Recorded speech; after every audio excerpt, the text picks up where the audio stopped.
Hello, ladies and gentlemen, and those in between and beyond. Welcome to the College of Inspiration, where we seek to inspire you with our role-playing adventures. I am Cosmo Brightrose, he, him, bard of hosting, proprietor, and bartender here at the Pickled Ginger. I am joined by Scarlet Song, she, her, Yo-ho. JuniperFinch, he, him, Heyo. Rain, he, him, Hello. and Eldritch Flatcap, he, him. Hello. And Eyeballs. Oh my god, he's hitting the accountant. yes, unfortunately, Alexander wasn't able to make it right away. He will be here later. But for now, it's just the 4 or 5 of us. I can count. Yes. Yes. Starting off strong. Technically 6 if we debate whether or not that hat is its own elder being. Well, Eldritch Flatcap is the hat. It's Yeah. the We gotta talk have- about the body underneath though. They Yeah, have that's the feelings too, debate. you know. No, Just the not human any host. longer. Not the Oh, lobotomy. also, hey Birdie. We can talk to chat! Yes, we can have look chat. Hello, Hey, buddy. chat. Because yes, Mwah. today we are not playing a session of Arkpoint. We are doing a community Q&A. We are taking Community your Q&A. questions and giving back our answers. Yeah.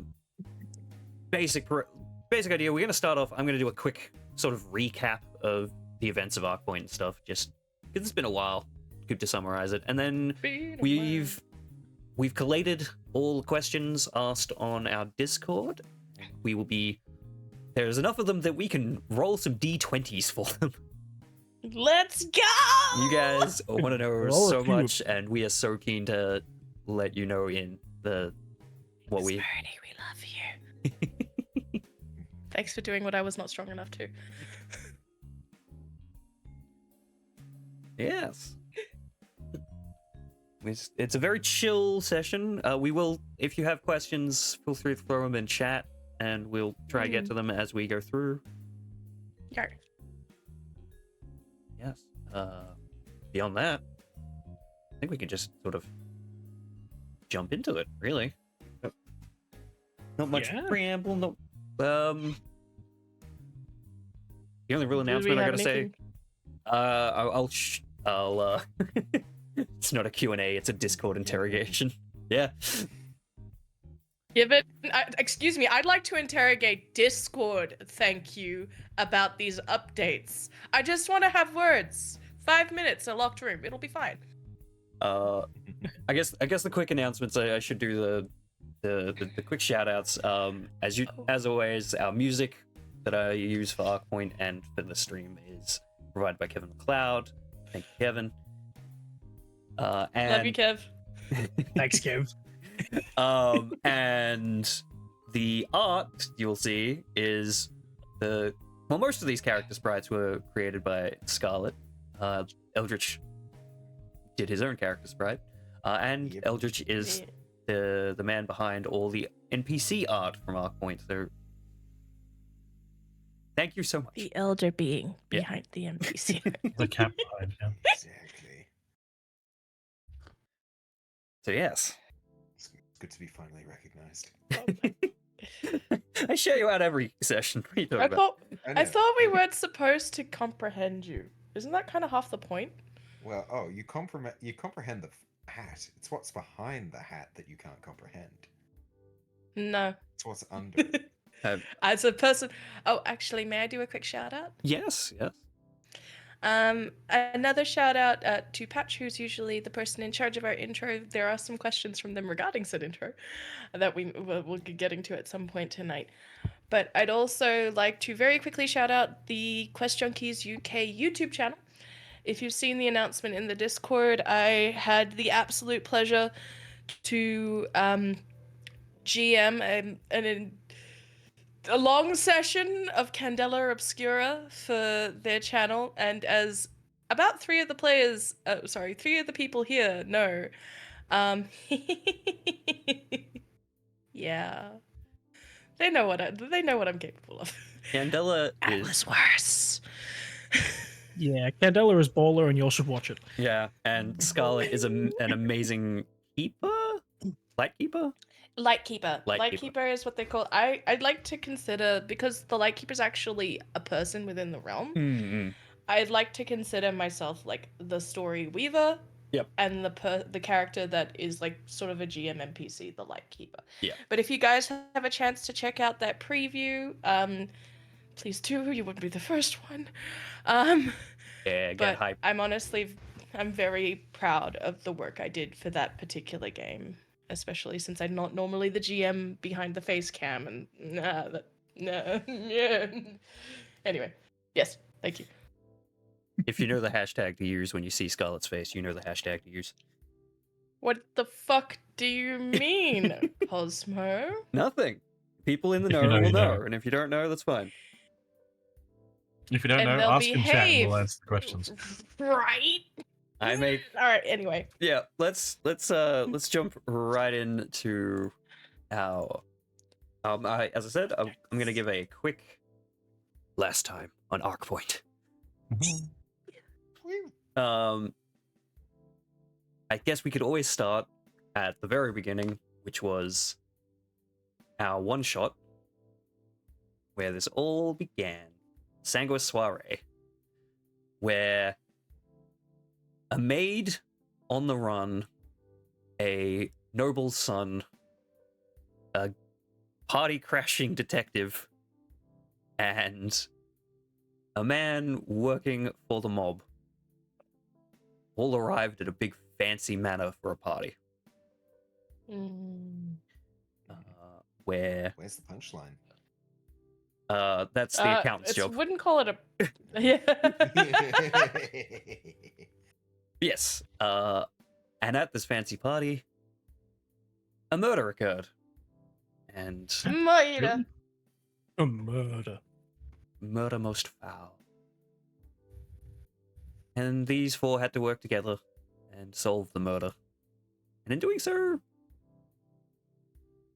drew a little closer.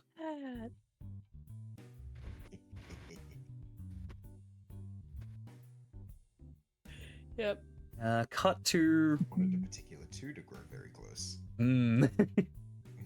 Cut to a couple of weeks, month or two later, I think it was. And they'd moved on in I their think lives. it was 3. Yeah, something along those lines. Because it was... The soiree happened sort of at the end of winter. It was like late month of winter. And then when we started Arkpoint fully, we... sometime in spring, mid to late spring. When the inevitable happened and the one shot became a full tilt series. You guys were just I mean, so fun to the DM game for. itself was 6 hours. The VOD is Yeah. like 5 and almost 6 hours long. I remember because I say. went blind at one point. Oh yeah, that happened. Yes, moved on with your lives. Miss Cotter had moved back to the main city of Arkpoint, still working for Bonnie Sanguis. The accountant had continued working his job for the Otello family, the crime syndicate within Arkpoint. Janus, son of Lord Amberwood, like Lord of the City, had started in secret sneaking out to train with said accountant at an underground fight ring run by Hanama, one of the lieutenants of the Otello family. And Scoop was continuing his somewhat unsuccessful detective agency. Scoop has a good track record recently. Yes. Honestly, yeah. It's on an upswing. Yeah, it's true. And through various means, they all heard about a protection racket that had been going down in Riverside, where a lot of the storefronts and whatnot had been bullied into, giving money to these unscrupulous folk. The accountant had been asked to put a stop to it because it was unsanctioned by the Otello family. They weren't letting anyone muscle in on there. Excuse me. Just why though? And it was a really cool thing because it was a reoccurring NPC, previously established stuff during the one shot, which I Yeah. loved. Scoop was asked by his friend. Some Cross, right? Yes, Yeah, it was Cross. Officer Cross. Officer Mary Cross of the Watch. They had heard that this unscrupulous stuff had been going on, but they had been barred from investigating. There was some weird red tape going down within the Watch. But Scoop, not being part of the Watch, being a freelance detective, was able to look into it. Miss Cotter had found out about it just by existing in the area. Yep. Just being personable with all the shop owners and whatnot. Yeah, we'll call it personable and not threatening them if they didn't lower their prices. Look, you were very nice to that florist. The florist is good. Hmm. They know what's up. The butcher. You didn't threaten the shopkeepers. You just gave them that look. Don't look at me like that. And through your various investigations, you all managed to run into each other just as a cafe caught fire. Quick thinking, And you then were it able to exploded. rescue and help put out the fire. The accountant tried to chase down the perpetrators, but they got away. Da-da-da-da. And you looked into some more things through various talking to people around the area. You found that there was two people that seemed to be behind it. Fire Janasi and a human man. Carmen and Pierre. You also heard rumors that maybe the Watch had a hand in this, and they weren't on the up and up as they should have been. Or at least the local Watch. Yeah.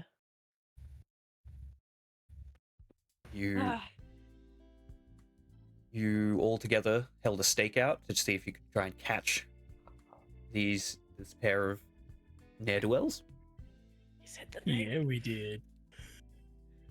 The stakeout did involve actual steak. Both Of kinds. course. Yeah. And you managed, to track them down and catch them. Janus then went home because this was very late at night and his parents would have worried. While A recurring theme. while the accountant Scoop took these two individuals and basically held them overnight at a local abattoir or cold room butcher kind of thing. Yep. In the morning, Janus helped his father in his office, looking with the intention of trying to find more information on what the Watch was up to in Riverside, while the other three there was an I word involved there.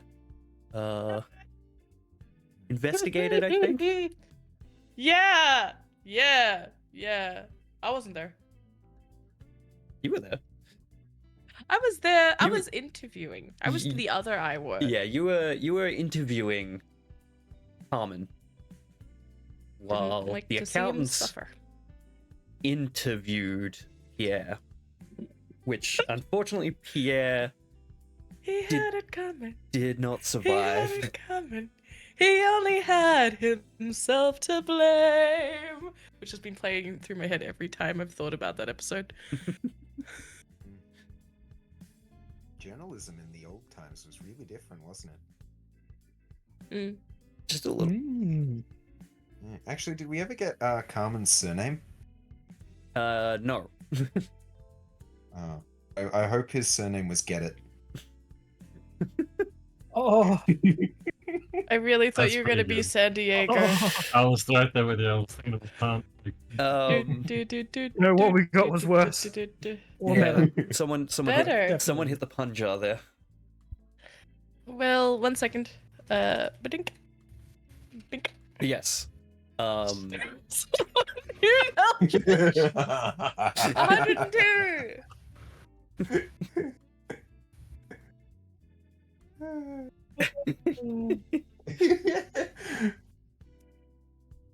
But yes, the two very different in interviewing methods of Miss Cotter and the accountant between Pierre and Carmen resulted in you found out the information of the guard captain that had basically been letting this happen. You'd also found out that there was some ties to the Swiss Silver Merc company, who Carmen was a part of. And you all banded together to confront Captain Harkis and his tarnished coppers, which resulted in quite the bar brawl in the back room of a dive bar. The battle bar. Yeah.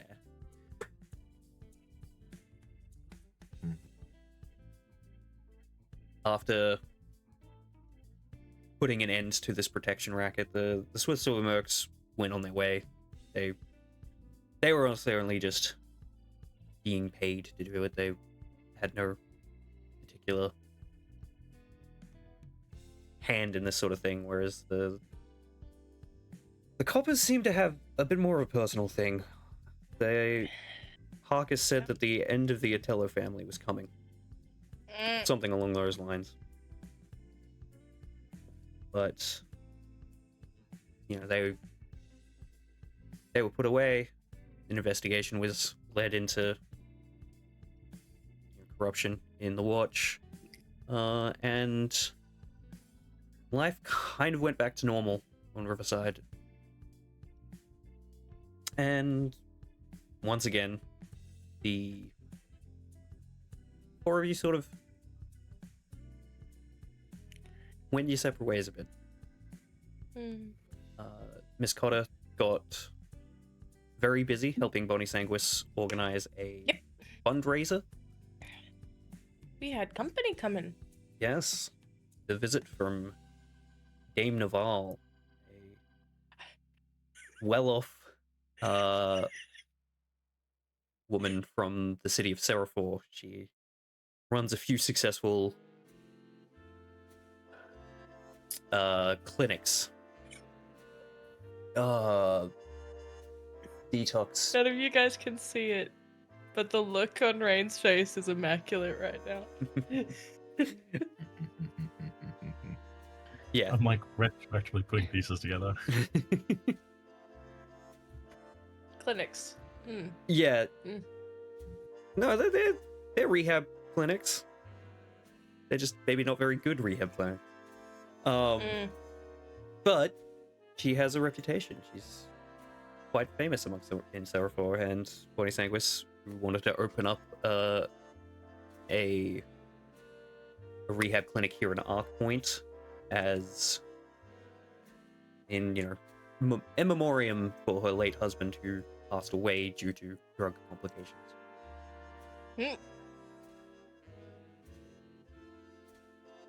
Poor Bonnie. In the meantime, Janus had been working a lot with his father, being part of the city council and learning how all that sort of politics and stuff works, and making some friends. One of the other younger folk that worked at the council chambers, Azalea. They'd become quite friendly. And Azalea had invited him out to some drinks at a nice bar. Actually, brought some Yeah, a nice bar, you say. there. It was a nice bar. We got free drinks. Dame Naval. There's I some see nice absolutely nothing wrong VIP. with this bar. There's also a very nice VIP lounge covered in plants. Azalea.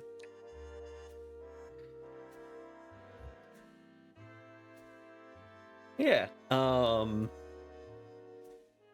Scoop and the accountant had obviously just continued their work as they were doing. Which led to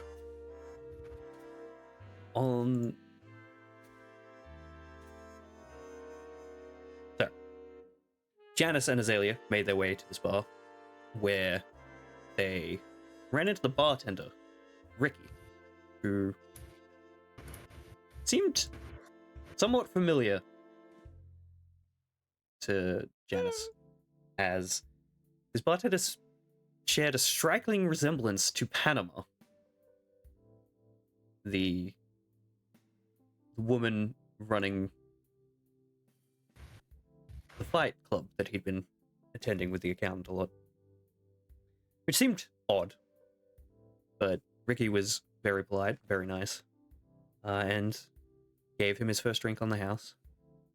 Janus and Azalea spent a lovely night with friends drinking, and eventually made their way home.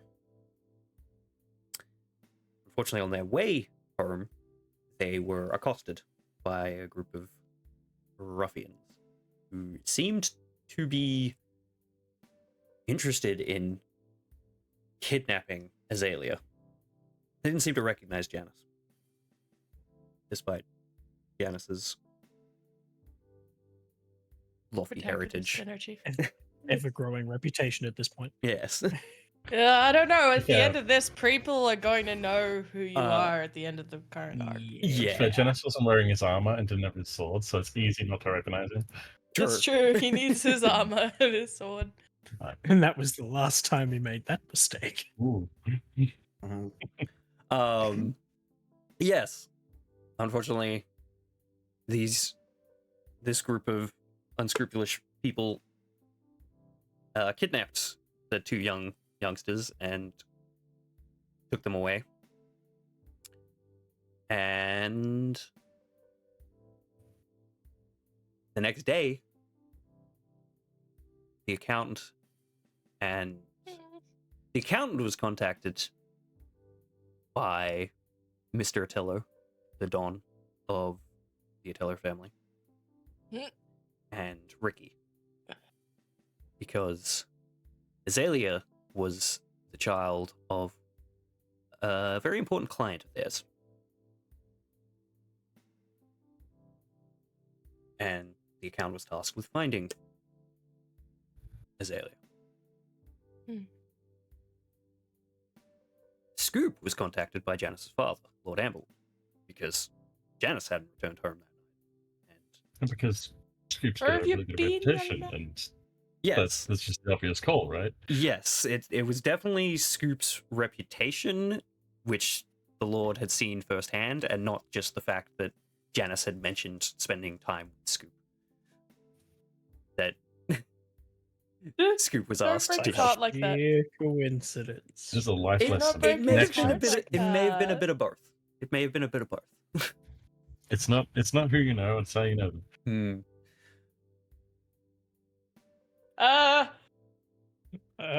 And I hate that. the accountant, finding out that Nepotism. Janus had been, well, may have been in some trouble, decided to ask Miss Cotter's help as well.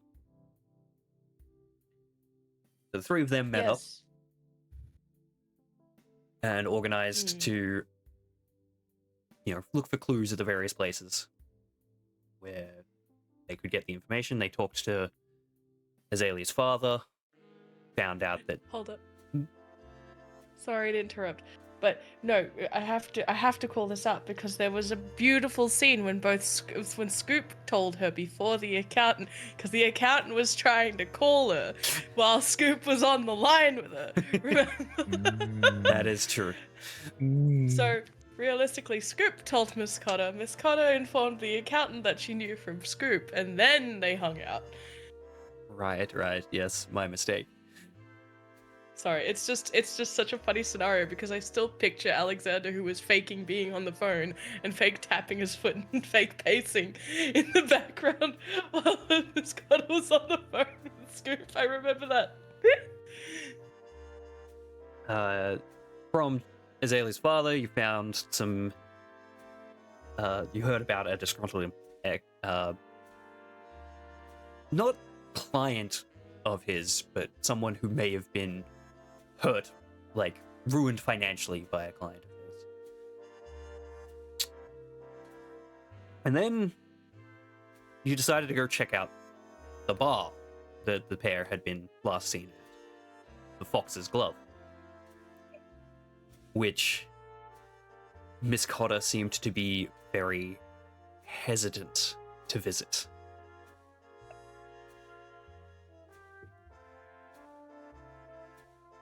We discovered during a flashback that the twins, Panama and Ricky, had a bit of a history with Miss Cotter when may have been grown up with her. My feelings.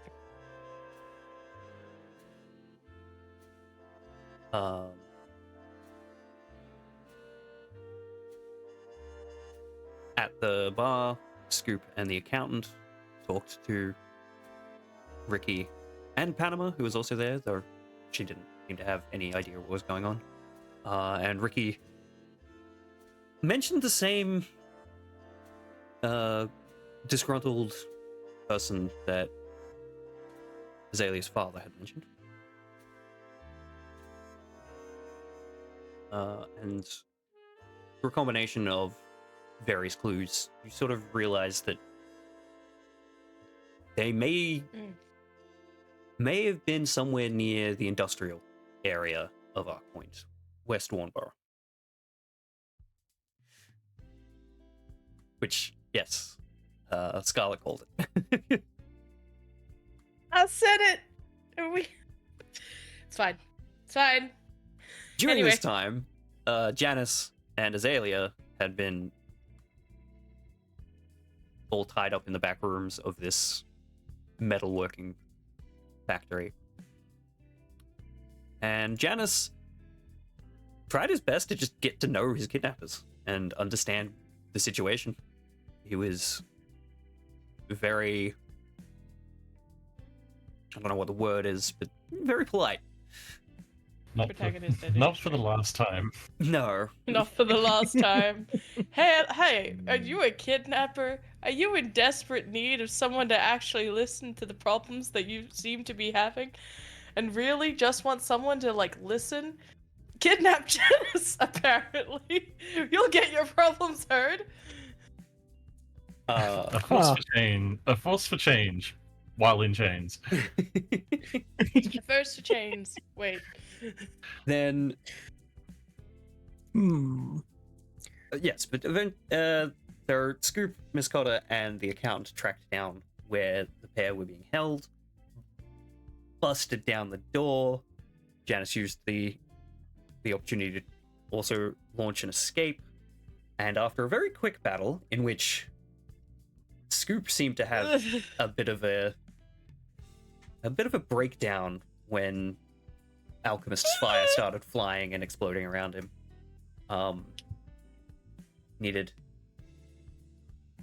calming down. Seemed to have some sort of flashbacks. Scoop needed some calming tea. Oh, I and a know a good bugbear man. punched the accountant in the back of the head. Oh, Yes. and Let's just almost gloss over that for a minute. killed him. Oh yes, the accountant took quite a beating, but he remained standing. A resilient bastard that he is. Slaps everyone. Lay on hands. Slap. Discussion sort of came about after this fight. No one... Well, one person almost died, but Miss Cotter saved, undid it. She killed him, and then she undid it. Yeah. She dropped him, and then she undid the drop. She was like, whoops. I believe those were my exact words. Whoops. That guy saw God for a second there. Yes, you What found God? out that this metalworking facility basically went into financial ruins due to some of the unscrupulous moving of money by Azalea's father. And that basically a sword for hire had helped organize this kidnapping as part of a ransom. This sword for hire known as Hawk, who is this dwarven fellow who seemed to have feathers instead of like hair. I couldn't unsee hawks from like Hero Academia the entire time, but like shorter. Yeah.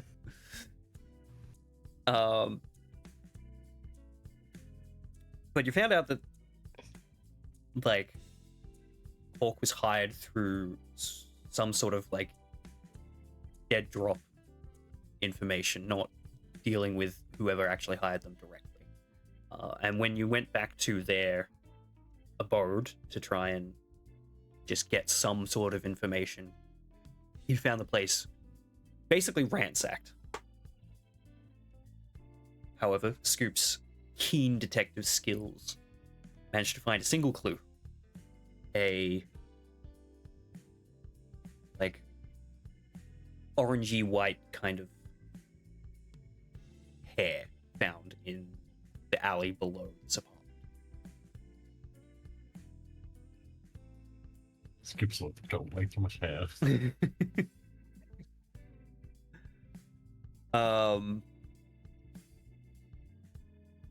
Janus returned home and basically had a talk with his father about everything that had gone down.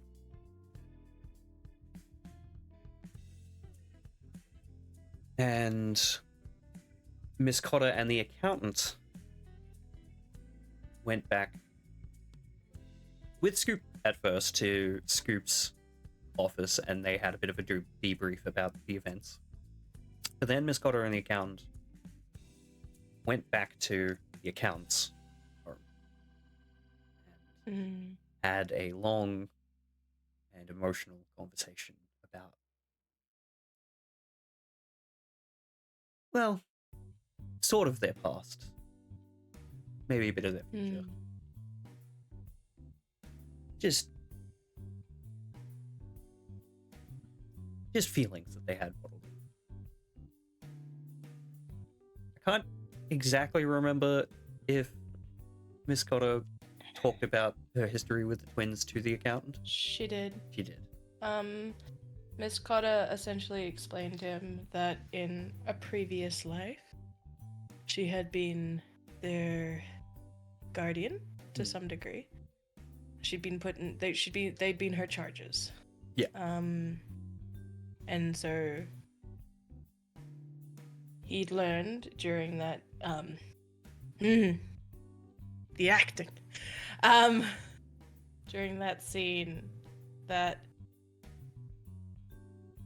essentially she had far more personal ties to the Otello family than maybe initially what they were under the impression of.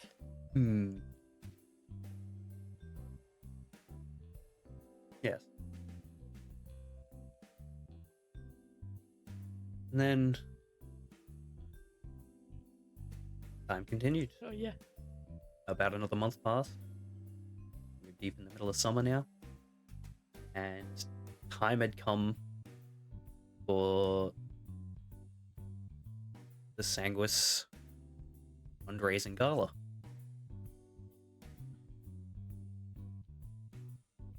Which all of our party members were invited to for various reasons.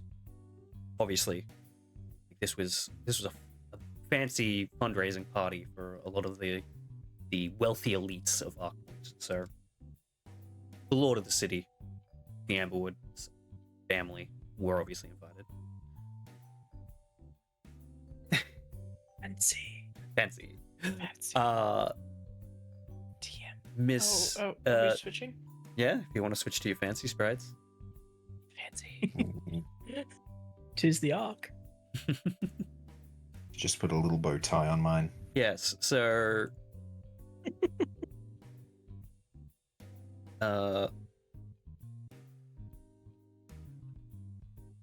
yeah.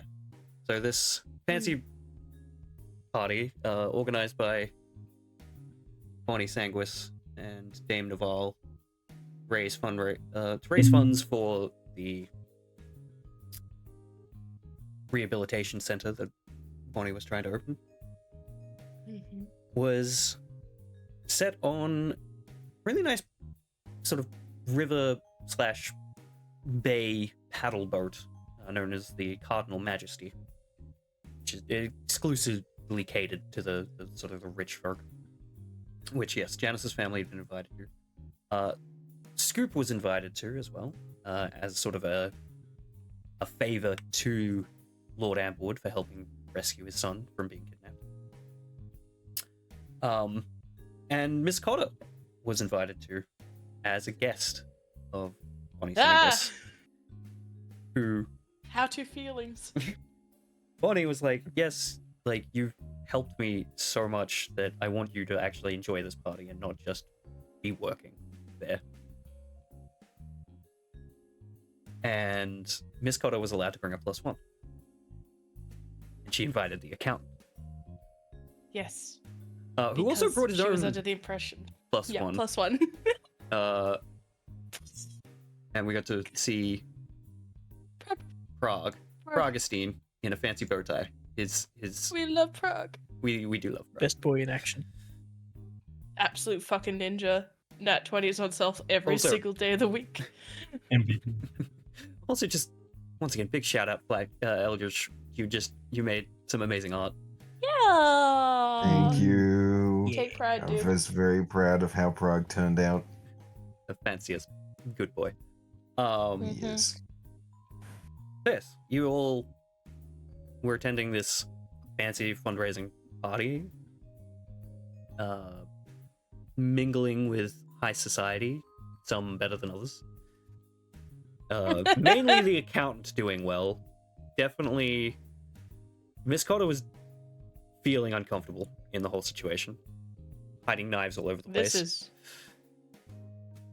And they almost came into handy when. Well, you were feeling awkward. Janus is definitely like doesn't do too. Janus had a bit of a handle on it because he'd grown up in this sort of situation. He's been literally trained for this, but Still not his usual. Yeah, not his forte. Scoop just field strips a crossbow on a table, just We are middle is- normal people. yeah. And during that, we find that Scoop might have some history with Might have backstory. one of the counselors, the security counselor who's in charge of the watch and the guard, so the police force and the army of Arkpoint. Counselor Woodrow. There seems to be some history there with Scoop. That's Ashley. Yeah, Stash. It's a mighty stash. That Right. was fun to draw that stash. and during all this fancy celebration, there were some party crashes in the form of Cameron and his fellow Black Cloaks, political extremists, who took their ideals from the history of Arkpoint when the council was first formed, which came from the common folk rioting against the nobles of the city who were putting them down.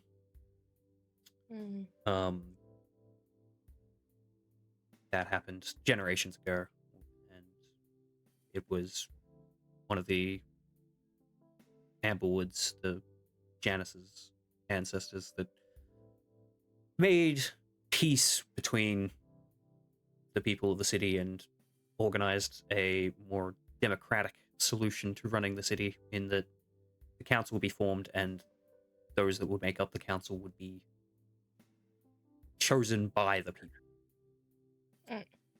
But these Black Cloaks believe that as time has gone on, it's now the wealthy and elite who get to have the power and influence to decide who is on the council and runs the city. And once again, the common folk are trod underfoot of these. So they ordered Cardinal Majesty and said that they were going to... They wanted to make change. They wanted to prove a point to the wealthy elite of the city. They said they weren't going to harm anyone, but they had a strange bag that they took down to the engine room. Incredibly sus bag. Which Miss Cotter, using some of her magical Keeps haunting. abilities, managed to sneak down with the bag and get a hold of it, and riled up all of these extremists who, after I'm still a surprised. Sorry. quick scuffle, were taken out by our party members. Which was... I was on. Sorry. No, you go. I'm just honestly really impressed that I passed that like deception check when they like came in, and I was just like, canapé, because that's the second time I've used canapé. The first time was the soiree. Yes.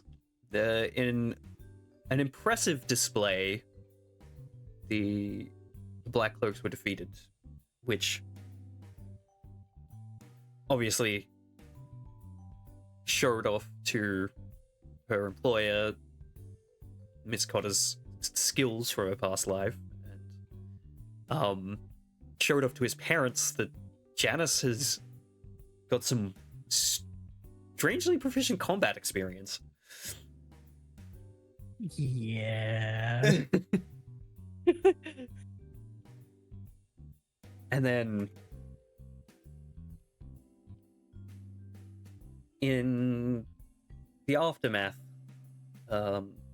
in a conversation between Cameron and Scoop and Woodrow and Lord Amblewood, it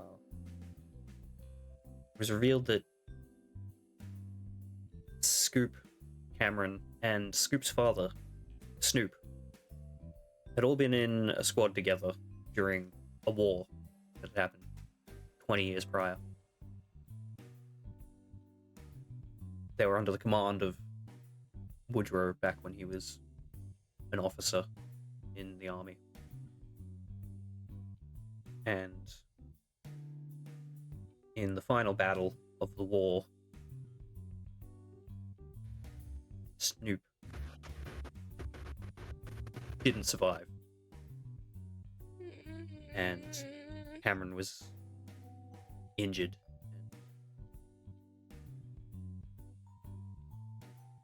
It had been felt that the veterans of this war had not been given their proper due in the time since.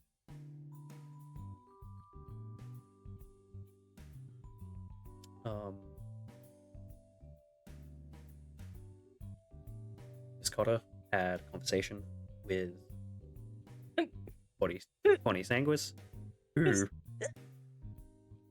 pointed out to Miss Cotter that there were, like, the way the accountant had been acting around Miss Cotter meant that he liked you. What? Me? No. Which Miss Cotter had been My- kind of oblivious to up until this point, and had a mini freak Why out. would he like her? Kinda oblivious. What are you talking about? Professionally oblivious. Professionally oblivious? I don't know what you're speaking of. Professionals. Before the Cardinal Majesty returned to the dock, Janus gave a rousing speech to the partygoers there, and kind of to the Black Cloaks as well, in that he encouraged the people with wealth and power that they needed to be better, that people of the city Yes. weren't being treated the way they needed to be, and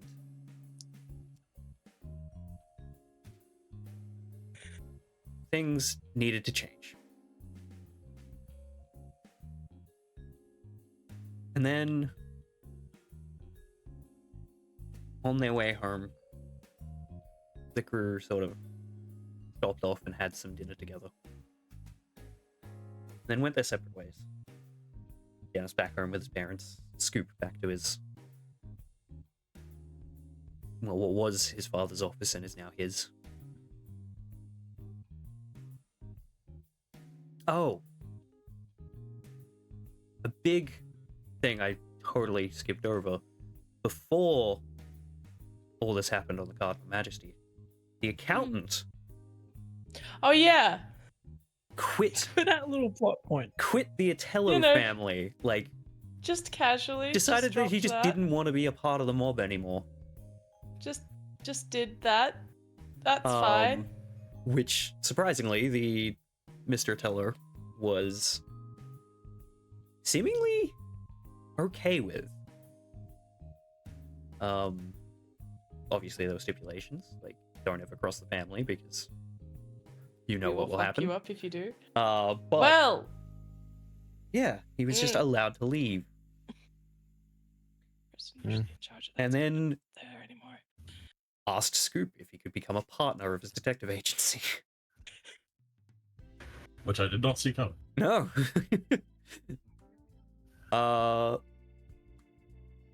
But then, yes, so Scoop returned to what was his father's office and was now his and the accountant's office. And I thought it was his office and then the accountant's the office next door. they work yes, I together. think that is how it is.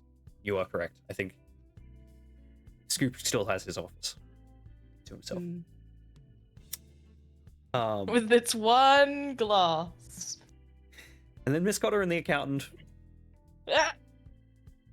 had a very awkward conversation that had to be prompted by Prague to It was gonna get there, just not fast enough. they confessed their feelings. Well, Confessed. the Feelings. accountant confessed his feelings. Like, was more blatantly obvious about his feelings to Miss Cotter, and Took him a lot. it took a lot. They're holding hands.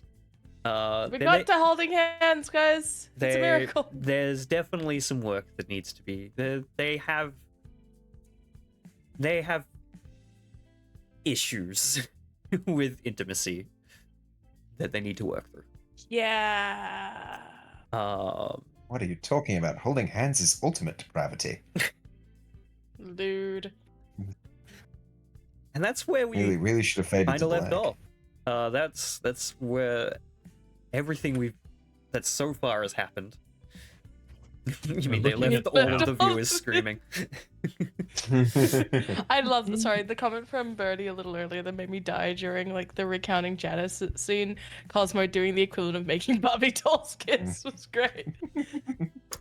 I'll admit, I'm a bit of a shipper. But the chemistry between the players and characters is fantastic. You can't deny it. Dink. Oh, so much fun. So yeah, that took a little bit longer than I thought. Probably would have gone quicker if I had actually written it down in advance, but Fucking love you, Birdie. I think then we can move on to some Q&A. Q&A. Q&A. Hell yeah. Wow. Wow. Yeah. I'm gonna defancy. Yeah, feel free to change into whatever sprite you feel like. I will change depending on the question, I guess. If you wish. Or we bring up this. We have so many questions. Thanks, everyone. And we've decided we're gonna roll some dice. Nice.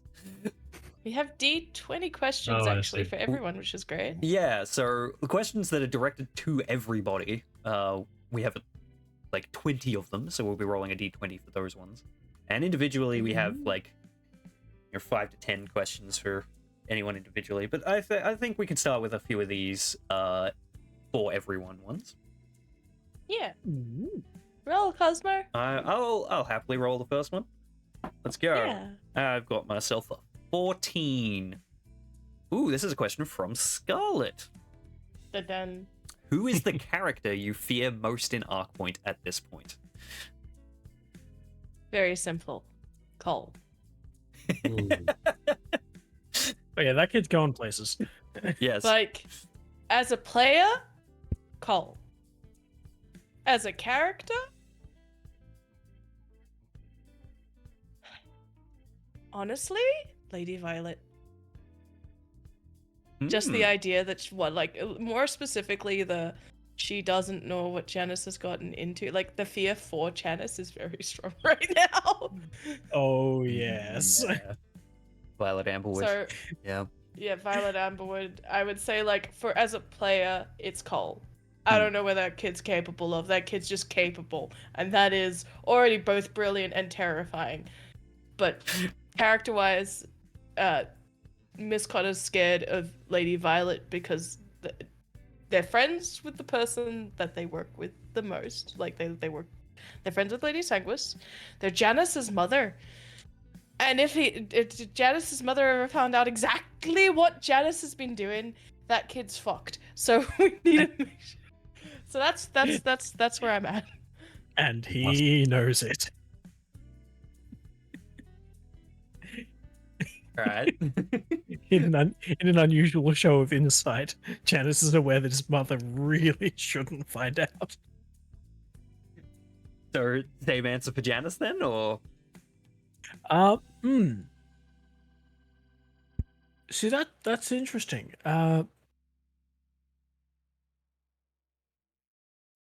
Janus. Yeah, honestly, like as a character, Janus doesn't fear a lot of people. No. In just fact, make the chums people with he probably kidnappers. should. Yeah, the Yeah. people he probably should, he specifically and deliberately doesn't. Friendship. Yeah, he's Dennis's feet response is a bit backwards. yeah. Some of his closest friends are a war veteran, a ex-mob enforcer, and Miss Cotter. Thank you. So, yeah, his mother Violet probably takes the cake for highest stakes interactions. I can see it. Yeah. All right. So while we're 'Cause- talking about Violet, Because if he gets grounded, oh boy.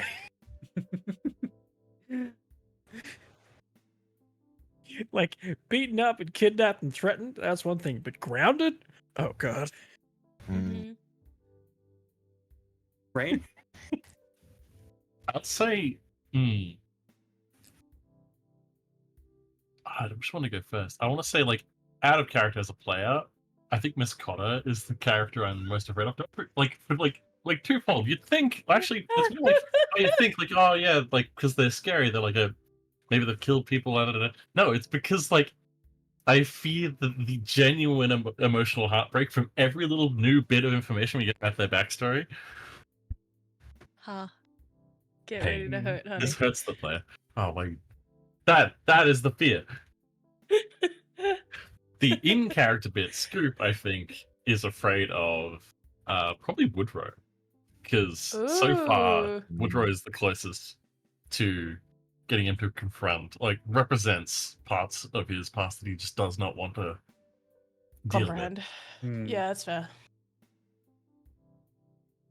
Eldridge?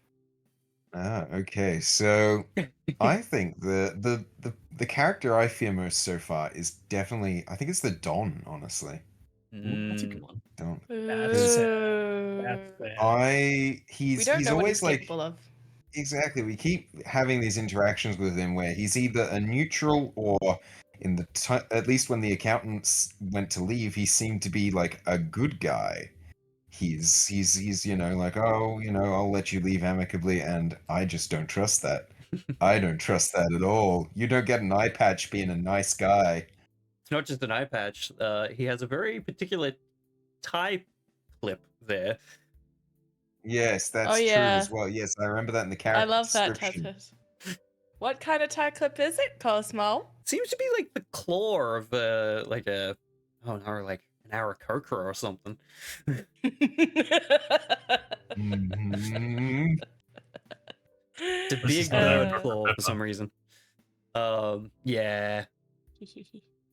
Also, yes. He has what now? Uh, Yeah, no, the tie Oh. clip's a bird claw. Yep.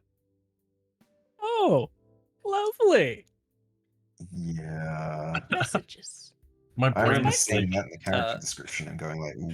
I heard that, and my brain's like pulling things from other games. I'm like, if this dude would have a bird feather,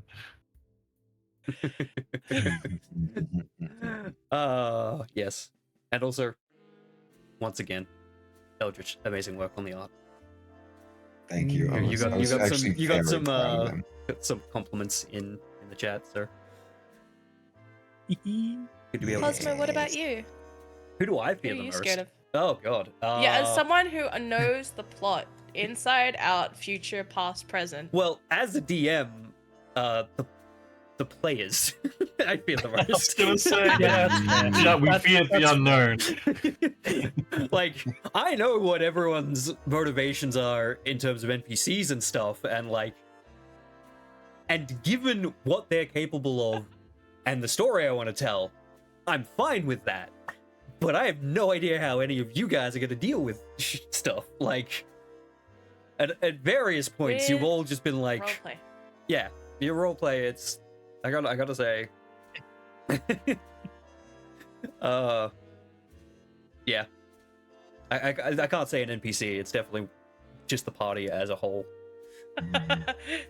By their Yeah. powers combined, we strike fear in the cosmos. All right. All right, Scarlett, do you want to roll the next? Let's keep on these everyone ones for now. We got quite a few. D20. 7.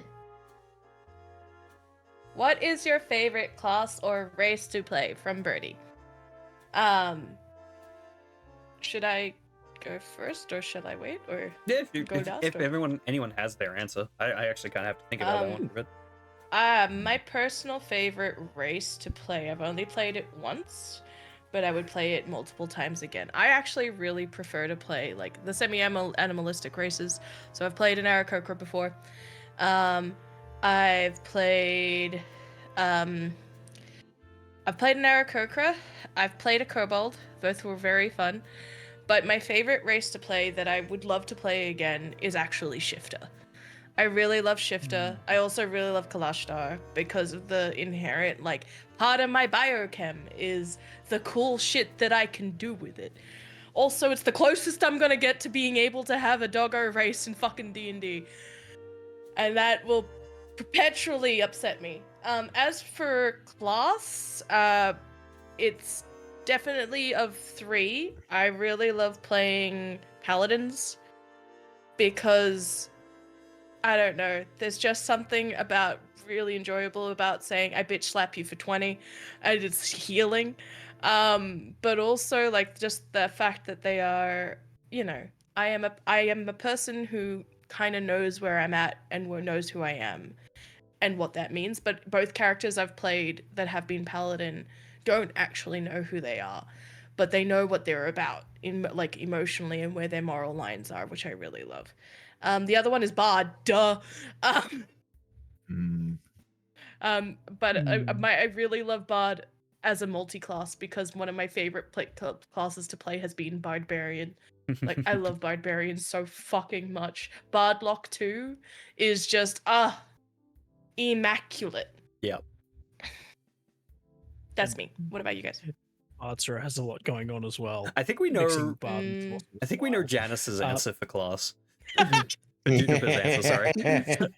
So yeah, you probably do. This might come as a slight shock to the chat. I have a long-standing deep love of the Artificer class. Artificers are so much fun and so delightfully crunchy. There's always something going on. There's always some way you can customize them, and I've fallen into the Artillerist a couple of times because hell yeah, Eldritch Cannon, let's go. Walk softly and carry a big gun. Oh, big gun. A close second for that. Surprised to no one. Walk a big gun. Surprised to no one. A close second is Battlemaster Fighter. Battlemaster specifically. Yeah.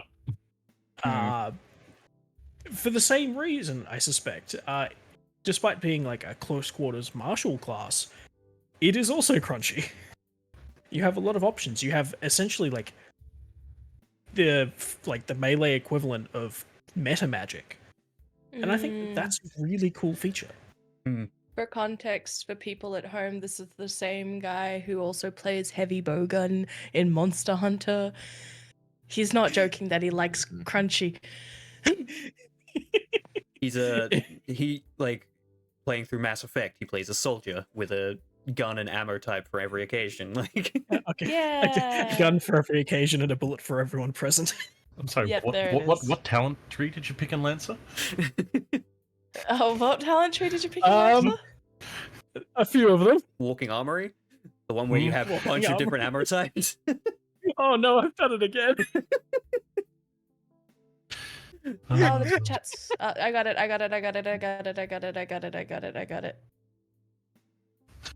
All right, he should be able to join. Oh, yep. Aha, I'm up. Yeah.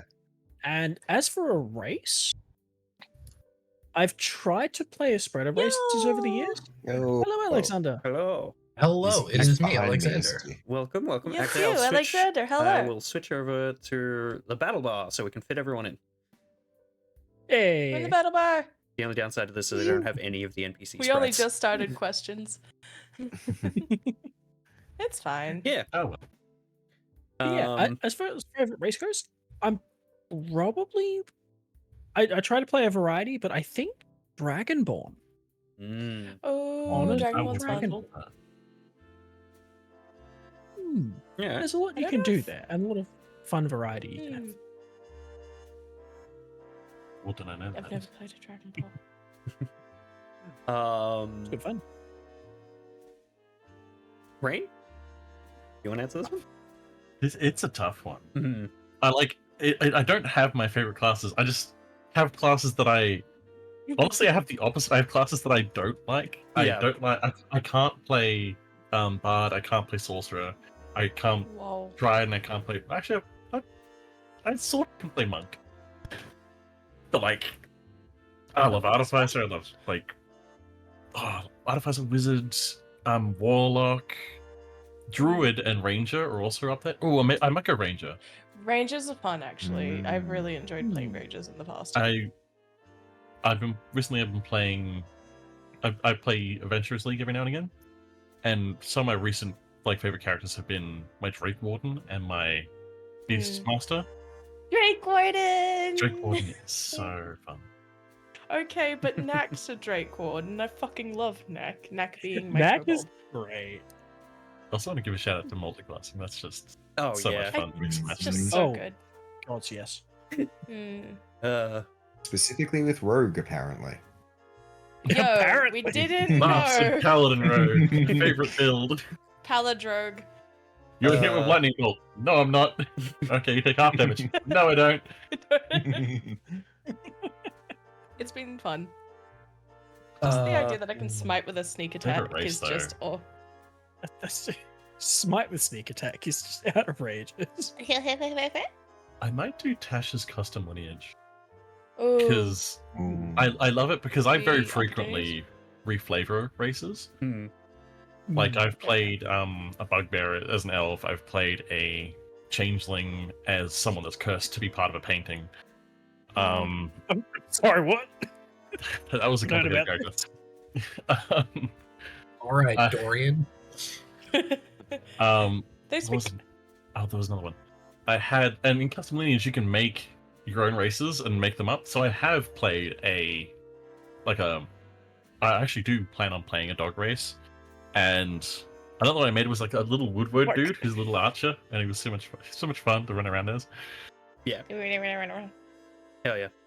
I'll jump in. I can't say I have a favorite race because, like, it depends on the character and the setting and whatnot. Like, I can't. Fair. Yeah. Such as I dog definitely bear. don't have a favorite race. In terms of class, though, I think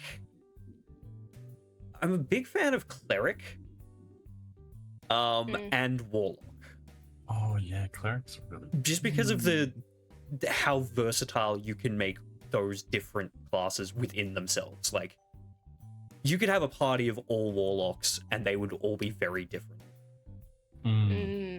As someone who's run like a full bard band campaign, that's also really good because they all multi-classed as well. Yeah, that helps. Bard is also definitely up there. I'm a fan of Bard. I've played a few Bards. But yeah, no, I think Cleric comes out slightly on top. I don't know why. I've always had a big thing for the divine classes in D&D. Like, I like Cleric. I like Paladin. Back when I played 4th edition, I was a big fan of the Avenger and the Invoker, which were very interesting. They were cool. Yeah. But yeah. And honestly, Warlock and Cleric are very similar in terms of they're kind of the same thing, just they have a different sort of relationship where they get their powers from. I would say that I'd say Paladin and Warlock are more like that vibe though. True. I do kind of like that though in myself. 5th edition particularly is that like clerics are definitely divine. They straight up worship a god, whereas paladins come from their conviction. It's not always a divine thing. It could be their loyalty to the crown or whatnot. Or just their own sense of justice. Yeah. Eldritch or Alexander, do you want to jump in? Oh, I can go. Yeah, Eldritch?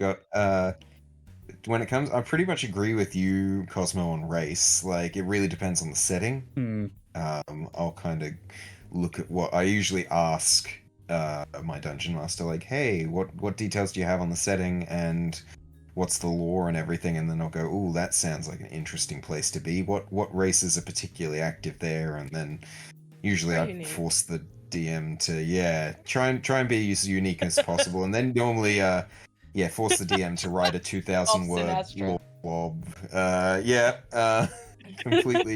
Completely create a subplot. I've got a D&D game tonight where I like have a 2,000 plus word backstory and everything. So same kind of goes for class. I like my charisma based classes though, because it's very fun to be able to talk your way out of anything. Or talk your way into anything. Yes.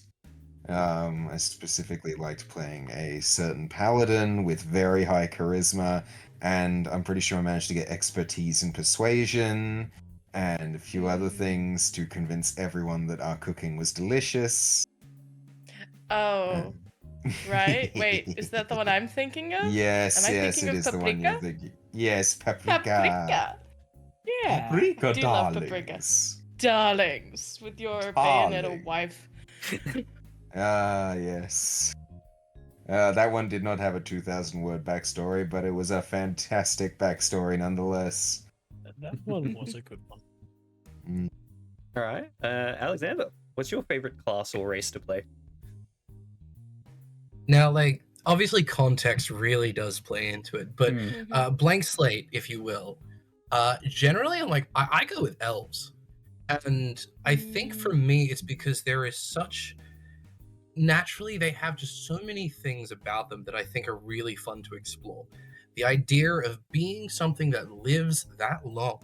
Like, you have to think about how time works in a different way to kind of play that. Or, like, you don't have to. You can do that. And I think that's so fun to do. Yeah. Because it gives life a different meaning. And you can kind of invert that thought, like playing an Aarakocra, which, funnily enough, I've never actually played. Because like I think their life expectancy is 50 or something. It might it's not even that. It's 30.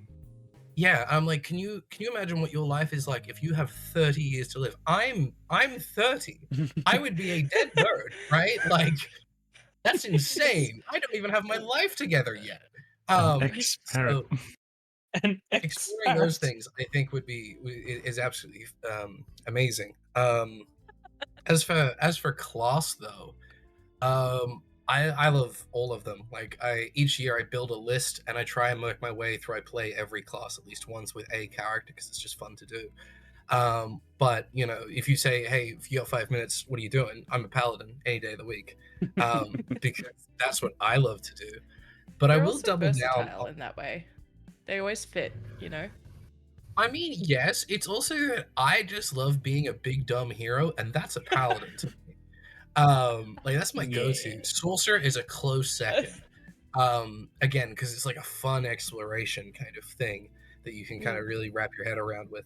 But I'll double down on what Cosmo said, in that I always love the divine classes, and I might be in the minority here. I love classes that have limitations. I love warlocks whose No. patrons make you do things, and maybe Yeah. you don't like those things. Or having a god where it's like, yeah, this is what they stand for, and sometimes that's not good, like in air quotes good. Or a paladin where your convictions are challenged, and you have to kind of think like, oh, is everything I've done in my life a lie? Is that who I am? Will I give up all my power and everything I've worked for because these convictions do not fit me anymore? I love rules because it gives you a boundary to push against. Yeah. And for me, that's really fun. On the flip side, fighters, because it is a chassis that you can build literally anything on. There is nothing you cannot build with a fighter underneath the hood, and I love that. Hell yeah. And the only other question you missed, Alexander, which I figure I'll throw at you now: who is the character you fear the most in Arkpoint? Fear. That's a new word. Yeah. Both either Good question. either as a character, the accountant, or as a player. Like I mean, like, if you'd asked this question like last year, I'd just say Scoop. And I think it's Janus now. ooh. I think Janus has taken vision correctly. And it's not fear in terms of, oh, he could hurt me or anything like that. I'm like, yeah, sure, absolutely. Anyone here could. No contest. But he could hurt me in a way that no other character currently could do.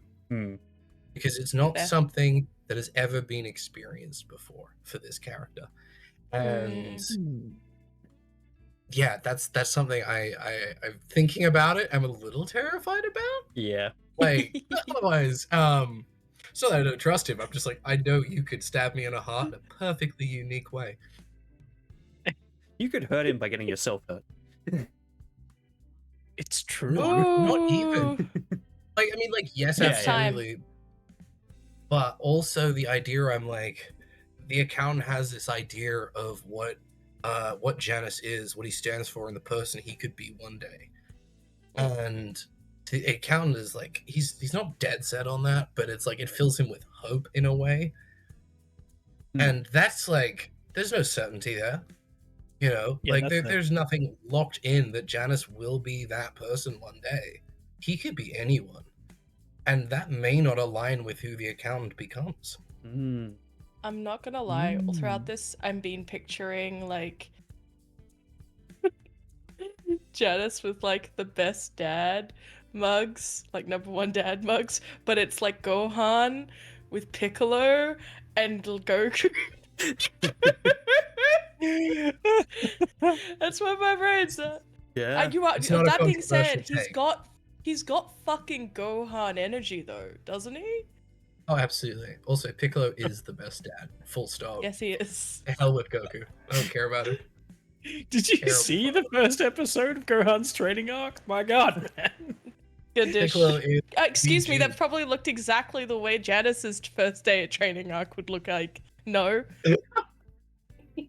Actually, yeah, no, fair point. I retract my statement. Yeah, there we go. Thank you very much. Anyway, maybe next Okay. question. Best dad. Yeah, no, I think it's time for next question. Do we want to do another everyone, or do we want to move on to some? Do we want to do 2 everyone and then 1 individual player? Do you want to roll a d6 for that? Until we run out of the other ones. I think. Yeah. Yeah, all right.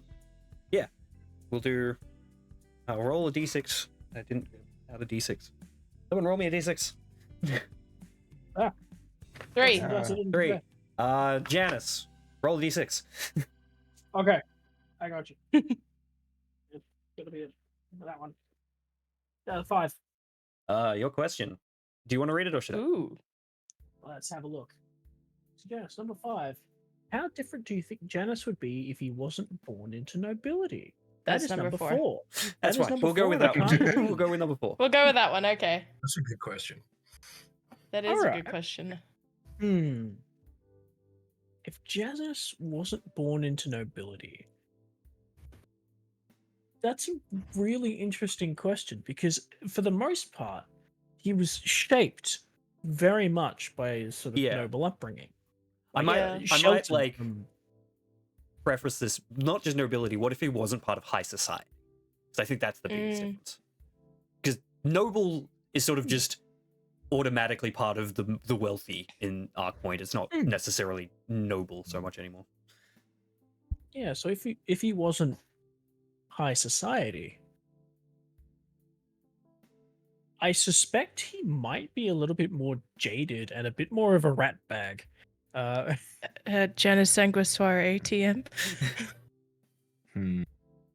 See, he was a cloistered sort of Good point, recluse at that stage.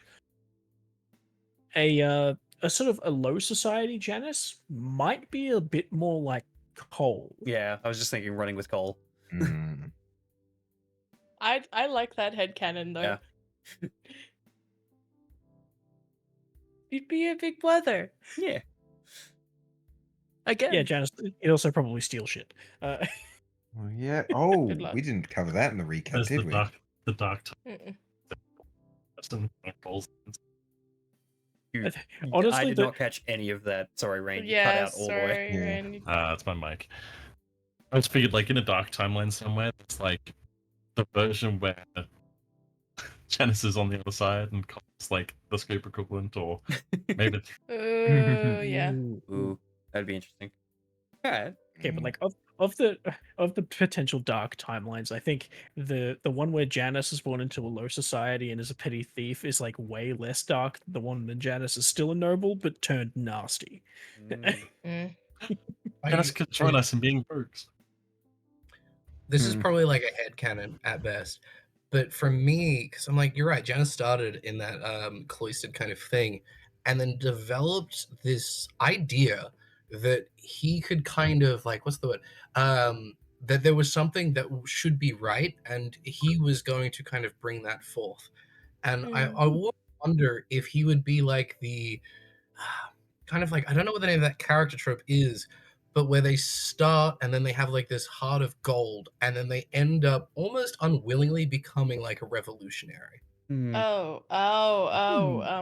I could see. I know the one you're talking about. I could see non-nobility Janus sort of joining up with the Black Cloaks, but like being a good moral compass.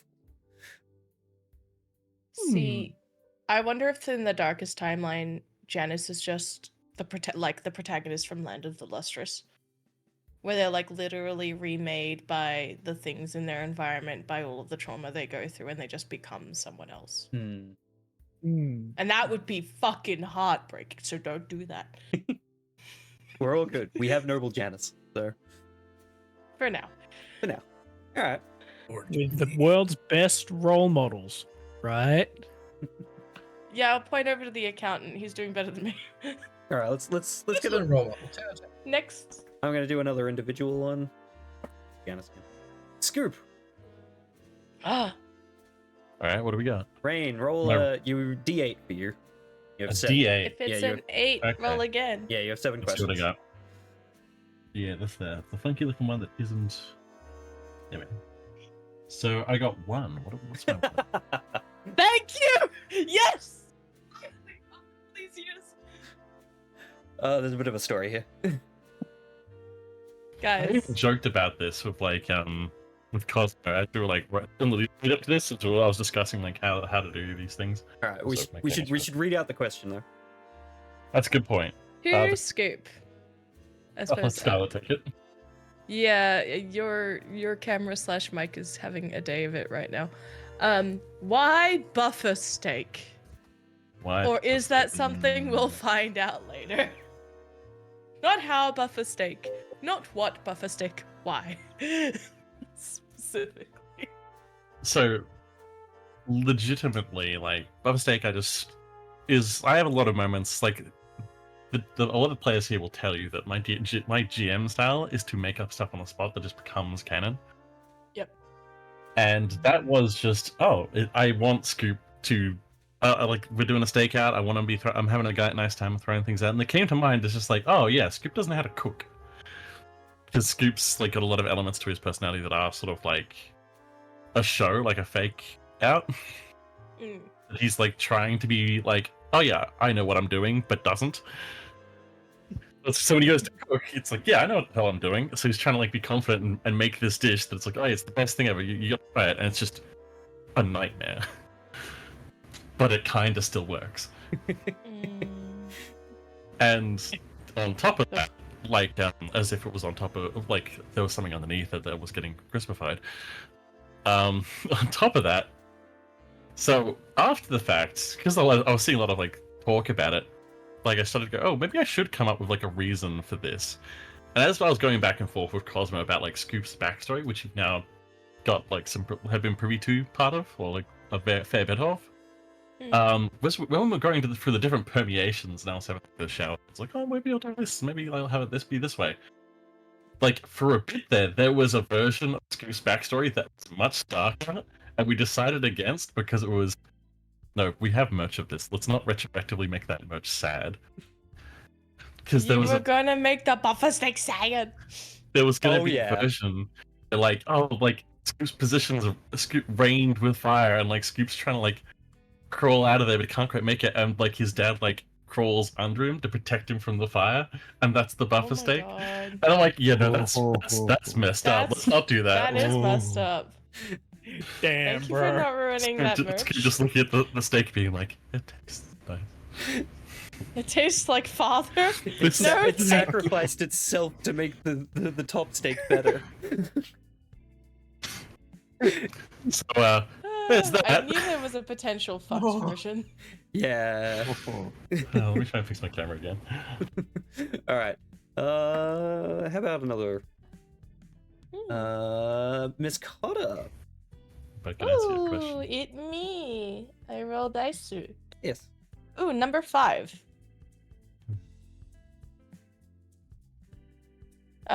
This one's from Jingle Jangle. Am I coming through okay? Yes. Yep. Okay. Because my bars are like threatening. Miss Cotta has some very strong flower, tea, poison motifs. What is the inspiration behind these? Are they things you as a player enjoy and have found their way in, or were they intentional? Very interested. This one's from Jingle Jangle. First, like, mwah, Jingle Jangle, you gorgeous bean, love you heaps. And secondly, a lot of the stuff for me as a player, like, I try to tap into things that I personally adore. As like character anchors for, well, my character. I grew up with a lot of Agatha Christie, especially on ABC, where there's a lot of poison involved with, especially cyanide and arsenic. And there was a lot of really cool stuff about like language of flowers stuff in a lot of that period of time's murder mysteries, which I felt suited the character. As to the reason she is a poisoner, well, you will be discovering that at some point. There is a reason she loves poisonous flowers very specifically. Very specifically. That I will not go into here. As for tea and stuff, well... Some of them are delicious. Some of them are to die for. And on another note, I just like tea. Like, I don't drink it as much as I used to, but I know I grew up in a house where I knew the precise temperature to brew a thing and how to do it. I grew up with, like, mortars and pestles, and, like, my mum knows herbs, like, and spices. And, like, Cosmo will tell you, like, as soon as I get access to a spice cabinet, it's like, hello. We're making cobbler. Let me add like 6 or 7 different things if I have it. Not too much of anything, mind you. Yeah. But like the very first thing I did when I moved home was increase the number of spices that this house had from 3 to like 30. With the reason I have a spice cabinet.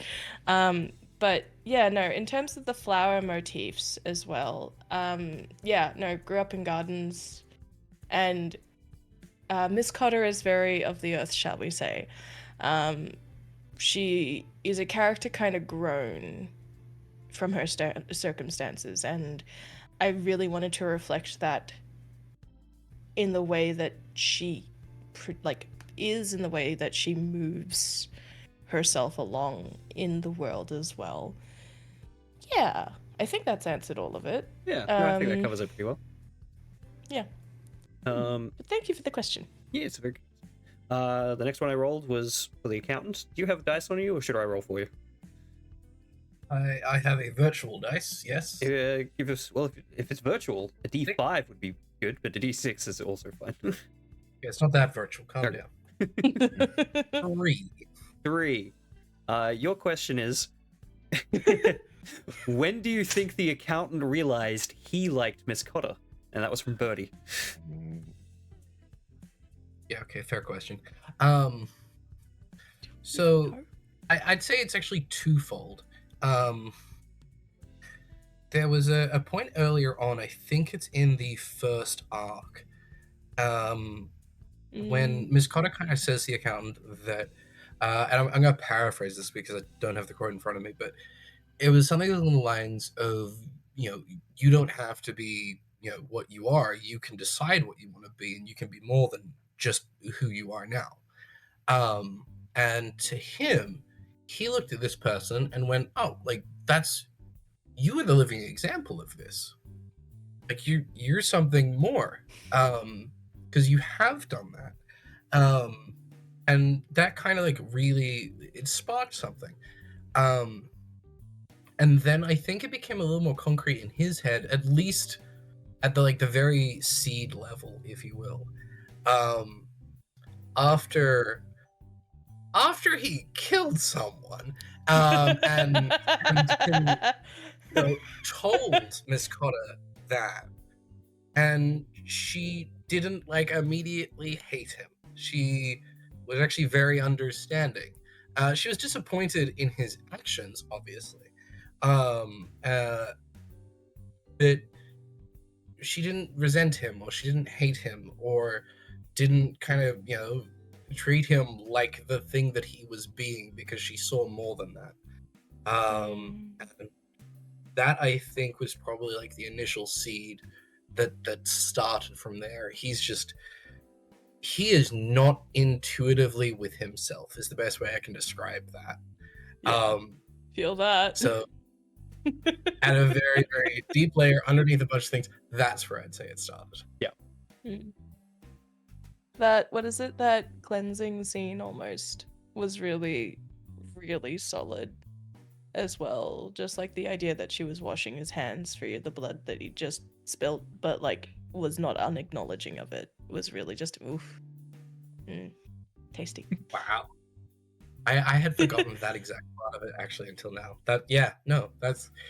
It's like someone who says that you're not a piece of shit and then gives you a chance even when you don't think you've lived up to it. And that kind of means a lot when you don't feel like you either deserve or have that. Yeah, no, I feel that for sure. Nice. Good answer. I just rolled a question for myself. Yeah. What's your question? I got number Cosmo? 7. Is there someone that you vent to about Arkpoint and your ideas for it, or do you have self-control and keep it all to yourself? And that one's also from Birdie. He actually has a secret Twitter that he spreads everything onto under a completely different name. I assume with it's no Eldritch, followers. honestly. Yeah, kinda. I wouldn't say there's someone I vent to about it, so much, but Eldritch has helped me write the story and world build a bit. Just bounce ideas off of to make things to make sure things are, like would make sense or flow well. Honestly, Eldritch was a big part of the reason the Black Cloaks exist. Actually, it was a suggestion from him. As a because I was like, I need something that we can like go wrong at this. I mean, I knew there was something going to go wrong, but there was also like I need something to tie into Janus's like story arc, and like something political there, and yeah. Beyond that, honestly, I kind of bent to the amongst the players' things that they were allowed to know. I vent to them about it. Me and Scarlett have had many vents about Miss Cotter's backstory, and the DMs stretch for years, people. And yeah, like had some fun things chatting with Rain and Alexander and everyone. Yeah. Yes, Juniper, that's you. You're everyone else. Yay! You're my everyone, bud. Aww. Love you. Yeah. No, I can't say like. Honestly, I haven't really needed to vent and like go on about Arkpoint to others, because honestly, the rest of the party sort of does that by themselves. Like, we've been at parties where someone's like, "Oh, what's Arkpoint?" and Scarlett will just be like, "Let me tell you." Oh, It's like, boy. you'll need a drink. Yeah. 1 second. Let me make a drink. Line Also, up the not to margaritas. get- Yeah. Not to like, blow smoke up our own ass a little bit here, but we're a really good party. Yeah. In my humble opinion. We Honestly, spend party like- all the time. Hey, hang on, are you talking about D&D party or like party? Because we're both. Oh, We were like, both. That both 100%. Yeah. Um, Cosmo but like, Yeah, there's a reason I'm a bard of hosting. true though. Good class. I think we're all like on the same page about what we're doing. Yeah. Like between us and Cosmo as a DM, there's rarely, I can't think of a particular time. Maybe again, Cosmo, maybe you can and have vented about it, but I don't know. I feel like we are actively all telling the same story, even though we don't quite know where you're leading us. But we believe the path we're taking is the one that you want from us, if that makes sense. Yeah. Or that you've expected. And then you quit the mob, and I'm like, oh god, what do I do? Oh, I mean, don't worry. There's plenty of connections there. Yeah, no, it wasn't that big of a like. I was just like, I can make this work. Let's go down this path. This sounds interesting. The mob's honest. still there. The mob is still there. That is true. Also, on that note, actually, that Alexander was making on the Swangwa soiree, right? I think the moment I knew we were going to be a really good party, I'd never played with Juniper or Alexander at that point. Rain had been my GM for years, and I played one session with Cosmo, and partially it was like, can we play a murder mystery where I get to be this maid that I drew for ages ago? But like, specifically, it was the moment when you rocked up in the Otello carriage and I had a minor freak out, and we were all immediately totally and utterly invested. That I was like, oh, this is going to be a good party. Oh, I'm so excited. Yeah. Hell yeah.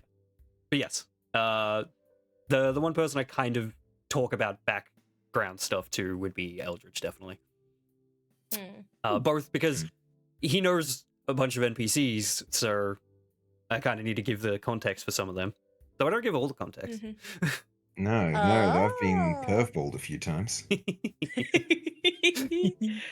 Which one? Well, that's one of the questions I've got to answer, so I can't say until I get that question. Yeah. Speaking of which, could you roll as a D8? We'll get you a question. D8, let's go. Reroll if it's an I had 8. the virtual die. Yep, exactly, because I have 7 questions. Makes things a tad difficult. Yeah. At 3. 3.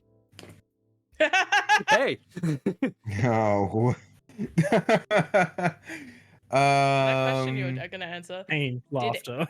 You can. Did any Yeah. No, Should I read it? Who's Yeah, read it. Go for Did it. any NPC portrayals surprise you when you saw them acted out versus when you were making them? Or were they generally described pretty accurately to you? Umbral. Oh, okay. So, in terms of like, kind of, no one super surprised me. In like all of them, Cosmo is pretty good with giving me a good description of personality of the person before I draw them and everything, so I get an idea.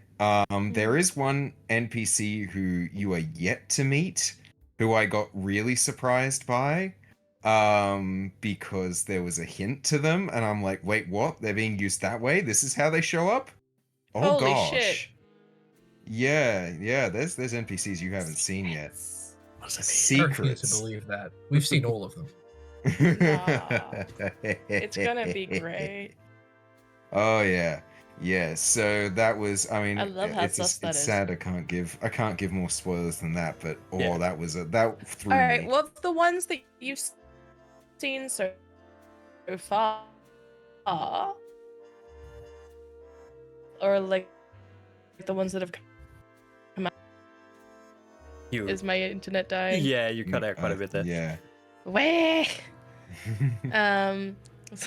So my of the ones that have been shown so far, then, which has been Yeah, like the most startling for you? The most startling in terms of, or I wouldn't say there's again very few that have been startling. More, I think, Lady Sanguis, if anything, was just in the sense of like I drew her for the Sanguis soiree and didn't have too much of an idea of what her personality would be like or anything. And so it was. Yeah, interesting to see how she's been played over these past year and a bit now, 2 years, and like how she's developed, and she's definitely one of the ones I'd consider going back and revisiting as well, Yeah. design wise. Well, I, when giving the various people for the soiree, it was like, this is meant to be a one shot. I had a very brief description of their personality because I was like, I'm going to be playing like 8 different NPCs at this party, and the main point of them is like, Legit. hey, these are people who may have a motivation for murder, but also have some slight distinct personalities between them.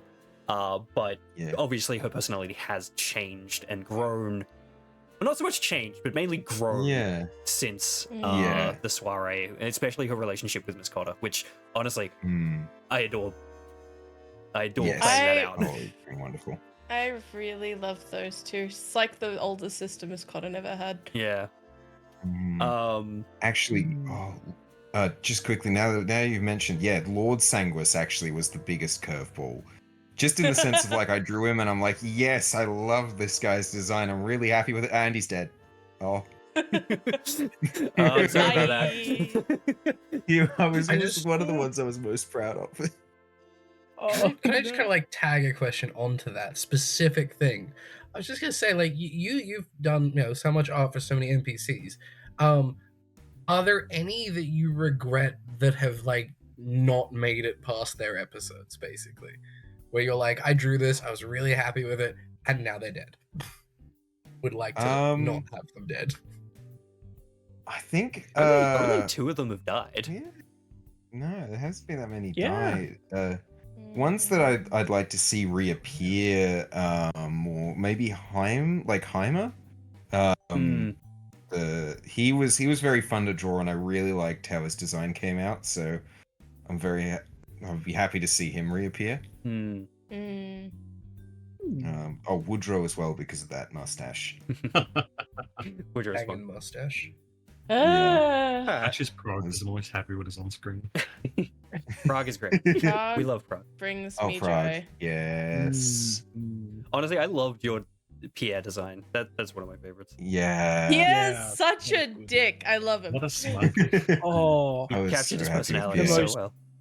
the most punchable character. Absolutely. And then well perma done. punched. Yeah. All right. Let's move on to another everyone question. Maybe 2 or 3 of them. Yeah. That has one of those. That has one of those. Wait, you have one of those? You want to roll for it? I do. Alright. Actually, I've written one down that I didn't get the chance to put into the list You know what? Let's go for it. that tacks onto what you were saying before. What are everyone's opinions of the little snippets of world building that we, the players, drop from time to time without the GM's permission? You mean all the time? Yeah. Oh, this is why he Scrambles to plays write. Oh, this is canon now. Shit. this. It is now. Krebabs exist. Good to know. Yep. I feel like I have an unfair advantage because I was with Cosmo during the map building stream. But my favorite thing that we've made in Arkpoint that isn't a place that we've explored yet is specifically under the bridge, the causeway. I need a seat under there, man. It's just, especially with the hotel conceptually that we put somewhere between two bridges where like there's a light fixture thing that hangs on the underside of the causeway over a lake thing that we talked about once. But like that's not appeared. But I got really excited during that entire stream of just all of these things. We were talking about the little donuts as well. There's a lot of food actually that we created for Yeah. Arkpoint, much. which I love. I mean, it's a very multicultural city Kebabs. that brings in a lot of different kinds of food. Mm-hmm. Like between the kebabs, what was There's some what was random. the Sylvan pasta? Oh, The Elvish Italian place. yeah, The yeah. Elvish- We call it all elfish is Italian. Yep. The Tabaxi Taxi. Yeah. Yes. Yes. The stone call. Oh, yeah. I mean, spell stones and stone calls. Yeah. Yeah. Yeah. Mhm. Ooh, thanks to 7 bells. Thanks, Sales. Thank you for this. Honestly, Touching. actually, that was, I think, the moment that solidified me as like, oh, this world feels real. Was when like Janus, like when the accountant went to like contact someone with their spellstone, and then it's just like he's making a stone call, and we all lost it. But it made the world suddenly its own thing. Yeah. It wasn't like this is D&D we're playing in the setting. No, this is real. I loved that so much. There's also various snippets of like history and like racial diplomacy things that Janus has just dropped in his classes that I'm like, all right. I'm not sure how much is going to affect the city, but like, yeah, okay, the elven shipping things. Elven shipping drama. Yeah. That was pretty fun. And wasn't Cole kind of a character made by the party as well? Like yeah. Alexander, Was like he? the accountant was just like, I look for some like roughy, like ragtag kids around to deliver a message for me. Right. I've been sitting here, I'm like, yeah, Cole, I remember that. Got real. Now I know exactly what you're talking about. Yeah. That kid that Couldn't scammed you. There's some art of him. And we were like, yeah, no, we like him. Yeah. It's I was like, me. oh yeah, no, I know what this kid's gonna do. Some rich guy feel gave him like- money to go deliver a thing. He's totally just gonna ask for more money from the other rich guy. So, I mean, he didn't scam me. I paid for a service and got it. Yeah. You scammed Janus.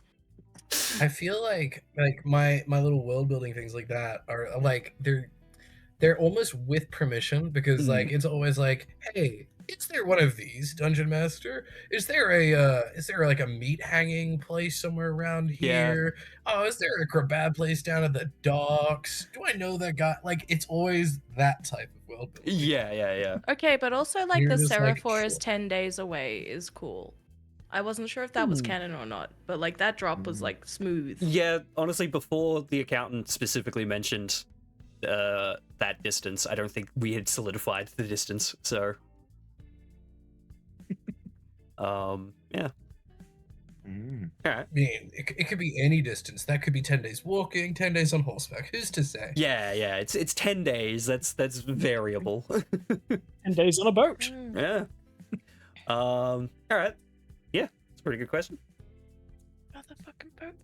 Cosmo's ability to say yes and as a mark of great TM. Ah, thank you. Mhm. No, and it helps just Agreed. it helps that like yes ending these party members is like I know that it's like this is gonna lead to something good. We try not We've to break not too let much you stuff. astray. Except when the mantra of let him cook ends up with buffer steak.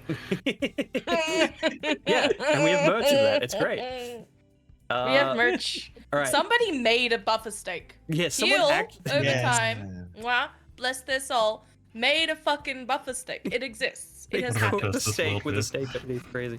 All right, I have rolled on the for everyone table. We've got a 19.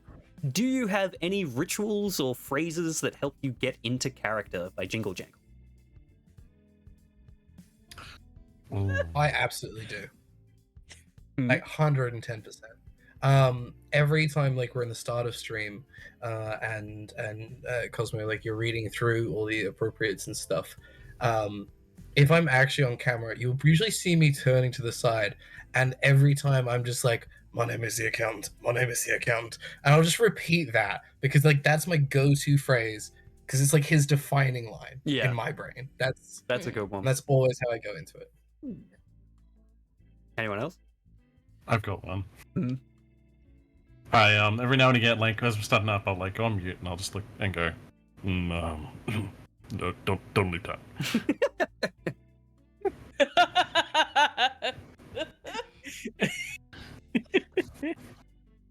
'Cause there are a few, like every now and again, I'm honestly just quoting myself most of the time because like doing that gets me back into character. Yeah, yeah, Mhm.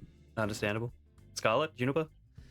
I have a couple. I have specifically 2 sets of dice that I use for Miss Cotta because I always use 2 sets of dice, especially if I'm playing a spellcaster. But so there's that. I have a very specific color coordinated set that I go, it's the purple one today. And then I have, if it's cold weather, I'll usually make tea. Because it's Miss Cotta, and I'm not gonna disrespect her like that. And in terms of voice, she's very easy to slip into for me. But it has happened in the past where the character bleed has been when I've been cleaning, I'll switch accents. Can confirm. And it's happened. It has happened more times than I would like to say. But it was also like the environment as well. I think like hearing the jazz, like the smooth jazz come in and that sort of things. My general rule of thumb is repeating like character names that she would say if I'm going to say it, because she's not going to introduce herself very often, if at all. She'll be usually addressing someone else. So almost on the opposite end of the accountant, like she's very much a person who's like other people before she even thinks to introduce herself because she's taking care of them first. So that's kind of like how as a character she comes out as. Alexander says, But- I am the accountant. Miss Cotta goes, Mr. Accountant, sir. This is the this it goes in order. Janus, Mr. Scoop, Mr. Accountant, sir. Yes, Lady Sanguis. And then like between those, it's just like, oh yep, there she is. Or it's just like, really, we're going to do this now. The number of times that's come out, especially when it's I'm arguing with the vacuum cleaner at work. Or the dishes, like something slips in my room and I'm like, are you gonna behave? Actually Oh, ridiculous. The character bleed is strong with this one. Mm. I didn't. But other than that, most of the other times, it's the other stuff too. Go I on. don't really know if I've got much in the way of character anchors for Janus. But there's kind of 2 that spring to mind, sort of, but they're sort of loose. Same as Scarlet, I've got Janus's specific dice. Like he's got a specific set of blue dice with gold numbers on them, and then like a backup that's sort of armor gray for when I need more dice. And then there are times where I've caught myself sort of like when we're role playing, I sit up straight, straighten my neck, shoulders back, like like you would expect a young noble to have been told that, to straighten up his posture and stand up straight. And doing that kind of helps Janus's voice come out.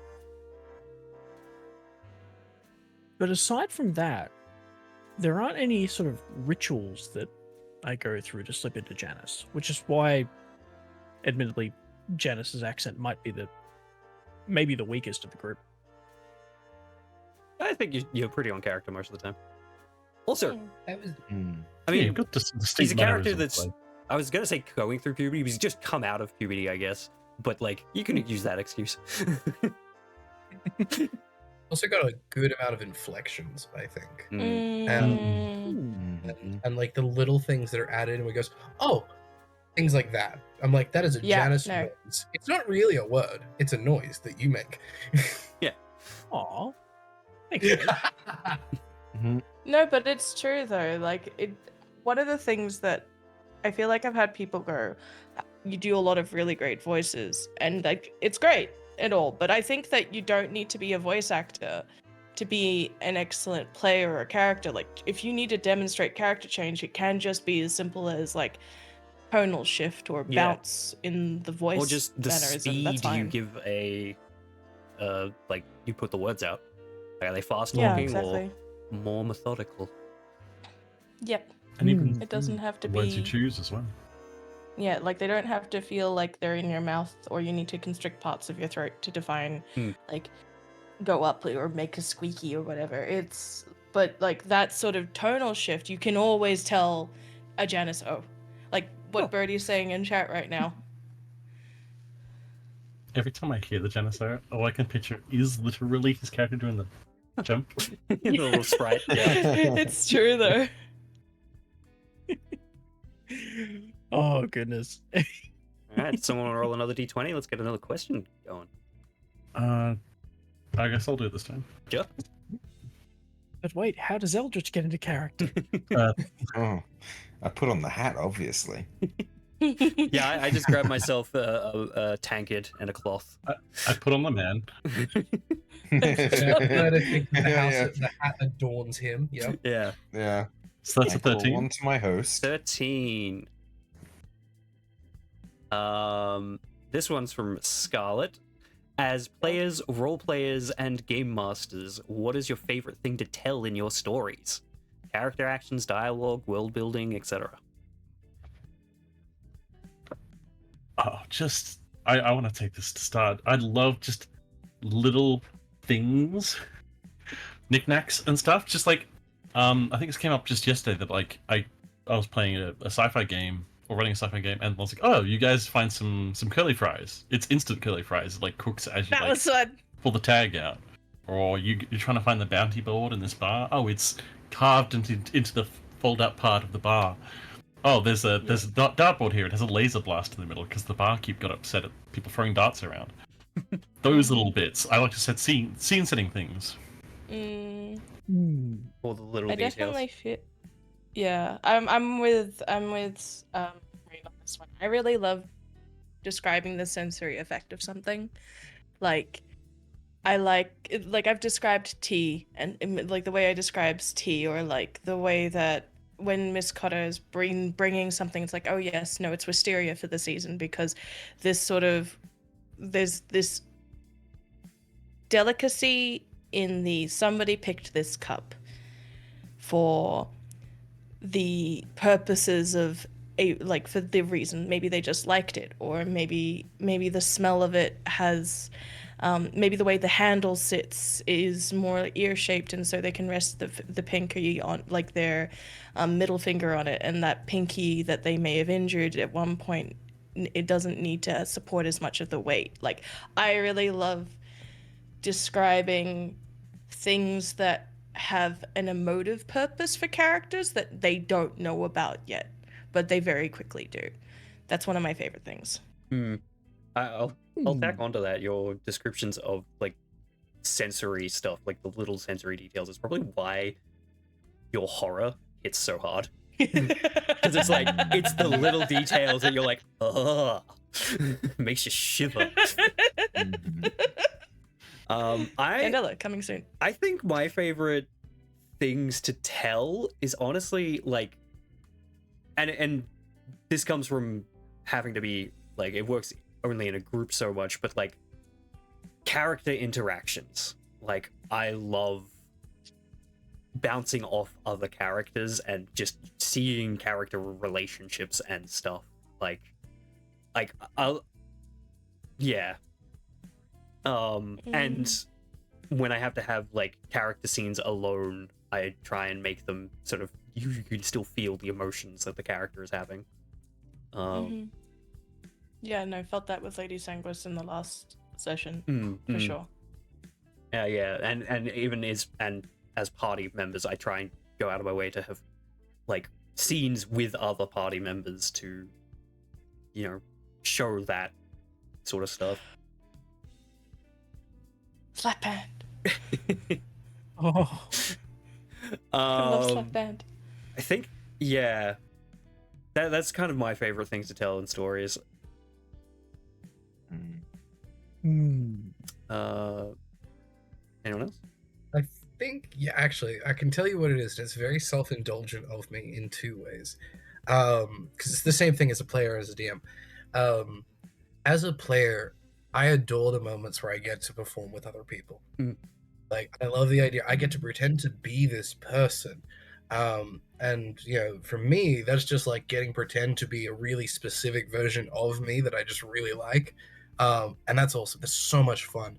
I just get to throw the world away for a brief moment, and I talk to this I talk to this person that my character cares about so much, or I get to look someone in the eye and feel fear for a moment, and I love that sensation. It's amazing. But also as a DM, I love being able to sit back and absolutely have no involvement as two other people do that. Because for me, I'm like, I know how much I love it and how fun I find that to be.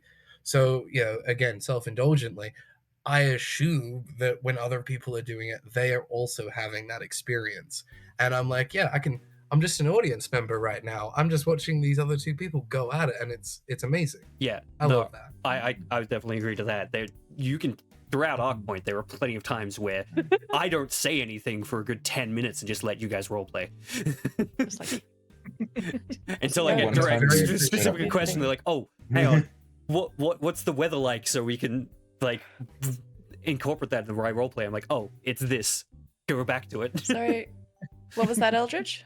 Wasn't there a time where you straight up like got to walk away and like grab a snack or something? Oh, yeah, there's been a Because few everyone times, was just yeah, where I'm role just like, yeah. "Oh no, they're going at this. I'll go fill my water bottle up or go to the bathroom or whatever."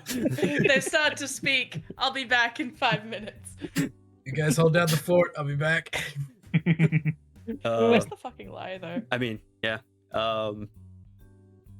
Juniper or Eldritch? yeah. So I think this is a sort of slightly left field. One of my favorite things to like play out as a GM is sort of atmosphere. You're describing like how a place feels and describing like thinking back to like Janus's night map Yeah. is a good example. Oh, of fuck, that like, hit hard. like as far as like actual action goes, there wasn't much going on. You know, it was standing and staring and silence and darkness and like the sensation of the walls going up and up and up forever. And I love just taking the time with like an atmospheric scene, you know, describing how an area feels. You know, throw in the little details to make it more believable. It's Yeah. funny because I love that for the inverted reason. I'm like, yes, I understand the details are really, really cool. I also love it. Sometimes I'm like, no, it is what it is, and you know what that is. And I'm like, yeah, I've been there. I didn't have that dream, but I felt that experience because I know exactly what it is. The minutia was different, but I've been there too, and I can see what you're going through in this moment. and Yeah. it's so good. Mhm. Oh, Honestly, It's a massive honor to be at this table with everyone, because y'all are great. Yeah. It is an honor to Eldritch? play with you guys. Yes. Ah. I have. Yeah. I mean, Juniper, you're the only one who's had me as a DM before, but yeah, I'm definitely a big. I and remember. you pick on this. Yeah, you know. But I think for me, the stories I like to tell, I think, are stories that I guess are about world. Like, I'm a very big world builder, so I just love creating really in-depth worlds that the players can really immerse themselves in and like get lost in and create stories, but also kind of have ripple effects on it and yeah, all this kind of stuff. I mean, again, Juniper, you'll know the one that we did, and that was there was some good spooky stuff in there, but there was also like I knew how salt worked in the economy of that world. It was He had a like there was a full world and system and structure to everything before we got there. yeah. Nice. Like before Yeah, session same. 1, that was a world that would just run itself whether we turned up or not. Yeah, that was part of the Yeah. reason I turned to Eldritch when I was like, I need help making sense of Arkpoint. Oh yeah, it's so much fun and like just creating the fact that everything in that world that happens, you know the reason why it's happening. Like that's so fun, and then getting to see how other people react to that and how other people kind of you have this vision of like, oh, this is how the world works.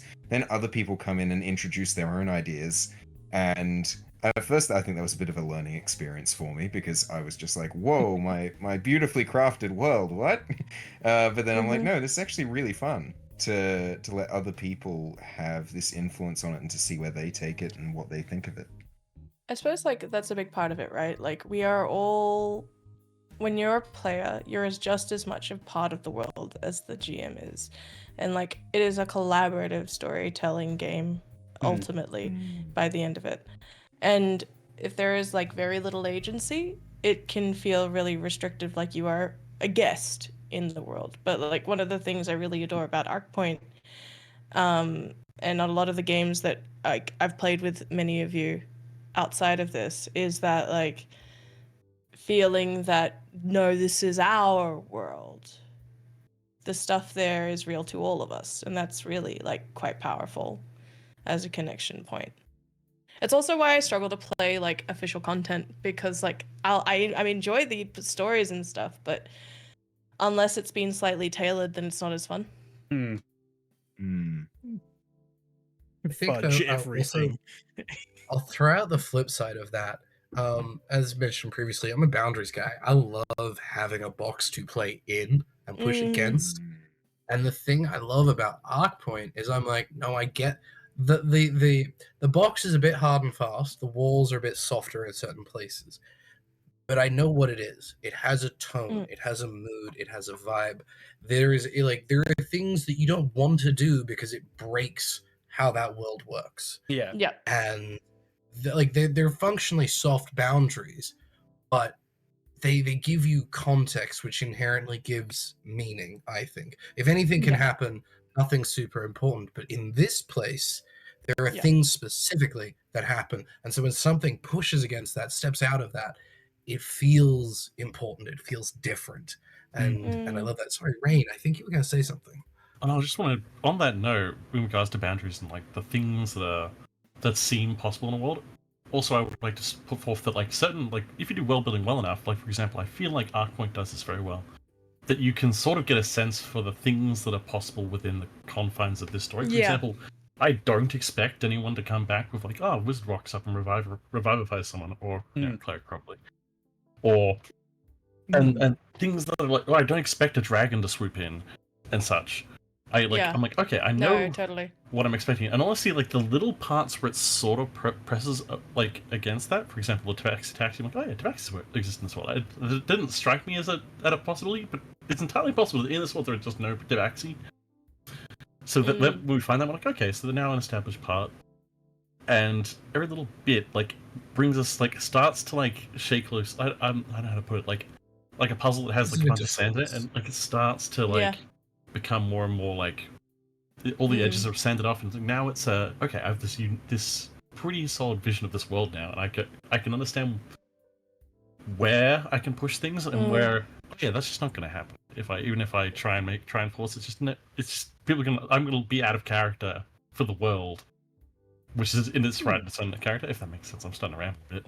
No, you know, it makes sense because like one of my favorite analogies for like great character building and great like your growing up building is that you are you're a faceted person, right? And what that means is that you have multiple sides, and as you develop more and more facets, realistically, what you become visually from a distance is a more well-rounded person. And I think like the more and more you find out about a thing and the more and more you choose to explore those parts of yourself or choose to explore things in this world, you do discover the boundaries, yes, but they don't change you. They change your approach to it. And I really like that about the setting. Especially with like the people die. They're just gone. Bye. Later. Yeah, death Yeah. had quite a consequence in Arkpoint, which is a very interesting thing. And I just want to bring up something that Birdie's saying in chat, where there's so much trust among the players in this game. Like, I very much trust every single one of you that if I can be as like bawling or whatever in like acting or whatever for this particular game, because this is ultimately like it is a sign of trust that I would give that to you guys, right? And I trust all of you to treat it with respect or treat the scene with respect, or if we're joking, it's like honestly it's to undercut the tension a little bit because it's a really intense scene, you know? It's but like I trust you to yeah, like but I trust you guys to have that, right? And that goes for the real life too. Like I trust everyone in this party implicitly. Damn. Oh, you know this. Now I'm. Now I've literally fought you. You have. That's not a metaphor. There were swords. They were firm. At least 3 people here. Yeah. with core swords. Anyway. Anyway, should we move on to some more individual questions? Yes. Sounds fun. Ooh, yeah. Well, Go for it. I rolled Eldritch. You're up. Okay. Roll us a Rightio. Let's D8. get that D8. Let's go. Where'd I put that dice roller? if you're There wondering we where are. you can find all of these questions, by the way, people, you can check out the Discord. yeah. 1. One. What That are one. the processes for you and Cosmo designing NPCs together, and are there any NPCs you've enjoyed painting the most? That was from Scarlet. Okay. So I guess this is kind of the a- process. Yeah. This is You a kind bit of- of There you go. both of us to answer this. If you want to start, though. Yeah. Yeah. The process from my angle is normally there's in the actual kind of design of the character, it starts with Cosmo sending like a brief of like, hey, I want this character, I want like 3 characters for the next arc or something like that. And here's some basic descriptions of what I'm looking for. And we don't exactly have too much back and forth then. It's more once I start drawing, I do some drafts and I go like, hey, how does this look? What's, your opinion on this, that, and this? We get feedback, we go back and forth a bit. And not for too long normally. It's only like 1 or 2 sketches, and then normally we're there. Yeah, you lock and on to then- what I'm like the idea I have pretty quickly, which is good. Yes, I think somehow we end up on the same wavelength very easily, which is I mean Yeah. you're very good at providing reference images and things as well. You're just like, this is exactly what I want. I want It's that. almost as if he this, knows this, artists. mixing, Yeah, Yeah. I've worked with a lot of artists in my time. Also, like, yeah, when we first started with the Sanguine Soiree, you gave me like a pretty good idea of what you wanted. Like, you were like, can I get like some physical descriptions, but also like a description of their personality, so I can give them the right Right. expressions and stuff. It's so important. Yeah, and like Mhm. general color schemes maybe and stuff. And yeah, so like, I don't know if I can. Yeah. open it up right now, but like we have an entire like Google Doc brief that's just full of all the different Yes. characters we've designed over the time, and like, yeah, it's been a lot, honestly, now that I think about it. Mm. Almost as Yeah, if like- it's a world. We've got at least what 20 plus or like 20. Maybe, yeah, because there was 8 to begin Yeah. with for the soiree alone. Yeah. And then like we've had the Panama and Ricky and the Dawn and Mary Cross and Mm. Harkus. Mm. The Yeah. And there's some we haven't even yeah. seen yet, right? there's still Mm. yeah Members. the various council members and Yeah. Dame Naval. Mhm. Sons, daughters, That's it.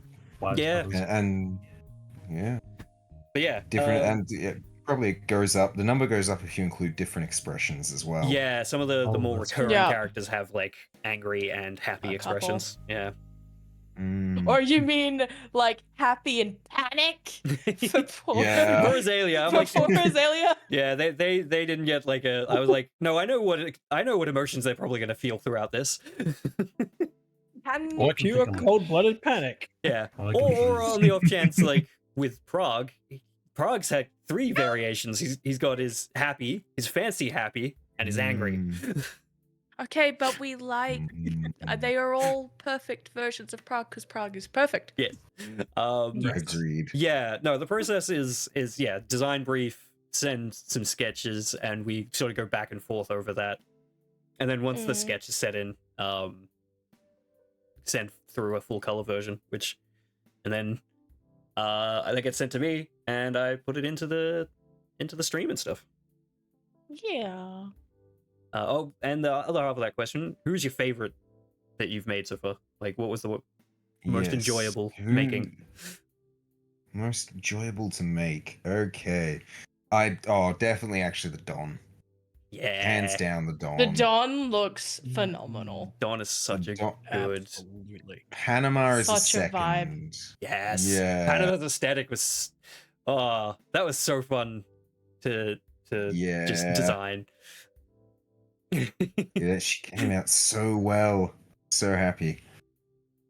Yes. And just yeah. Big, the- big thanks to Scarlett on helping come up with how the twins look. Because I mean, it's not a secret they're Yes. part of your backstory now. Yep. Yeah. Exactly. And that really helped, you know. You've sent a few sketches over, there was a couple sketches from Scarlett already, so I was like, I just expand on this and bam. The awkward silence as we Mhm. remember the tome of art that I've got in the brief break we took between sessions. That none of you are seeing till the arc's finished, except for like Alexander gets a preview. You definitely get a preview, Cosmo. I've seen most of it. You've seen most of it. Um, No, I think actually all of it. Yeah. Actually, I'm gonna just expand this question a little bit to everyone. Who's your favorite? What's your favorite design, like NPC design? Ooh, NPC Panama. design. Yeah. Fucking Panama. I love Panama. Like, for various reasons, I love Panama.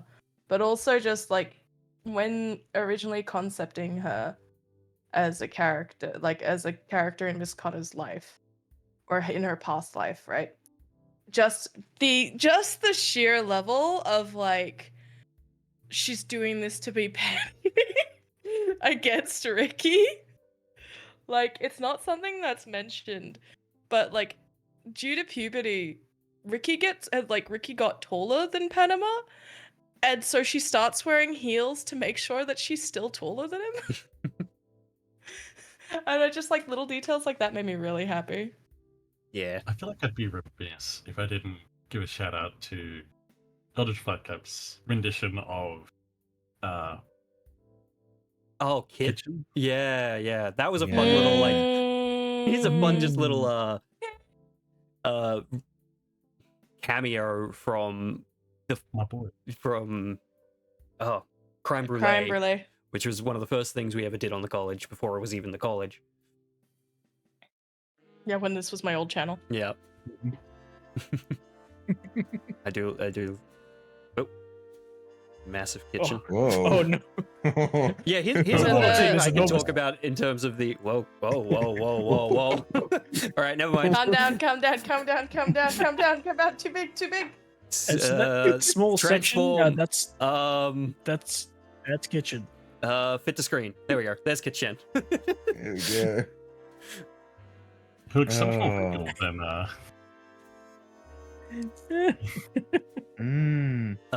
Yes. Yeah, as I said, that's another part of the process is that Eldritch, when he sends through the images, they're big. I have gone through and like for a lot of these NPCs actually like full on just reduced the resolution by like a bunch just so it doesn't chug my computer every time I try and load them into OBS. I'll have to export the PNGs smaller in future. It's fine. Like it's not a big issue to redo it, and honestly, I appreciate the extra detail. Yeah, we'll throw up the Dawn here. That's Oh, there we go. Yeah. Remind me, I love this hand. I'm awash with specifically. memories as I look through the tome. We're all just Dawn. nostalgic. I'm hurting myself again, guys. yeah, the Dawn's aesthetic is so good. Just look, it doesn't make sense No, it doesn't make biologically in that he's wearing a suit while having a shell, but it looks cool. Like he's got like the main suit and then the extra jacket sort of cowl thing over the shell for reasons. So Lovely context, guys, I'm looking for context for Cosmo specifically. It's the Greenhouse comic. Yes. Hmm. Yeah, Juniper, Alexander, do you Uh, have any particular favorite NPCs that we could show off? Honestly, yeah. I'd like to draw attention to Cameron. Yeah. I absolutely love Cameron's design. Like So fucking sus. this is a character who's just got hate and spite, and it's been captured so nicely. Like this is someone who's staring you down with just pure vitriol. No, And, yeah. like, you really feel like, oh yeah, this guy's been through some shit, and he's pinning it on you. Yeah, it's the lack of light also in the eyes as it just stared directly in camera. Honestly, I had a Yeah. lot of fun being like, oh, what if a Dragonborn was based on a different kind of lizard? And I was like, a chameleon would be such a cool... The chameleon's a good choice. Yeah. That was a good choice. I really and fucking love Eldritch that. captured that so well. I love the way Cameron turned out. Yeah, I think I specifically remember you had in one of the descriptions like, give him eyes that are not quite chameleon eyes, more like the regular eyes. But Yes, because It the was like- bulbous it was like chameleon this eyes one, would look Yeah. kind of weird on a humanoid, and for sure. and wouldn't quite give the expression that we wanted. But the way you've captured the way he looks is just so good. Yeah, I kind of tried to do a bit of the chameleon eye in the sense of like there's a certain roundness Mm. to it, but it's Yeah, not. not the tiny pinpoint. Weird swivel eye certain that thing, yeah. Honestly, when I saw it, my brain was, and you were like green dragonborn. I'm like, a puke. Yeah, like that's just from like a biological standpoint. Like, yep, that lizard ears, yep, lizard nostrils, yep. Those eyes have got a fantastic field of vision, clearly, because they seem to have a lot of room to move. Just brilliant design, Eldritch, absolutely fantastic. Thank you. Question is, does he have what's the term? Depth vision. Oh yeah. Can his eyes reach far forward enough? No, see, that's why Scoops caught him so off guard, because he jumped directly in front of him and belched fire. Oh yeah. Alexander, do you have a... I think I do, and it's probably a bit of performance. It's probably a bit of art that bring it together. And for me, it's Ricky, and the reason is actually Ricky. really simple. I saw him and I went, yeah, I'm gonna hit that man. May not be right now. I'm gonna hit him, and it's gonna bring me great joy. When I look at that, look at him. I just wanna give it to him. Just you smug son of a bitch. You want to know the You worst can part? certainly He'd try. probably. No, the thing is, He'd only let you. He'd only let you hit him. That's the worst part. He'd do it to make sure that He's you so did. much like you. That's his first mistake. And that's Ricky actually is that's also Ricky, a lot of feelings. Yeah, that's actually second Ricky. The first I did an earlier Ricky, but I wasn't happy with it, so I redid this. He is even more punchable. So punchable. Ricky. Yeah. I honestly, I don't know if I can decide on a particular NPC. I think Pierre has to win it out for me. Yeah, it's so Yeah. punchable. Sorry, I'm just looking through He's so good. the folder as well, and I just remembered Jeffrey Big Boss. Oh yeah. I feel like this also counts as like Speaking who's your punchable. favorite NPC. Can I take that off the list? Yeah. I think we've gone through that. Hang on, It's I just, Prague. Yeah, Prague. we all know it's It's very proud. yes. Okay. The description I gave Oh of my Jeffrey God, Big Jeffrey Boss was Big one of the Boss. best things. Was I was Fuck like, this guy. I just like make it. It was literally just one line: Jeff Bezos, but green with tusks. Yep. And you captured it perfectly. Fucking- Speaking of people to punch Yeah. through a wall, Oh, that was that. Yeah. So funny when you guys just were like, "Oh, we so want to kill him. We want him to be the bad guy," and he's not at Yeah, least of that. He's much he's of- not a good no, guy. he's bad. No, He's still yeah. bad. He used slave labor. There's still and stuff. time. But yeah, this is Pierre. Yeah. Yeah, Pierre he did was use just. slave labor. I don't know what to say. It's just fun being an asshole. I want to punch. I just saw Alexander have a visceral reaction there. Like, okay, Oh. looking at just the design, he actually probably would be one of my favorite characters. I'd play a guy who looks like that, honestly. I was like, yeah, you're a bit of a piece of shit, but like, I bet in a pinch, you're pretty good. And then you add that performance to it, and I just It was man, I don't quite a like good him. performance, was it not? yeah, it Brutus depends whether you food wanted him line. to return later or not. We still have a Brutus lot of food line. questions. Yeah, Shall yeah. we move on? Well, we should go through that. Okay, so that was Eldritch's Oh, yeah, technically individual one. Like, Second. yeah, Miss Cotter, you're next. Oh shit. Okay. Number 3. You want to read it out? Me lord. Miss Cotter has had a few very lovely flashbacks, which has been your favorite to reveal, which has gotten the best reactions out of the other players. Well, there is one that is coming up that I know will be my favorite, but I cannot say anything about it because it's going to be a vibe. Oh no. And it is accompanied with a DM laughter. I mean, I love it everyone's flashbacks. Which, yeah, except you know what's coming. And it explains a lot about her, is what I'll say. But as far as ones that have been revealed, definitely the one of the twins in the storm. Because I wrote that, I went to take a shower, I came back and I had a short story. That happens. Yeah. And just that, like, I grew up with my mum reading out loud to me until I read faster than her, and I made the childish mistake of like saying, "Mum, I read faster in my mind," and no more story bedtime, which was really sad. But I really love reading stories out loud, and being able to do that with Miss Cotter and knowing what her feelings are in that moment, and like just being, hopefully it came through, like just portraying the amount of love that she had for the twins, or still has for the twins. And like I hope that translated through. But like seeing like the Oh my god, dawning realization. And I think it was Rain and Juniper specifically. Alexander had like a slow I see nod of like, I see you, person who knows how to play the fiddle. But it was like between like Juniper and Rain's reaction of like, no. Listen, I'm just an expressive guy.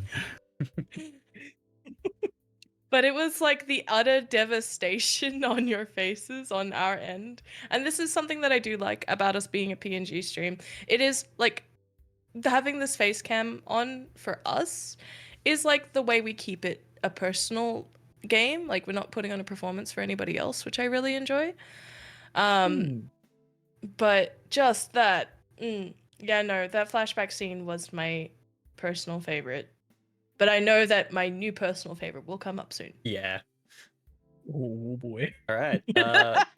Scoop. Do you want to roll? Oh, am I rolling D6? Yeah. Yep.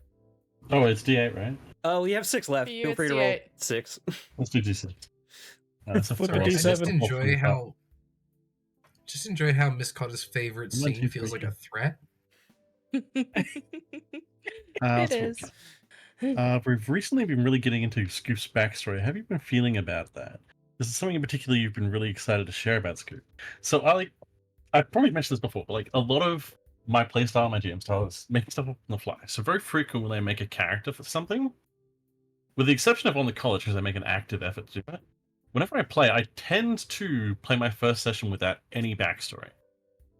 I have what my character looks like usually, because honestly I'm addicted to Hero Forge. And Yeah. like that's all I got. I've got like what they can do. I've got like, okay, what happens? And like my books are filled with characters that their character was cemented in the first line they said. And that's a good thing for Scoop. Like when I'll get into the actual meat of the question first. So Scoop's backstory, I worked with Cosmo to do, and we sort of we had like a vague outline, and then every session we'd sort of come back to it and be like, all right, let's iron this out a bit more, until we have like what is, I think at this point, a pretty good ironed out version of what we know it to be, and we've honestly hit it on pretty hard. But so often in games, I am very appreciative to my DM Cosmo and everyone else here in actively trying to come out and uncover the backstory, because so often I'll make a backstory for something and I am the guiltiest person on the planet of sitting in the corner saying nothing, interacting with no one and going, please ask me about my backstory, please ask me about my backstory, please ask me about my backstory. Okay. And I assume I'm not alone in this. I feel like as someone who literally had to force it out in the first session of our home game, where I was like, cool, you're gonna do that? I need this, and you're like, thank you. Yeah. My character has been running for so long, I need you to do this for me.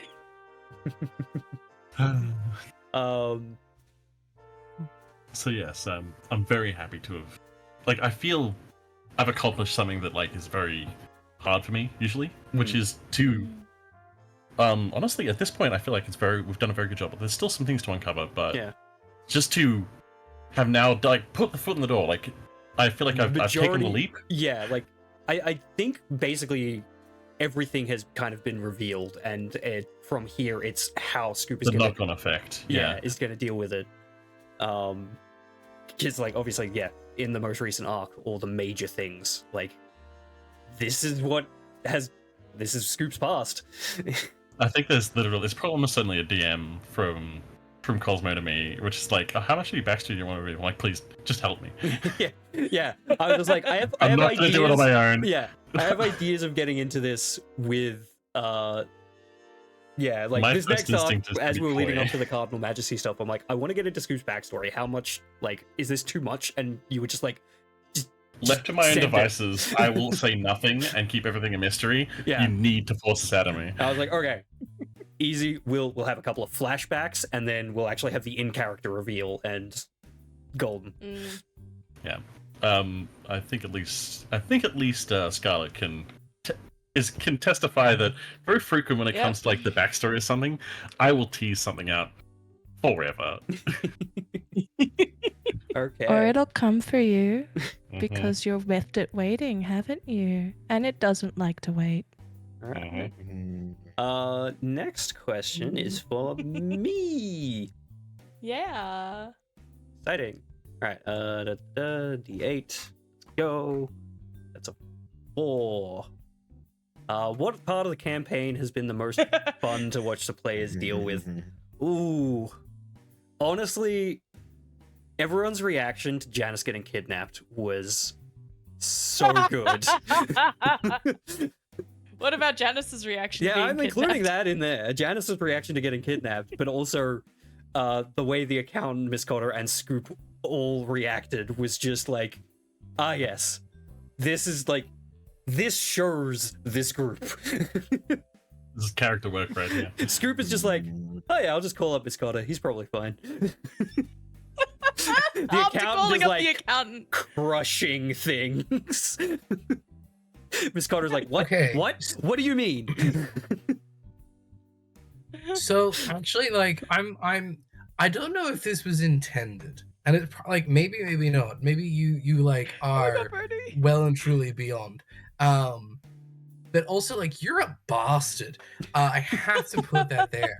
Like you did this really at face value, really bad thing, Yeah. and I was like, oh man, I am unhappy about this bad thing. You bastard. And then you didn't give me someone who was as bad who did it. That's the worst Oh no, bit. that's shades I'm of like, grey, baby. it wasn't shades of gray. He was like kind of palish cream at best. I'm grayer than that guy was. Like literally. Oh, you guys can hang out here with us. You're cool. Don't leave the room now. Like, I killed a man. I'd kill me before that guy at this point in terms of severity. Like, I was so ready to hurt this dude. I'm trying to be a better person, and they're just not that bad. Nick? Yeah. I don't know. Yeah, I shut up. probably if honestly, if Juniper hadn't said like, "Oh, I liked him," I don't think Miss Connor would have healed that guy. Fair, fair. Oh yeah, no, it's just like, oh, he was nice. Miss Just like, Connor, oh shit. "Ooh." That's the only reason she healed him. I hope you know this. I hope Yeah, you know this. know. You sent Just- that guy to the fucking shadow realm. Yeah. Deactivated No, I my think trap card. Yeah, I- she warned him. I think that has to be my favorite part. Like, there's a lot of good parts, obviously. Mm. I honestly, the way you all dealt with like the Black Cloaks as well was very interesting.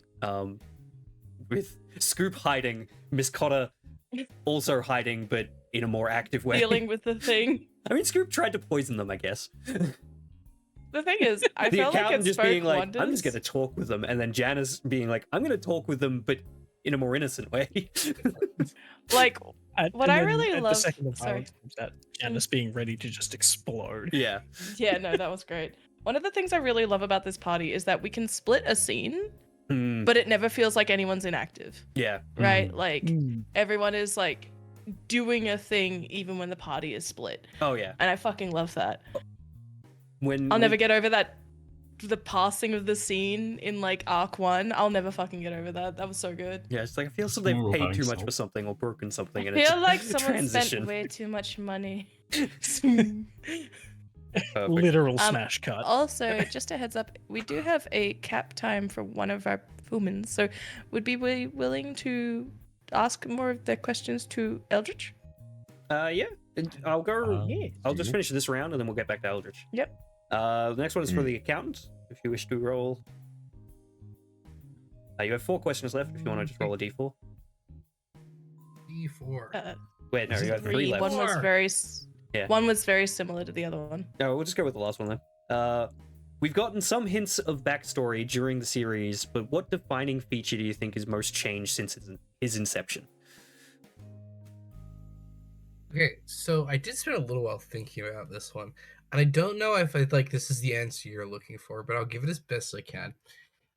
He started life as a trope, one of my personal favorites. I love me a big muscle-bound mafia character for a one shot, and that was as far as he went. It was a great time. And then Dan comes back to me. He's like, we could keep going. I'm like, all right, cool. I'll make him a 2-dimensional character now. Now he has like a what and why. That explains who he is and why he does what he does. That's as far as it goes. So he's now got 2 dimensions. And then as we continue playing, I now interact with other people, and he starts changing, and he starts going through arcs, and he becomes a different person. Now he's a 3-dimensional character because he's got feelings and opinions on stuff. And then the next time we revisit his backstory once again, and now I'm like, well, now I have questions. I have things that I want to know about. I want to see how this has affected him and why he is the way he is and what that's going to mean. And so now at this point in the character, I'm it's a little self-aggrandizing, but he doesn't feel as much as a character as he used to. I can now say that I'm like, I've genuinely laughed with this person. I've actually cried hearing their story that I wrote, admittedly, because How dare I? he broke my heart, and I felt so bad. And so now he's kind of transcended character for me, at least, and again, self-grandizing, but he feels like a person. So for me, it's the depth that has changed. Yeah. Yay! No, literally just I love that. at the after the last arc, Alexander sat down and wrote. I feel you almost doubled his backstory. It was a lot, and oh wow, damn. I'm pretty sure my response was, I have no words other than damn. It's both very rewarding, and also I'm like, for God's sakes, validate me, you son of a bitch. Yeah. No, like, fuck my guy. Like, that is because everyone here has a different way. I mean, this is another question that we can get to, but like, everyone here has a different way of doing their backstories. All right, Janus, do you want to roll? You guys have backstories? Exactly. All right. We got Again. 3, 4, 5. Let's go. Number 1. So this one's from Scarlet. You've had a lot of mental figures over the course of Arkpoint. What are some pieces of advice that have really stuck out to you from them? So the first one that springs to mind. Is something he echoed from Miss Cotter to the accountant. Holy shit, you have no idea what that did to me emotionally. Yeah, just like the notion that like, oh yeah, like it like initially started out as, oh, they're bad guys, right? It's okay. But no, even bad guys deserve to live. And he's like, oh. And he's carried that with him since then. And he repeated it to the accountant, and honestly, the shockwaves felt throughout the group when I said that. I feel kind of bad, guys. You're good. Oh, it was perfect. That's okay. You also changed the context on it, which I think is what kind of made it for me. Because and correct me if I'm wrong, but it was delivered for a kind of an external life-saving kind of thing. And then it became something that validated someone who was / thought they were a bad guy. Yeah. It's like it invert, I think, and its meaning just So powerful. Pat self on back for saving the accountant by accident. Or at least saving their relationship. Yeah, we both know Janus wouldn't stab you on the back. Yeah. No, Janus has been very clear on his saved my feelings. heart though. Any advice from Scoop that stuck with Janus? I hope not. Is it the buffer steak? I swear to fuck. I honestly, No! There's a lot of life lessons. if he's picked up anything from Scoop, none of it's good. And I think that's amazing. You've learned how to field strip a crossbow, maybe. Ooh, Possibly. good point, actually. Possibly. He might have How picked much he that was up. paying attention. Did he blink? He's Yeah, learned like how that. to have a good time. He has. And he's learned some of how to cook a steak. He's going to be corrected on that later, no doubt, but he's learned some of the important bits. Rule number 1: if you have any to screw, there's always a chair around. And I'm sure a lot of the accountant is definitely kind of your biggest mentor. So Absolutely. And as far as like specific advice goes, I'm not really sure of any like specific moment that like or any particular phrase that Janus remembers. Only that the accountant just kind of taught Janus how to conduct himself. Now, like stand tall, stand your ground.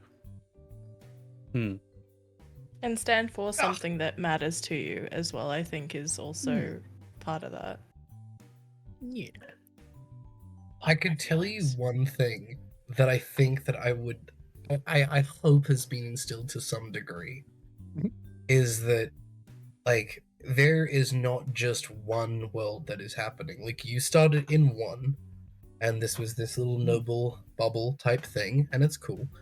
And then there's, like, everyone else, and then there's this other world where crime exists. And this is, like, the world is multifaceted. It's not simple. There is no simple thing there. These worlds... Like, you can have your opinions on right and wrong, obviously, but it's never simple. Those worlds blend together, as we're finding out as well. Yeah. Yeah. Crime exists everywhere. All right. Well, Eldritch has to head off at 5. So, Eldritch, do you want to just pick 2 questions that you want to answer from your list rather than roll?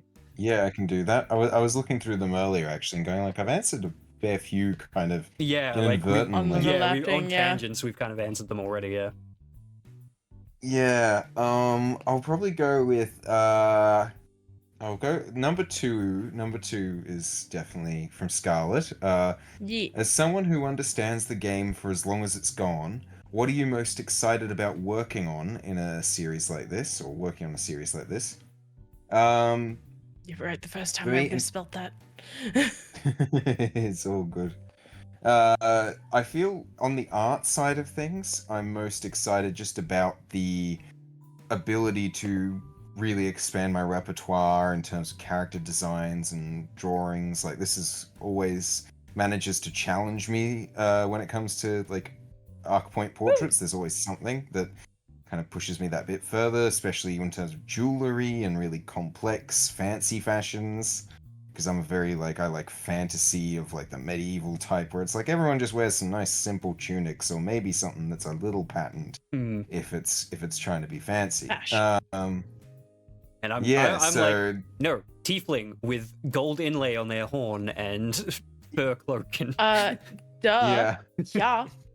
Exactly. You know, we're going roaring 20s, and it's definitely roaring. So that's always been like, that's the fun part on the art side, and just on the actual overall thing, I just love the world of Arkpoint itself and watching it grow, and I'm really excited to see how it continues to grow. Like, we've already seen, again, with like the black coats, but and other things, and just the stuff going on with the mob, we're starting to see how Arkpoint works as a city. And it's interesting to see how like maybe stories in future will rub up against the workings of Arkpoint, and how that will intertwine, and how we're going to learn more about what the average citizen's life's like. Like, you know, we're working out, okay, the Watch has power, but also there's tons of people running protection rackets, and, you know, you've got the different crime families and things. So, starting to learn, how that works, and then how is Janus going to change it eventually as he gets more power, and he obviously lives between these two worlds. So it's always that's the epilogue of this series is going to be insane. I know that. It'll all depend on how things shake out in the next couple of arcs, definitely. Oh yeah.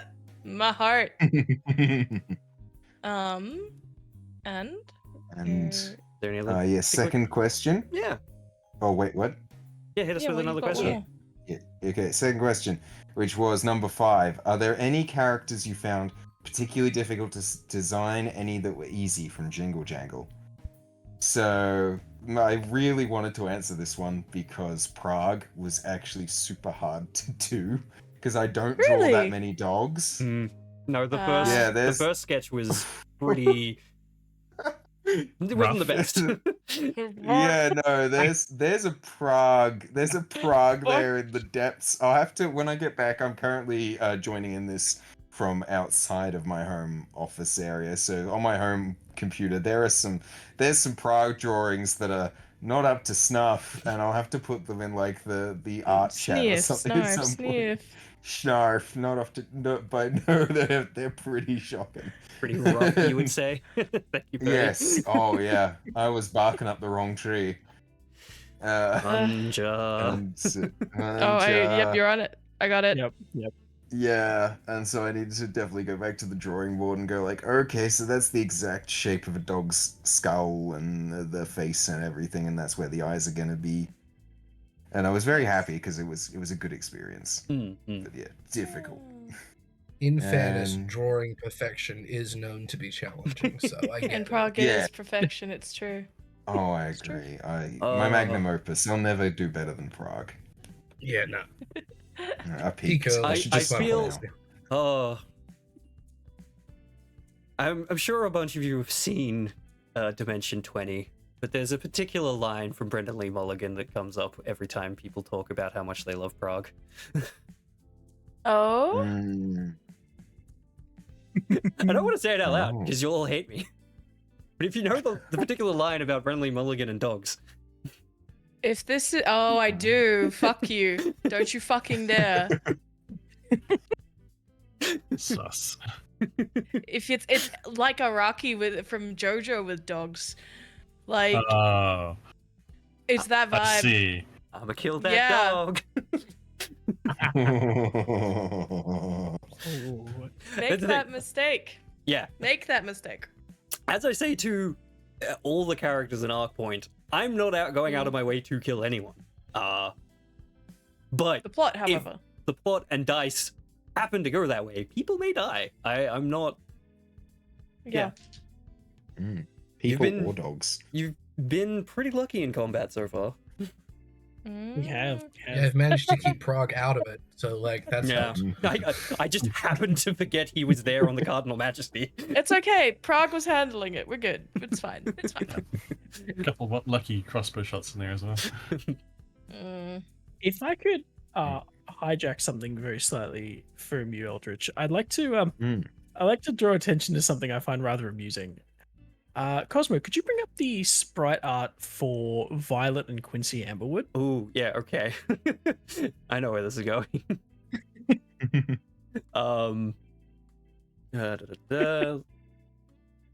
And Lord Amberwood. Boop.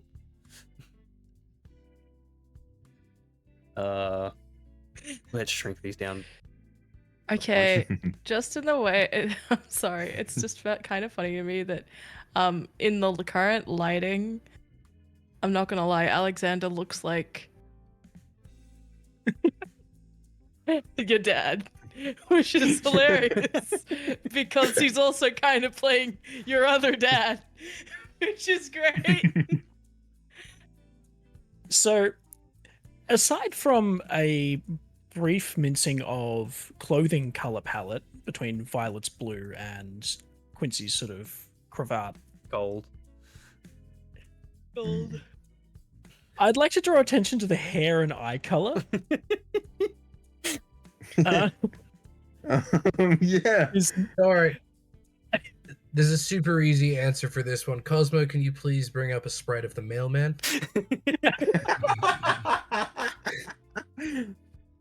Or mailwoman. Who knows? So, so this happened because I was consulting with Scarlett over Janus's design, while Eldritch was consulting with Cosmo Yeah. over the design of Janus's parents. And at no point did these two design processes mix before they were complete. Yeah, it's true. And so And there we was wound a up with, point where Juniper like pointed out to me, he's like, Janus's eyes and hair do not match his parents. And I'm just like, ah. Oh shit. I look forward to That that way- becoming a plot point. Yeah. Honestly, me too. But also, I'm terrified. Like that Except takes I being the thought black sheep the to a whole first- new level. Yeah, except you also said at the very start when we were designing Janus and emo kid Janus very specifically, like even like that you had dyed your hair and then it was canonically not dyed, and I'm like, Yeah, some things throw his changed. hands. Some things Yeah. definitely changed between what was going to be a one shot and then became a ongoing A series, campaign. So yeah, like there was those small design details of like this doesn't matter in the matter of the one shot, but like now that we're in a full campaign, it's like this may be a plot point, That's I my just- or we position. just gloss over it. I appreciate the idea. It was like beforehand. It's like, yeah, Janus has dyed his hair, and it's like, oh, this could be ongoing. It's like, I'm not gonna maintain that. No way. Could be the other Janus. option of one of the parents, like Violet, maybe is actually naturally black, but uses some kind of insane dye to make herself blonde. Magic. Yeah, Mm. I mean, yeah. Well, I believe. What I will point out Prestidigitation. though, they all have the same chin. They do. Mm, Dude, Yes. there's Actually, yes. chin Wow. carries. Right? yeah, Hot damn. honestly, Janus's face is pretty much like it's got elements of both. Definitely got his Huzzah! father's nose. There That we are. was not intentional. No, that's just a really nice coincidence.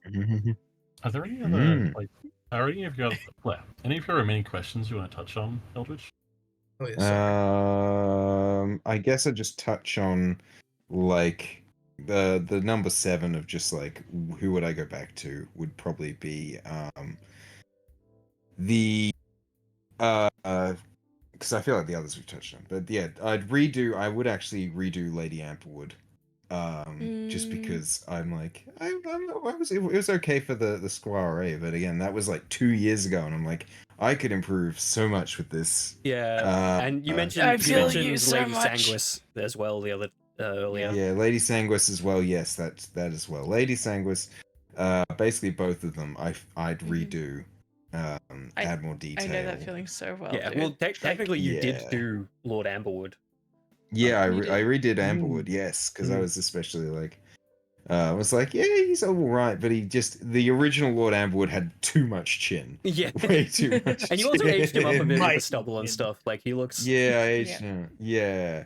No. I tried to go for an almost slightly Henry Cavill inspired look for. Nice. Oh my god, I see it now.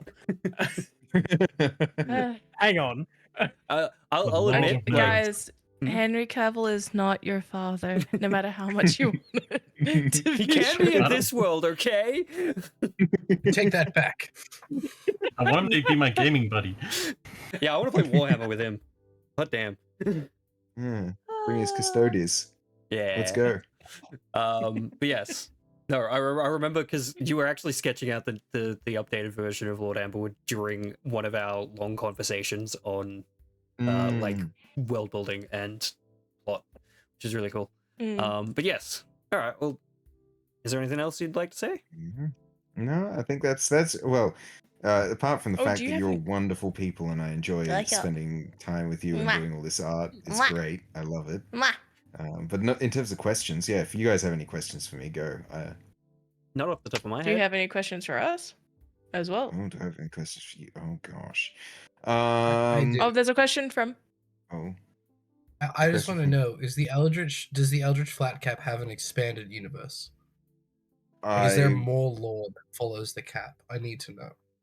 I do I have ideas, let's say, for I knew it. what's involving the wool from the Hebrides having special properties, you know?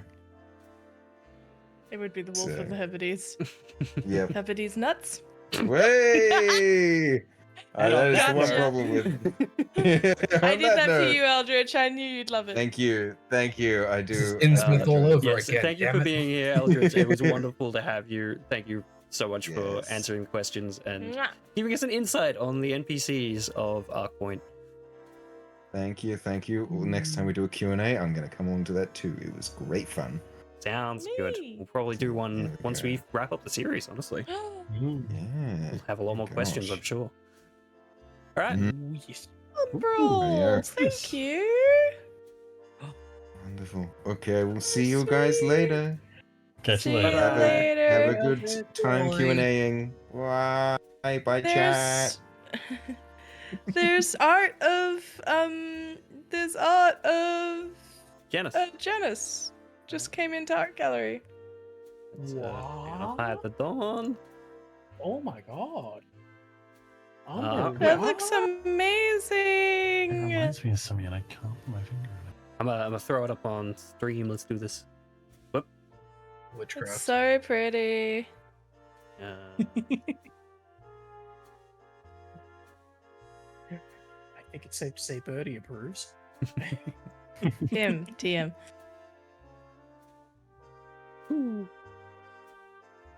That boy. Oh god. It's Real the Timothy. boy. fit screen. There we go. Some wonderful little sketch art of Janus by Umbral. Thank you, Umbral. Thank Oh you my so much, goodness. Umbral. Again, Yeah. more Ignoring in the it. parts of my English.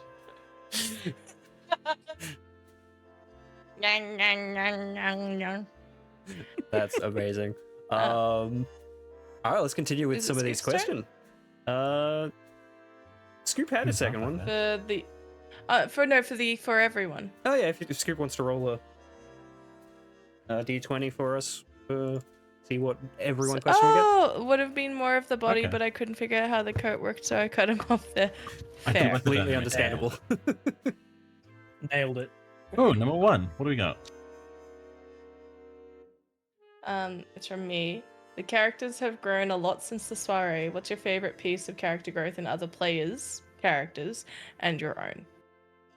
Ooh. Do you want to start us out, Scarlett? Fuck it. Janus, 1000% has grown the most since the soiree. Emo kid to like, if we look at before and after Janus, Oh, After, Janus is like, blow up.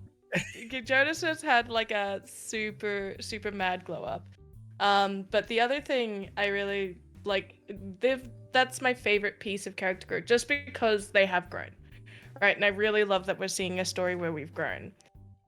In terms of Scoop, honestly, as someone who has GM'd for you, Rain, knowing that you had a backstory was like, there it is. As soon as the alchemist fire hit, I'm like, yep, cool, I see it now.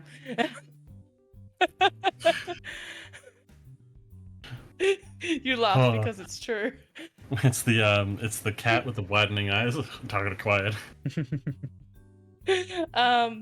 And the like the accountant, honestly, just the general way he stepped up. Like he went from at the soiree, like someone who felt like a caricature to a character, right? Like he's felt like the moments with Prague. Like one thing that I do regret us doing, but glad we did, but kind of sad we never did it because so much was kind of touched on, was like there was a one-on-one session between myself and Alexander before we started Arc 1, just to see how like they got to know each other or if they discussed anything to do with the mob.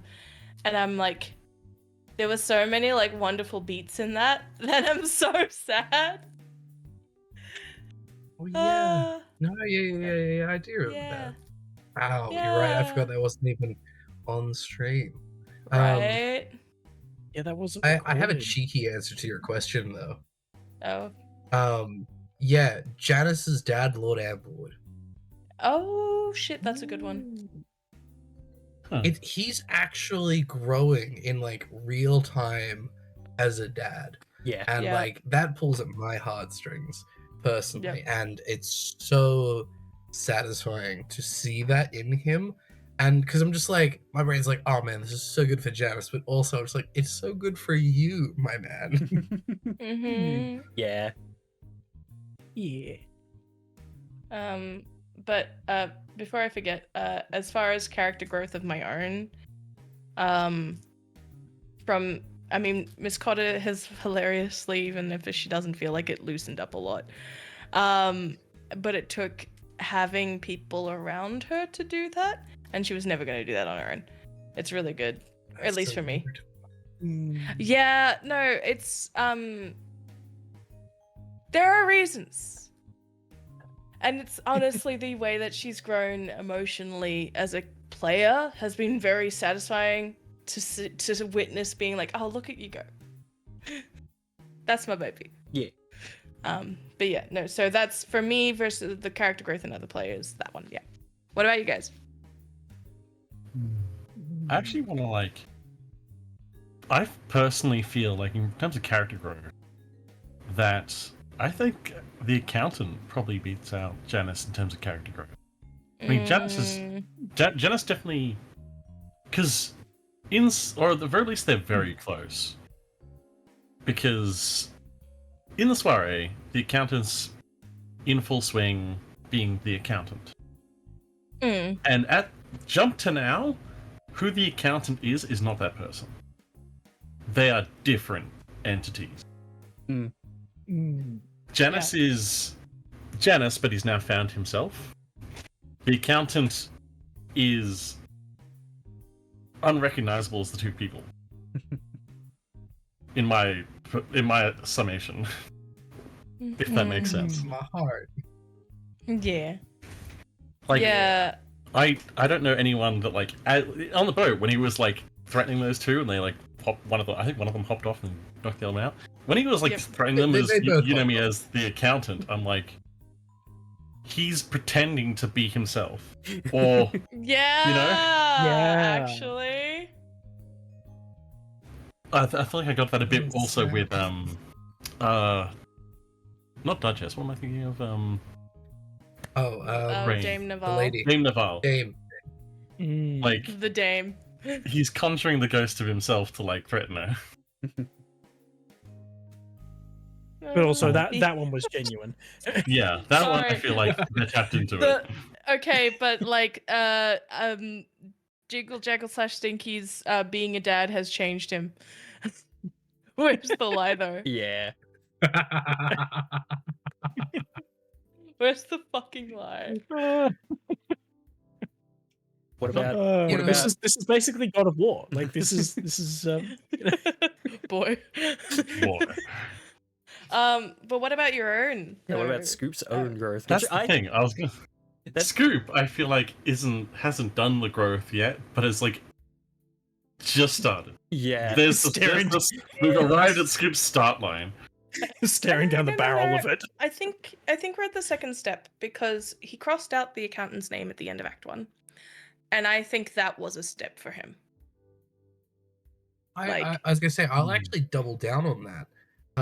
In the sense that exactly that moment, and the reason I say this is there's a similarity between them in the early stages that whether they admit it openly or not, there was a pretty black and white way of looking at the world. And that moment was the idea that maybe there was gray, maybe it wasn't cut and dry. That's a huge first step for Scoop. But I agree where you're saying in comparison to who he is now, I'm he's making that journey, but he definitely took that step. Absolutely. I feel like that's a fair point. I feel like now you mention it, yeah, I was distinctly role playing. We've cracked the facade, or the comfortable perceptions Scoop has of the world. Yeah, fair point. Okay, I'll concede to that. Sorry to bully you into changing your answer, but we're right. Anyway, there's still others. Ooh, I was going to double down on the accountant. Actually, the accountant has grown so much and has gone through so many massive changes to his outlook and his motivations and the things he wants to do with himself and with others and how he wants to conduct himself and the kind of person he wants to be. The feels. He's the accountant has grown a huge amount since the soiree. In addition to being fleshed out as a character, he's gone through a journey of his own, and has like actively decided to take a different path in life, and I think that's fantastic to watch. Mm-hmm. You know, in a weird way, I can almost summarize, I think, like what the key underline of that change is. And for me, it comes down to the accountant was always very image focused. Like he presented himself to the world in a specific way. But that was for him. And it was always for him. And I think it changed a little bit when it stopped being about him. And it started about being this ragtag couple other people who, you know, maybe go all right, I suppose. Okay, I just wanted to. The reason I was raising my hand before, I just realized that chat's never seen Cozy Accountant. I think it was That was another off session thing during the barbecue episode. It that no one will was see. vaguely described, not quite cozy accountant, but like in the scars session with the D&M between Miss Cotter and the accountant. There's a bit less of him in full accountant mode, but yeah. But he hadn't finished getting into cozy mode. Yeah, like I think he may have let his hair down, but maybe that was about it. Not even, maybe. Not even. I don't think he got that. He was fetching the iodine at the time. Story of my goddamn life. Magic. Sorry, Birdie. It's true though. But yeah, no. Especially as like. As a scene whenever I'm as a scene partner, it's like knowing that the accountant has this like I dub it as cozy mode, where it is like I'm honestly I'm giving off the vibes of a dude with his dog from one of those like not Hallmark movies.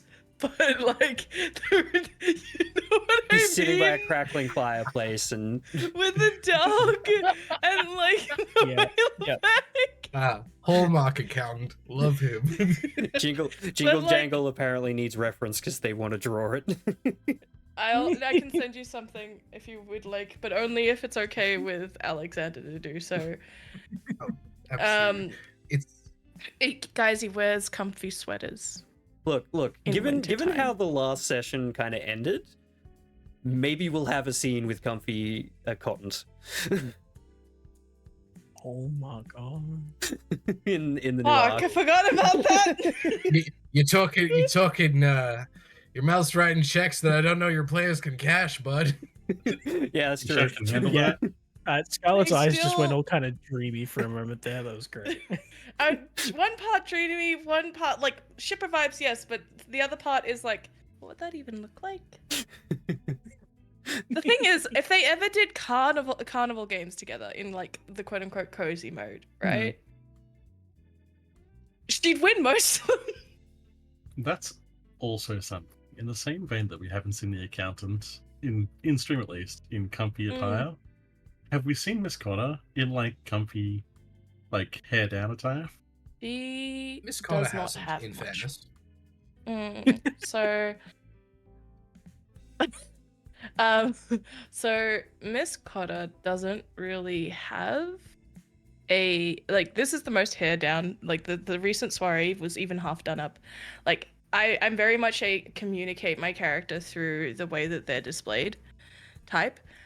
With the character design aspect, there is a reason her hair is bound. There is a reason that like her hair is in braids. Like there is a reason why her hair is the certain way it is, and why she is dressed prim and properly.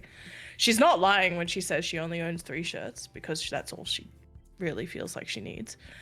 Like she has the necessities or like what would be qualified as like what she needs. Hmm. And now she has a fancy dress that she doesn't quite know what to do with now that there's another fancy dress party's done.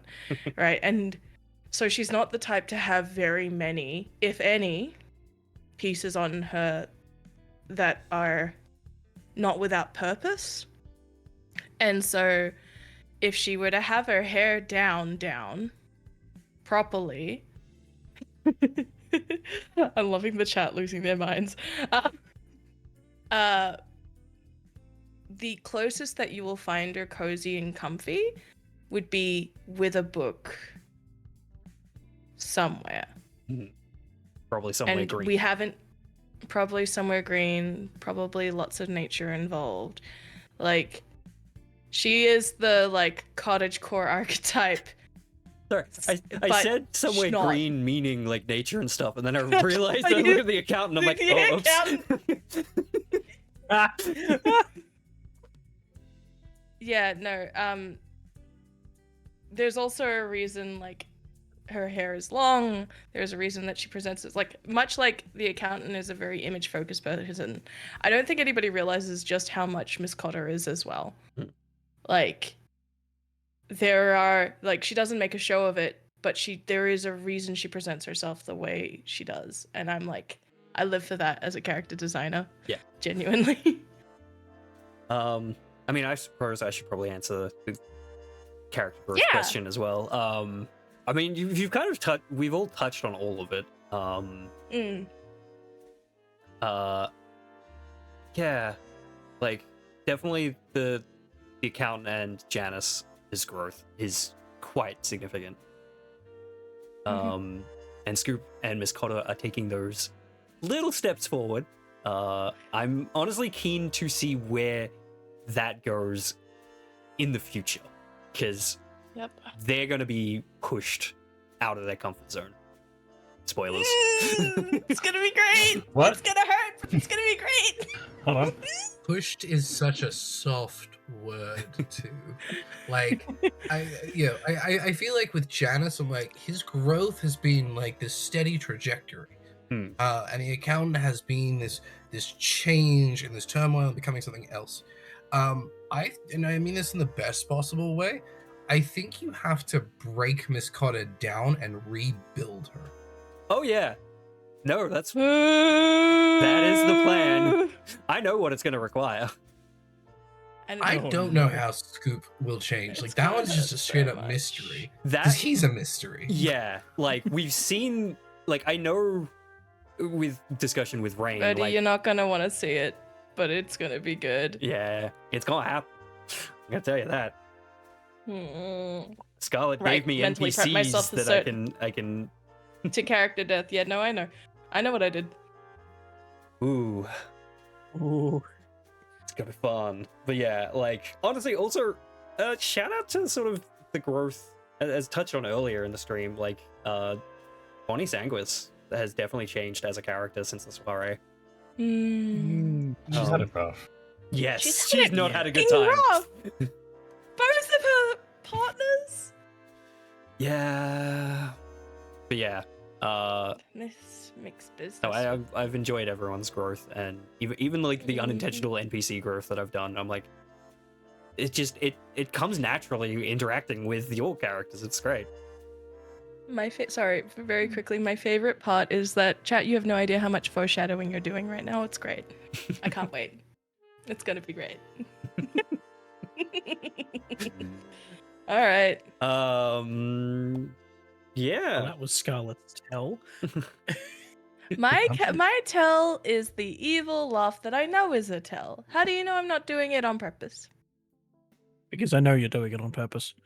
I'm still happy about my But you're Fields of there. Green and the Red Roses reference. Yeah, What do we get? Okay. We got number 12. Ooh, Umbral. Ooh, yes, this was from Umbral. This was a really good one. This was one actually I did want to touch on, which we vaguely touched on already, but I think it would be neat to hear how you guys come up with characters in general. Like, do you go the concept of their play and then move their backstory through that, or do you start with a backstory and then see how that would influence how you play them? Or maybe, you know, something like this is the vague, rough character arc I want to explore with this character. Also, specifically from visuals, do you tend to lean more towards grounded appearances that make sense, or appearances that lean into more aesthetic but maybe more fantastical, less practical? So it's kind of a two-part question in terms of how you design your characters. Wait, howdy. Do I know how I design my characters? I mean, I can start us off here in terms of the backstory thing for you guys, at the very least. I don't know if this is where you start with your characters. I mean, straight up, the reason Arkpoint exists as a whole is because Scarlet did some art. And that snowballed into what we're doing now, which is just mind-blowing to me. Scarlet just did this art piece of this dark elf maid. Yep. With a It was battle a dark axe, if I elf remember. maid. Yeah, because she was a battle maid. It was a joke. Yeah. All of my best characters come from really good puns or like silly concepts. And like that she had blue highlights originally. It's Yeah. a whole and yellow eyes. It's a whole thing. And during that, I was like, oh, I should totally run a murder mystery one shot for you to play this character. Yeah.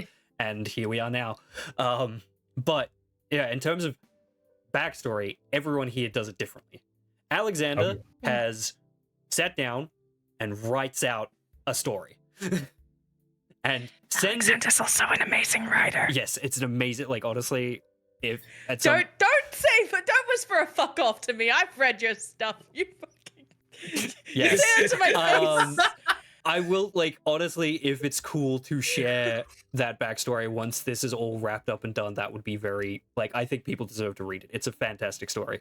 But it's like, he sits down, writes a full story, and then sends it to me once it's done. And then I read through it, and I'm like, oh, cool. And then we sort of workshop some things that we want to do with the characters. And then throughout the sessions, he's messaged me being like, hey, I want to do this with the accountant. Like, hey, I want to quit the mob. I want to organize a letter to Miss Cotter, like, you know, things like that. Feelings. But he's fully written out this backstory and then sent it to me. Scarlet will just message me being like, I was in the shower and I had a thought and we should do this. And I'm like, oh my god, that's awesome. And then... And just feed him lots of art. Just so many doodles. Yeah, she has like a full You guys don't know it. doodle There is sketchbook. a tome. Yeah, there is a tome. This is the original Miss Cotter tome. That was just a notebook that I had that was blank originally. And I'm just going to divide it up. That much is For Sanguis. context, it's like... About an inch. It's about an inch 7/8. thick worth of paper. Yeah, it's like 7/8 just- of the notebook.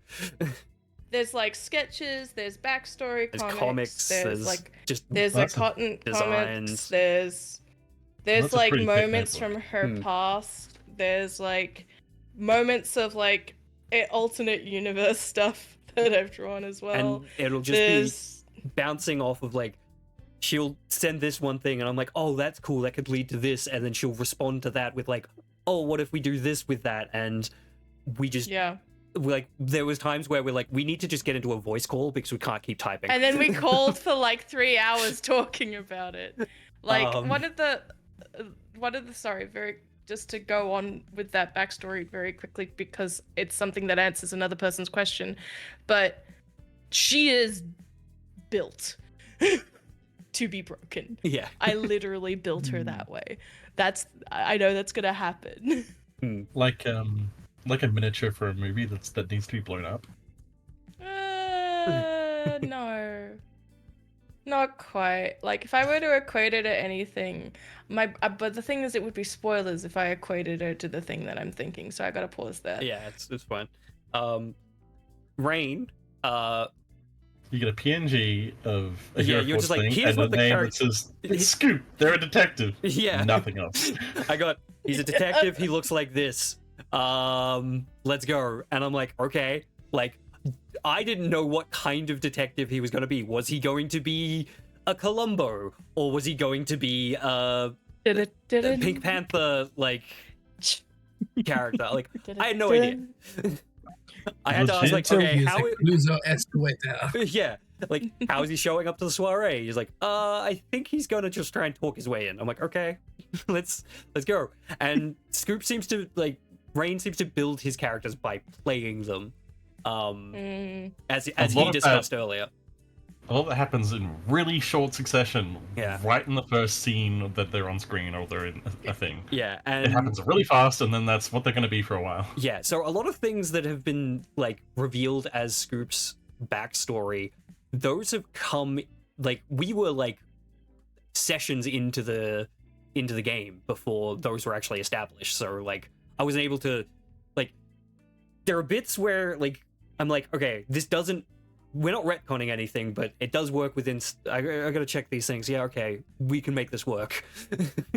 And even at times I'll throw things out at him that he has no idea about, which is less a bad habit of mine. But it works pretty well. And specifically for Arkpoint, when it comes to Juniper, Janus specifically doesn't have a backstory. Like, and it makes sense in character as well. Like he was a sheltered noble kid. Like and technically you do have backstories. Like we've revealed that you've met some of the council members before. Like you've grown up being taught certain things. You know, the society you have, but like in terms of big events, there hasn't been any, and we're kind of working through them. I think in the case of like how late in the piece it all was, I think Janus' art was done last. I think,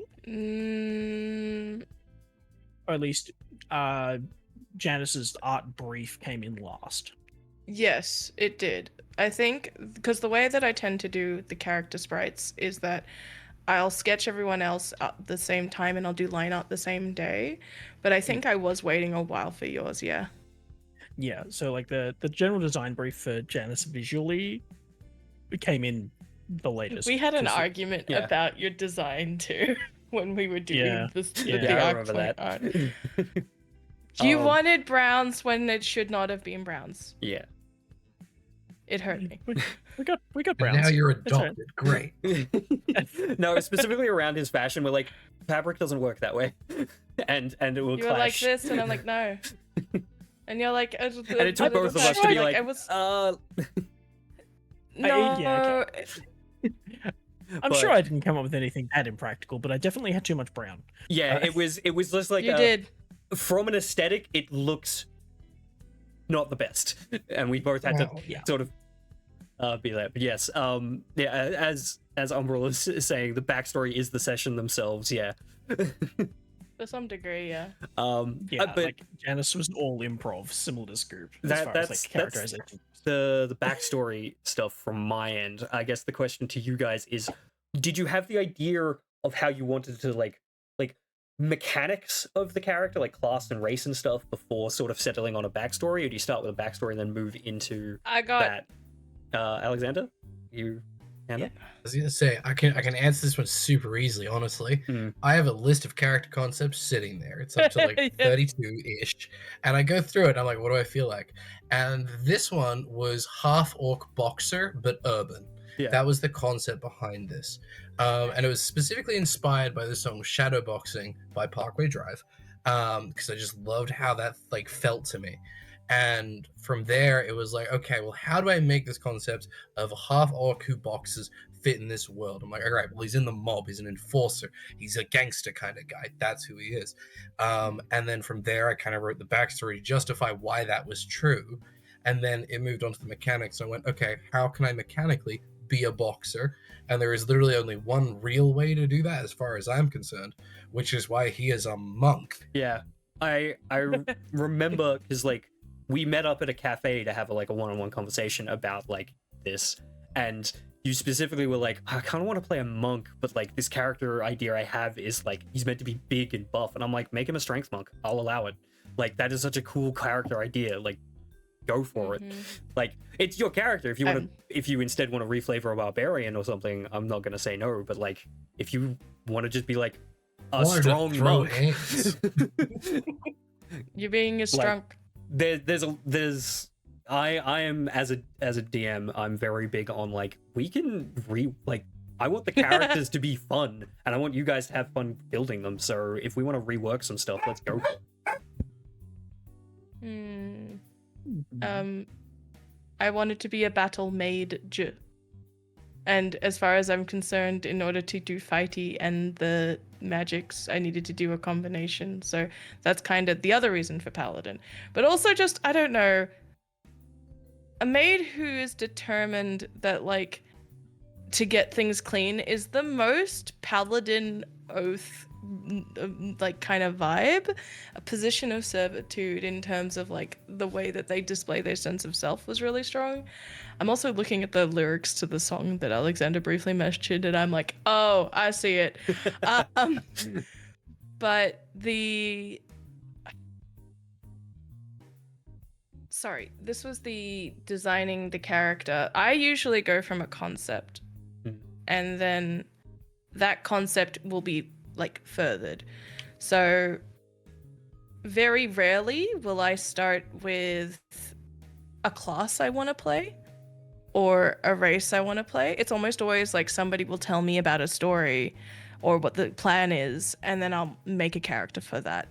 So a good example is Juniper ran feng shui for some of us, and as soon as they were like, yes, it's urban, it's kind of stupid, there's martial arts like things and all of this stuff, and I'm like, cool. And I always know exactly what I want to play when something is mentioned, like immediately. It's like I breathe in and there's the character in my head, and this is how they work, because I don't know, characters come very simply to me. But like for that one, he was like, cool, can I be a transformed crocodile that's actually a person that like willed themselves into humanity by getting opposable thumbs just to climb the fucking ladder out of the sewers? No, this is a crocodile that transformed into a human. This isn't a human that's become a crocodile. Oh, no. Their name is Blip. Technically, they're an alligator. I chew tires, and it's fucking great. For Miss Cotter, it was, I want to be a battle mage. And then her name ended up being more than I was expecting. Yeah. There's a lot of layers to Miss Cotter that, oh god, fuck, character name choices and the things that means, and like that's why I'm looking at chat going like, oh, you have no idea. And then for other characters that I've played, they've just been like, I'll draw them usually first, or like somebody will announce something. Like for the Wild Beyond the Witchlight game that I was playing for ages, I really loved the idea of someone who wandered the wilds that was part of the nature they were around, except, you know, it's Fae, so it's fucking weird. And then, like, I really loved... somebody was like, oh, we're going to be dealing with, like, a lot of weird artifacts. So I'm like, cool, I'm going to make an Arkham... And I will say it wrong. And I'm like, Archaeologist. Okay, I'm a kobold. I'm a Drake Warden. I don't know where Nick came from. But I took Nick from a temple, and Nick is probably some sort of fucking god, but I don't know that. Nick is Nick, and Knack is Knack. Or I'll come up with a voice, usually. Like, it never starts with class, race, that sort of stuff in mind. It always starts with concept. Yeah.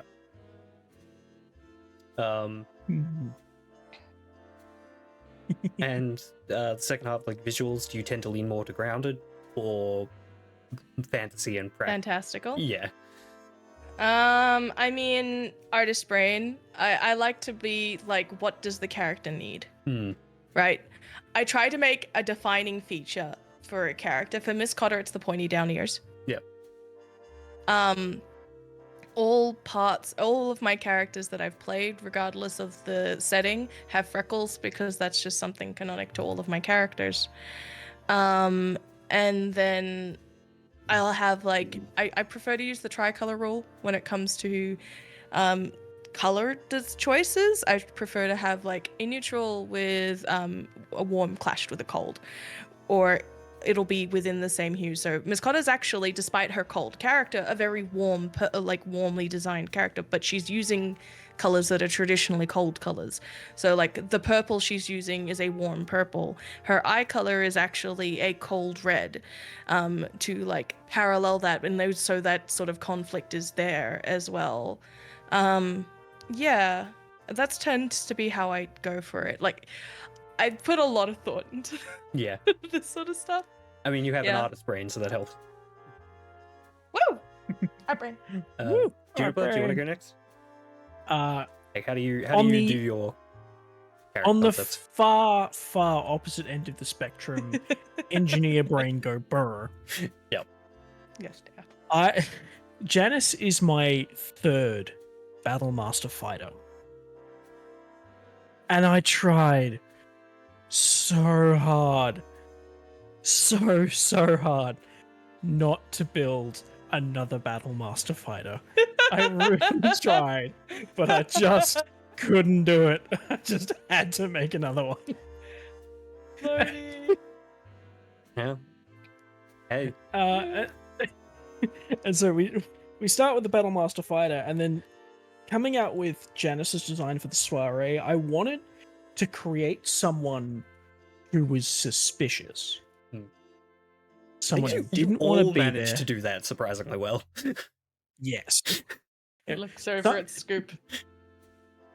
Like someone who clearly had the means to kill someone, but you couldn't determine the Emo Kid Janus was sus. Emo Kid Janus has a magic item that's a slightly homebrew. It's I think an uncommon magic item that we dialed down, Something like that. and it's cropped up all of twice in the entire series, and I'm okay with it staying on the down low because Janus has got this magic item on him at all times, and it's not sword or armor. I mean, technically the armor is adamantine, which counts, but like, he's got this one particular magical item which would have made him even more suspicious at the soiree, but it's just been there on the down low. Hmm. And Just adds. Oh, sorry, please. oh no, you go. I was just gonna say I'll add something on top of that though, because like, at least in my belief, fighters again, perfect chassis, best thing to build anything on, and Janus is a character who is being built. Like being the fighter makes you competent, and competency allows you to do anything. Like, you could be, whether he went down a dark path, whether he started at rags and ruins, whether he started in a noble family. That class, it works for all of them because you would play them differently, and they just allow you to do that with no restriction. And yeah, this is and so it was kind of after the decision. There's like, okay, we're gonna commit to Battlemaster. Sigh. All right, let's go. I'm gonna enjoy this. I know it. I can't resist. It's like jelly slice at a cafe. Good choice. Good choice. And then, Space chili slice. my God, yes. Sorry, I'm distracted now. So then came the decision to make him sort of have a particular vibe around him, and then came the character art and the character concepts kind of last.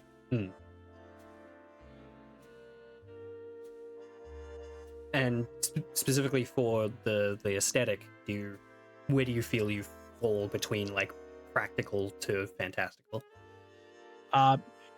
Painfully down to earth. Very, very mundane. You've seen the mech I designed. Yeah. Like there is very little like visible magic each time. Like I made a bard who was high magic all the time. He just looked like a court jester. That's still a choice, though. Yeah. Right? Yeah, like there's always kind of there's always that really sort of down to earth, grounded, almost mundane kind of look that I try to lean towards.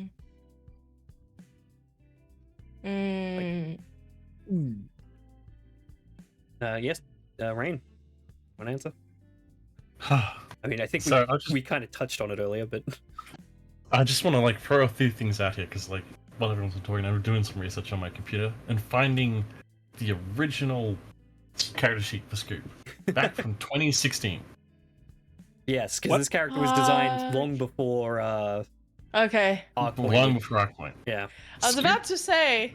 Scoop was originally, when I first made him, designed for a Waterdeep campaign.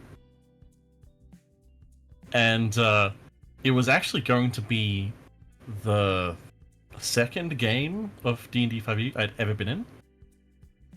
And this is to put in context for Cosmo here. I designed Scoop before I designed a character called Nathaniel Saron, who was a arcane trickster in a game that he played once or ran once. Yeah. Damn.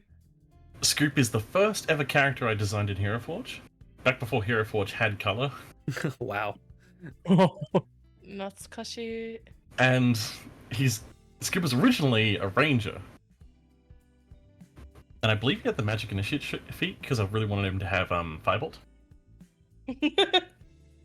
And on top of that, Scoop's original... I feel like I'm answering one of my other questions here. But Scoop was originally, when I first had the inception of him, when I first designed him, and Scarlet can attest to this, because Scoop's original Hero Forge model looks really angry. And He like was very threatening. angry, and you would have seen it in the soiree model too, because the soiree model looks angrier than current Scoop completely. Scoop was originally like a hard-boiled detective, like totally flat, totally legitimately. And he was quick to anger, he was a rough and gruff person, he would hold people up by the neck and like threaten them to get information. Looks over in the accountant's direction. Continue. And like, but was like distinctly like if this dude was a detective, he'd be corrupt, he'd be easily bought, he'd be like not a nice person. And that's what I originally designed him as. And And then Scoop. this Scoop is trying to be that guy and failing miserably because he's more You're good. likable. Your good guy bone too strong. Yeah. Mm-hmm.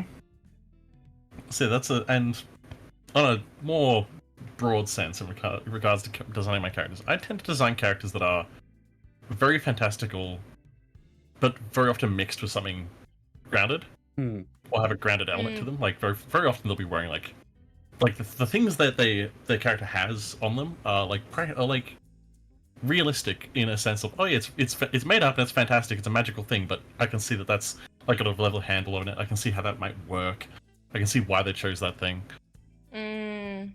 And a lot of the time I do also inject a little bit of, I really want the initial idea is I want to design something that's super cool, and it like, you know, that classic thing of, they're trying to be cool to the point where it's no longer cool. And very often, very often, the characters I design to be, for example, Scoop, like serious and like they'll speak with a deep voice and be very commanding, are the ones that always turn out to be a funny voice and the the tension breaker. For context, I'll say that later if we get into like characters from other games. So we play a different game, which is when we were on the Astral Sea. That character was originally going to be super serious. Fairfax is no. the least serious character I have ever game mastered for, with the hint of, cozy accountant sketches though. Yes, legit. Very often the characters are designed. I want them to be cool, but the reality of them turns out to be different, and I don't mind it because honestly they're very fun to play that way. I have done a cool character. I believe my monk for the Kingdom of the Crystal Quarter, like I wanted them to be cool, and they were cool. They were like a serious cool. like They were really fighter. cool, honestly. You Throughout almost that. said cool as a cucumber. You almost said it. I was actually trying to say cool operator, but I wasn't sure if that was like a thing. Mm-hmm. Oh, I hate the new UI. I would It's all definitely. Sorry. And for my thing, like obviously I don't have a player character in Arkpoint, but I've played in quite a few games over the years. I think I kind of come from I start with class, definitely. I tend to wait to see what the rest of the party is doing and try and fill one of the gaps in the party composition. Like, I'm that kind of person of like, oh, this party's gonna need a tank, or it's gonna need a healer, or we don't have a spellcaster, or something along those lines. Like, because I not exactly the same as Alexander, but like I have so many character concepts that I just come up with that I'm like, I can't choose unless I have a restriction, sort of thing. So yeah, I'm much more of a, oh, we need this, cool, I'll choose a class that's gonna sort of fill that gap and build a character up from there. So like like there's been ones where, oh, we don't have a spellcaster, I'm gonna choose sorcerer. What's a fun thing I can do with a sorcerer? We'll make him like a dragonborn sorcerer that's you know, a dragon sorcerer. They have this high and mighty, like they're like, oh, I've been chosen because I show the pure power of the dragons within me, let's go take on the evil and save the world, sort of thing. But it came from, I chose sorcerer to begin with. Or as you touched on the Astral Sea game, we were given our roles on like the ship we're on, and that really helped me because I was like, okay, I know what my job is. You rolled for roles. Yeah, I'm gonna make a character that works that way, and then sort of built it up. What could be, and then I can choose on like my choice of race. So it tends to depend on the world setting and stuff, and like what would be an interesting thing to do there. But yeah, I start with sort of the character sheet and build up from that. Definitely is the way I do it. In terms of like grounded appearances or fantastical appearances, that like aesthetic isn't my forte, and I think it also once again comes down to the sort of game we're playing. Like, if it's a it definitely probably leans more to practical though, just overall. The things that just make sense, because that's a similar engineering brain to Juniper. That's just I'm like, yeah. Plus I don't tend to have hugely fantastical characters. That said, you did play a statue that one time. Yeah, no, I did play a living statue. That was kind of fun. That was for a one shot. I played, like, it was a combination terracotta warrior and like stone lion. Oh yeah, okay, but that was a fun level 21 shot Kung Fu Panda style setting. Yeah. Yeah, that was awesome. I loved running that. You beat up a door. Do you know how The one annoying it door was? you weren't supposed to beat up. The door that you were in charge of guarding, he beat up. Look, it was sassing me. You punched it in the nose. You earned the fucking sass. But You guys are really stretching the definition of door in this context. I have to be clear. fair. Anyway. Yeah, that's the aesthetic definitely is influenced by the world. But in terms of building the character, I'm a very big fan of looking at the mechanics of something and then being like, how can I make that, like, how can I twist that? How can I make that interesting? So for example, that stone lion, I was there because we were going Kung Fu Panda, Kung Fu things. I was like, what if I go like, the initial concept was like an Echo Knight fighter, but what if it's more like instant transmission Dragon Ball Z style stuff? And then I've taken a undead warlock, which is all about causing frightened condition, and being like, what if I make that, instead of fear, what if that's just peace? What if they just lose the will to fight? I really enjoy that sort of stuff, especially like as the GM in both of those scenarios. I really love when someone twists something. Like, it's like why I say like Miss Cotter's aura of protection is more like an aura of reassurance. Like, they've got this. Yeah, and also another big fun thing about doing stuff like that is it's really fun to never tell the party your class and just describe how things happen and let them try and figure it out. When we all found out that we both went rogue, I was like, Alexander, you did the thing. Everyone taking Aw. levels in road. It's just like, wait, what, guys? It's also the thing I like about it is the reasoning is infinitely different. Yeah. It was literally opposite directions. We were commenting on it the other day, or Yeah. I was commenting on the other day. Like, I love that you picked it because this is your future, and I'm doing it to reflect my past. Mhm. Like, It's even in occupation, like the past that you've chosen it for. I'm like, oh, I did it because I wanted to be a detective like Scoop. Hmm. mhm. That is not why you are a rogue. No. There's a reason she's taking the assassin subclass. I gotta get there first. If you give us like another few more levels, I may even see the opportunity to get an ASI. Yeah. Just Well, maybe. you're getting. We'll discuss No. level ups. Okay. I think that's covers that. Oh, just quickly, you didn't touch on this, Alexander. Do you tend to lean towards more practical aesthetics or more fantastical aesthetics for your characters? Okay, so me personally, I'm not a visual person in like almost any way. So for me, it's almost like whatever the cliche is. Because like, you know, I was like, yeah, he's a boxer. He punches like big things of meat that hang in, you know, in warehouses. So what does he wear? Well, originally he had a little cap. He wore like a striped shirt, and he had not overalls, he had suspenders, because that's what I thought. And then when he became like a mafia gangster type, I was like, okay, we'll refine that concept further.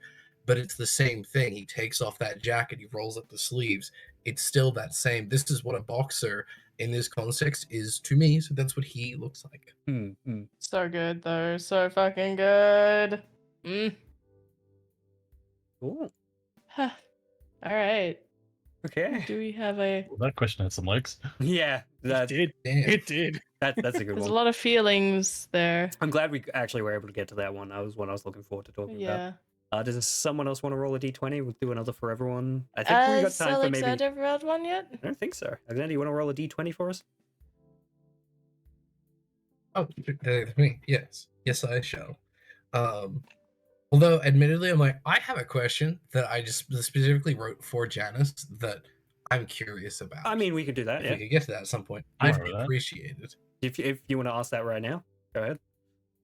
Go for it. I would love to if I had that list of questions. I think in I have front it of up here me. for you. That's all good. The one from Alexander to Janus. I feel you've been slightly pigeonholed as both the audience character as well as sort of protagonist, exploring the backgrounds of others but living your own story in the moment. How has that been, and would you do it differently given the choice, or do you disagree? So, I have thought about it a bit, and I think Janus being Janus is sort of ending up as a protagonist. I didn't mean to. I feel bad. It feels like I'm stealing the spotlight from all of these amazing other creative people with backstories. What? Huh? You are a vessel for us, I promise. Yeah. You good.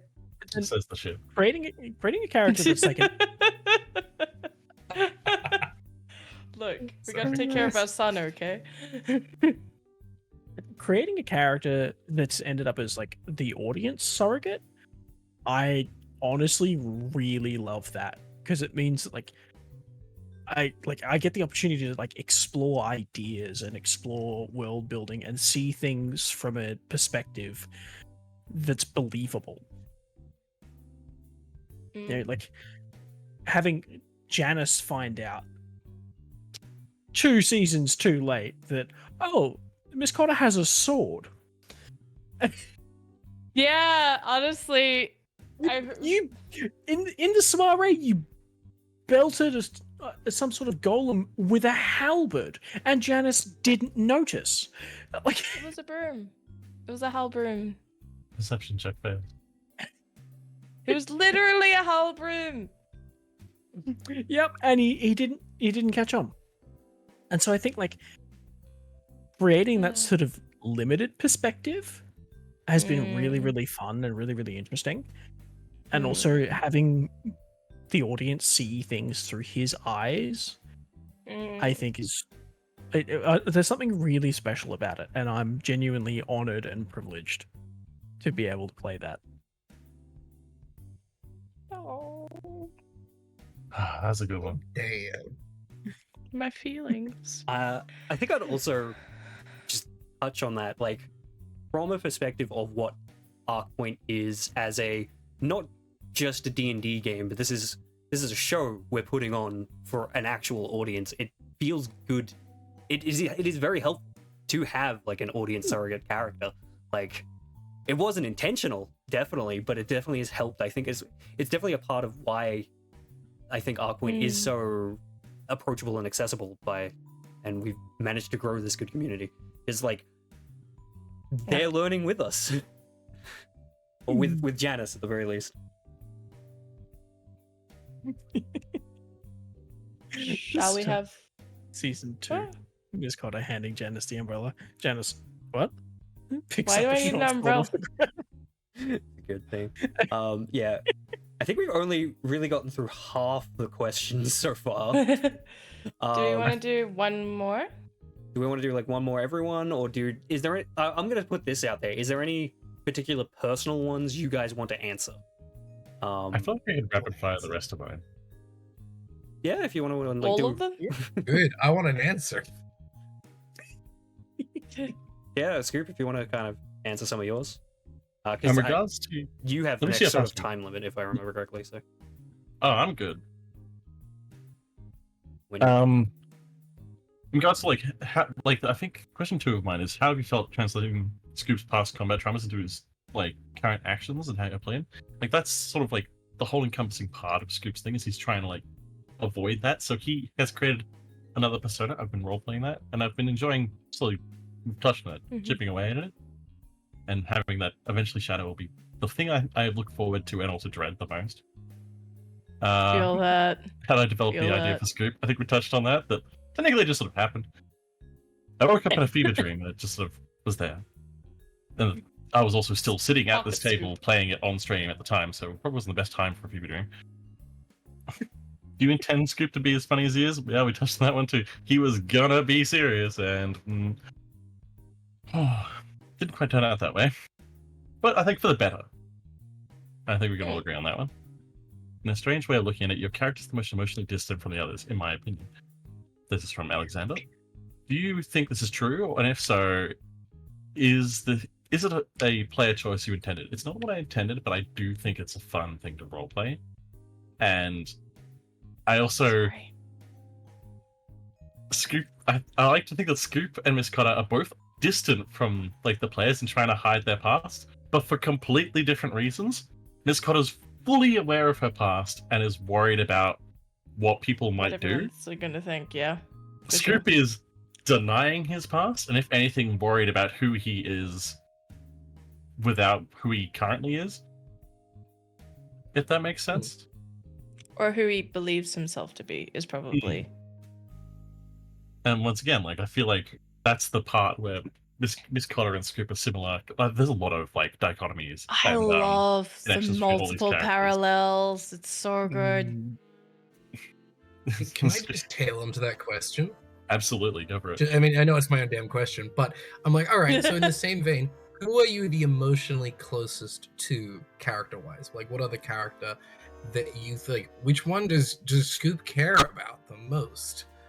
Not to pick favorites, but you know what I mean. That's tricky. I'd probably go the accountant because the accountant is genuine, Actively- like actively. Yeah, connecting. you're actively engaging with him. But there's like two different thoughts on this. One is, actually, again, dichotomies. Like, I can see like your relationship. For one, the accountant is actively connecting with Scoop's lie in a comforting way, and playing Yep. into the world he's built for himself. Yep. Miss Cotter is actively tearing at it, which is Yep. also good for him. And Janus is a nice little buddy that's playing along with elements of Scoop that aren't him being a detective, but just him Yeah, being no. a nice dude. I honestly feel like if I were to relate it hilariously, I would say that like Scoop and Miss Cotter feel very sibling-esque. Like in the way that like they balance each other foil-wise. Like if I were to equate it for a character, you're the Jonathan to the Evie. There is a lot of like back and forth, like, we are genuinely poking holes in each other's worldviews. But for the most part, Scoop's doing it unintentionally in sort of like, I don't really understand social cues kind of way. And Miss Cotter's doing it intentionally, but also like, in a kind way. Yeah. Put understanding in those holes. Yes. It's very much. It's the pointy therapy is very specifically though. She's doing it so you don't hurt other people. And that's like one of the things that I feel like I really love about like their dichotomy is like they have this. I'm revealing stuff about you that you don't like, but we're like both doing it for very different reasons, and that's really cool to me. Also, if you want to go for the last one, Scoop has a very fun inability to read people while being a skillful detective.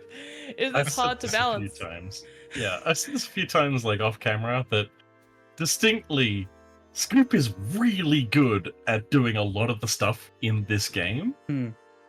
He's got ridiculous perception, really good insight, and I think legitimately, like one of his things is like, oh, you can't roll below. I think I can't roll below like a 13 on most like investigation checks and perception. But that's not who Scoop is. Like, statistically, he's a really good detective. Yeah. So I'm enjoying self-balancing him as, oh, it's nice to have these things when I need it, so I can use it to do my character. Yeah.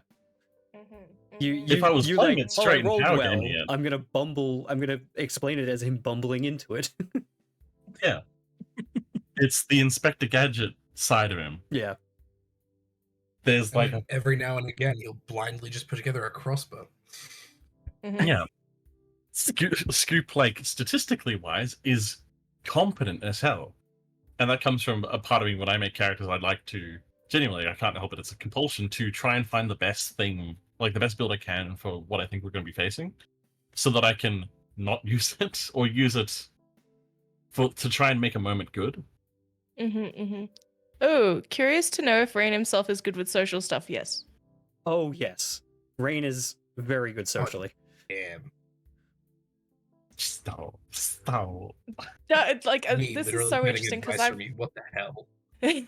I have known Rain since we were teenagers, and it's like she's seen me like learn to do this.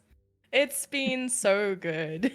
It's like honestly why I find such relief in playing such a character like Miss Cotter, because honestly, I'm usually the person that that goes up to people and organizes parties.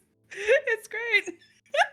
Oh, to see Miss Cotter as like the I'm unsure about a thing, in stark contrast to Scarlet of like, I am 100% certain of this, and you're a fool if you don't agree. Okay, but usually I'm not wrong. That's the thing. And that's the part people hate. Right there. Because very rarely am I wrong. That's it, everybody. She's not wrong, and she knows it. And you know it too now. I think in the chat we joke about the look TM. There's a look, and it's faceted. Yeah, that didn't come from Miss Cotter. That was given to Miss Cotter by Scarlet. We say the look, but it's like there's like a Swiss Army knife of the look. The look can be subtly nuanced into just a little angle, a little bit, and you know, oh, the pressure of the look is there, but it means something different this time. There's the you fucked up. There's the are you kidding me? There's the honey. There's also the don't. And the are you sure about that? Oh, the are you sure about that? Oh, I only do it because I love you. That's a look at itself. It is. That's a look. The amount of them can be replied with that Hagrid gif. I should not have done that. What was the question? It was about your ability to read, like whether or not you're like this in real life. I like to think I've gotten friends. better. I mean, where's the lie? No. What is it? Yeah, I suppose that does translate. It wasn't intentional. just kind of there. In my own private life, I've had an arc of going from painfully introverted to comfortably extroverted. Yep. It's like, it's not a 180 by any means, because like seeing you reset batteries as well is something that you do, just in a very different way than I think knowing what you were like when we were young. I definitely think of it as, this is who I've always been, but now I'm comfortable being it and not being afraid that someone's going to freak out around me. I know that feeling. Yeah. Which I think everyone can sort of relate to. Yep. You have like barriers, but when you get more comfortable and you meet amazing people, like the people in this group right here, you're comfortable being yourself. Oh yeah, no, Juniper and Alexander helping me come out of my shell in high school was massive. Thank gosh. Because otherwise we wouldn't have been friends. Yeah. Yay. We've known each other. We've all known each other quite a long time. Yeah, moral of the What- story, find people we're you trust, and it's easy to be yourself. I think Yeah. the shortest relationships is Alexander meeting Rain and Scarlet because of this game. I was just telling my friend about that the other day oh yeah, like I had met Alexander before, but then I played this game with him. We were a few like sessions into this when I met him again in real life, and I went, "Oh, I actually know you now that I say hello." Yeah. No, this game started a lot of stuff.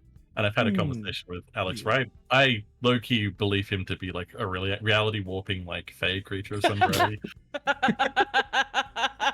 I can vouch for that. Oh my He says it, and it becomes true. He's a force of change for the better. All right, okay, that's fair. I'll pay that one. All right. Turning Admittedly, I'm like- red. We've Just gotten to very off clarify, I topic spent of that talking about whole- Arkpoint here. yeah, Let's yes, do that. you're right. You're right. Okay, but like if we don't get the chance to riff, what's the point of a Q&A? Yeah, no, it's been a lot of fun. We haven't talked about other characters yet. No, you just managed to speedrun all of your questions, didn't you? We've We'll kind talk of about elapsed that. the intended time for the stream, so now we can just talk about nonsense, I suspect. Potentially. Um, I'm not sure how Yeah, much longer I that's can keep going for. okay. Just Do we want to do just one more group one? yeah. Or well, do people have any? Oh, do you want to do one for everyone that you're As I really said, keen to like, answer? if there's any particular single ones you want to answer, I think we should go through those first. Or if there isn't everyone question that you really want the group to do.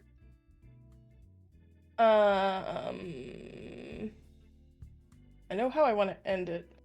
But there was one. I feel like we've answered one from every question asker. There is one from Cornstar though that we haven't answered.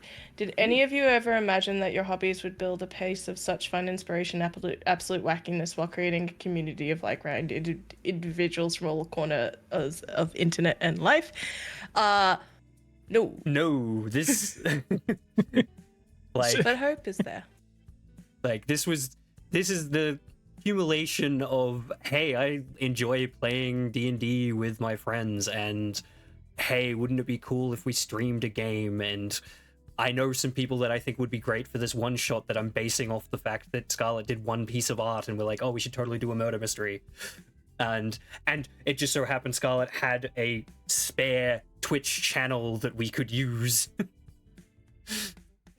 And we know some awesome art friends to do character designs and NPC stuff, and we know people that are good at editing and stuff to put together like clips and our VODs and whatnot. And if you ever want to check any of those out, please check out our YouTube. It turns out that like Slick. my Slick. social skills actually translate pretty well to doing this. I mean, I once was on the radio as a kid because my dad used to do radio presenting, so I picked up some skills there. And yeah, Networking. No, but like stream games are honestly, I mean, I already done a couple of like guestings, but like just the number of people I've met because I didn't say no is stupid. No, it's stupid. It's true though. Like if we've mentioned Patch from Quest Junkies before, but like as I GM'd from them recently, but like I met Phoenix through Patch because I did a one shot on Patch's channel and then Phoenix kidnapped me. That's the joke. And then I'm periodically readopted every now and then, and now I've GM'd for them. And like I forget to GM on here, honestly, because I GM a lot outside of this, because you know. You've made a career of it. I did. I'm just trying to make a career out of it. Not quite there yet, but getting there. Should check out the Ko-fi. It's great. Soon to be website / Christmas one shots are coming up. Nice. But that's no. But if we're talking about community and building stuff, I'm just very glad that I got to make so many new friends. Yeah. Yeah, no, the community has built up from running Arkpoint. It has been so good to watch. Like, I mean, big shout outs to our friends at Lux. That was Lux! You've gained such great supporters. We had a blast playing Lux last week. But like not just that, just the fan art and stuff of people that have just come into the chats and just enjoyed our characters, and like the people on like YouTube who left comments and stuff being like, hey, just found this and you've got yourself a subscriber. Like it all means so much to all of us. I do believe that Alexander had their hand up briefly. Good. All right. I'm just gonna be the odd one out. I'm gonna say yes, 100%. Yeah. This is what I've always wanted to do, and like previous attempts may not have worked, but that's okay. This is everything I want to do, and I want to do more of it. I want to do it 1,000% more than we do it now. Like perhaps I come on a little too strongly about how much I would like to do this, but that's neither here nor there. This is absolutely 1,000% yes. This is what I've had my heart set on for many years. Yeah. Was it exactly this form? Maybe not. But at least for probably a while now it has been. So No. yes, I'm gonna say yes unabashedly. Yeah, no, me and Juniper have been a part of Alexander's previous attempts at running stuff like this, which was, I don't know if any of that still exists on the internet, but or how much actually got uploaded, but we recorded some like in-person games of feng shui. That's cool. Wait, those were recorded? Where the fuck is the audio? Not the big long one that we talk about as one of our like I'm pouting furiously. The one we recorded was like a funnily enough, a cop one. It was Monster of the Week, actually, I believe, wasn't it? There was the Monster of the Week podcast that I was a part of, but there was also the feng shui where we were a bunch of magical cops. Like it was the real world, but magic exists, and we were like part of the secret police. Yes, the Magus. And where MGUS. Yeah, and where I accidentally made a character that was literally just a Lucifer from the show Lucifer before I'd seen the show Lucifer. And then I watched the show Lucifer, and I'm like, oh, this character exists. I wrote this. That was fun. It's because it's a good character. You even did the thing with the like revealing true form. Yeah, I like dropped my glamour to convince someone to confess, and then I watched Lucifer. I'm like, oh, It's a lot of fun, but yeah. Great minds and all that. And then there was an attempt at Monster of the Week game as well, where I also played a cop. Yeah. All right. We must go to a cop phase. What's your favorite moment of Arkpoint? I'm trying to keep us slightly on track, but I want it, if we're winding up, I want it to make sure that it is the ones that are the causes. Yep. Like they all encompassing. Track through. Mine's probably a recent one. I definitely really loved finally getting like the serious scene where Scoop has to confront like things that happened and the backstory starts spilling out. Yeah. That's a personal one though. Yeah, that little discussion between Scoop, Cameron, and That was solid, Woodrow. yeah. Woodrow. Yeah. No, it was a little like I had a little bit of fun with like you had given Scoops like this is what Scoop believes had happened in the backstory, and I was like, well, here's the perspective of the other people involved, and oh, it's not all black and white. That was a lot of fun. It's the danger I run whenever I make a character a bit silly, is that it's hard to get them into scenes where they're serious, especially when their character is like Scoop, where they're inherently kind of silly.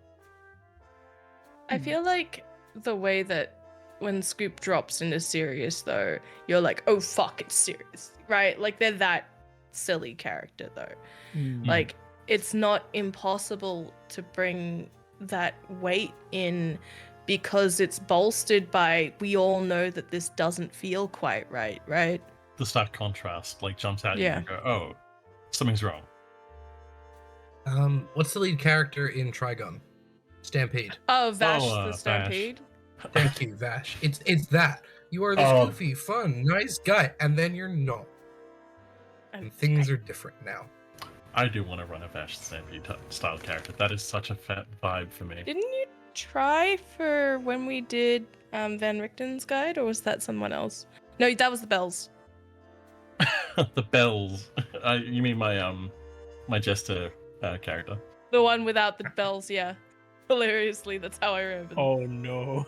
Oh, I am so down for. Now that's my character. Now that's where my head's at. Thank you. Headcanon accepted. I'm now going to aim for that. All right. Juniper, what's your favorite Mm. moment of Arkpoint? Ooh. There have been some genuinely amazing ones. I kind of want to say season 2 with the there was something about the moment that everyone decided what they were going to do just before they busted into the warehouse for the smeltery. Like the way everyone sort of walked up to that entryway in the fence. And then for a moment, all pretense was dropped.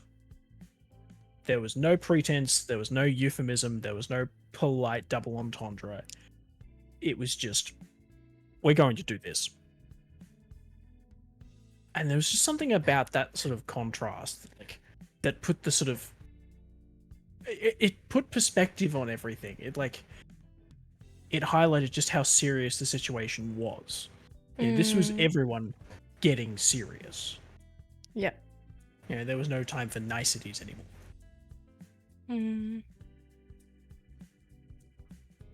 Yeah. This is hard. Alexander, do you have one? I think I actually I know feel like I'm which my favorite moment is. Oh, sorry. I wasn't sure if you were going to take it, so but I want you to go first. Go on. Okay. Yeet. It's almost adjacent to Juniper's there.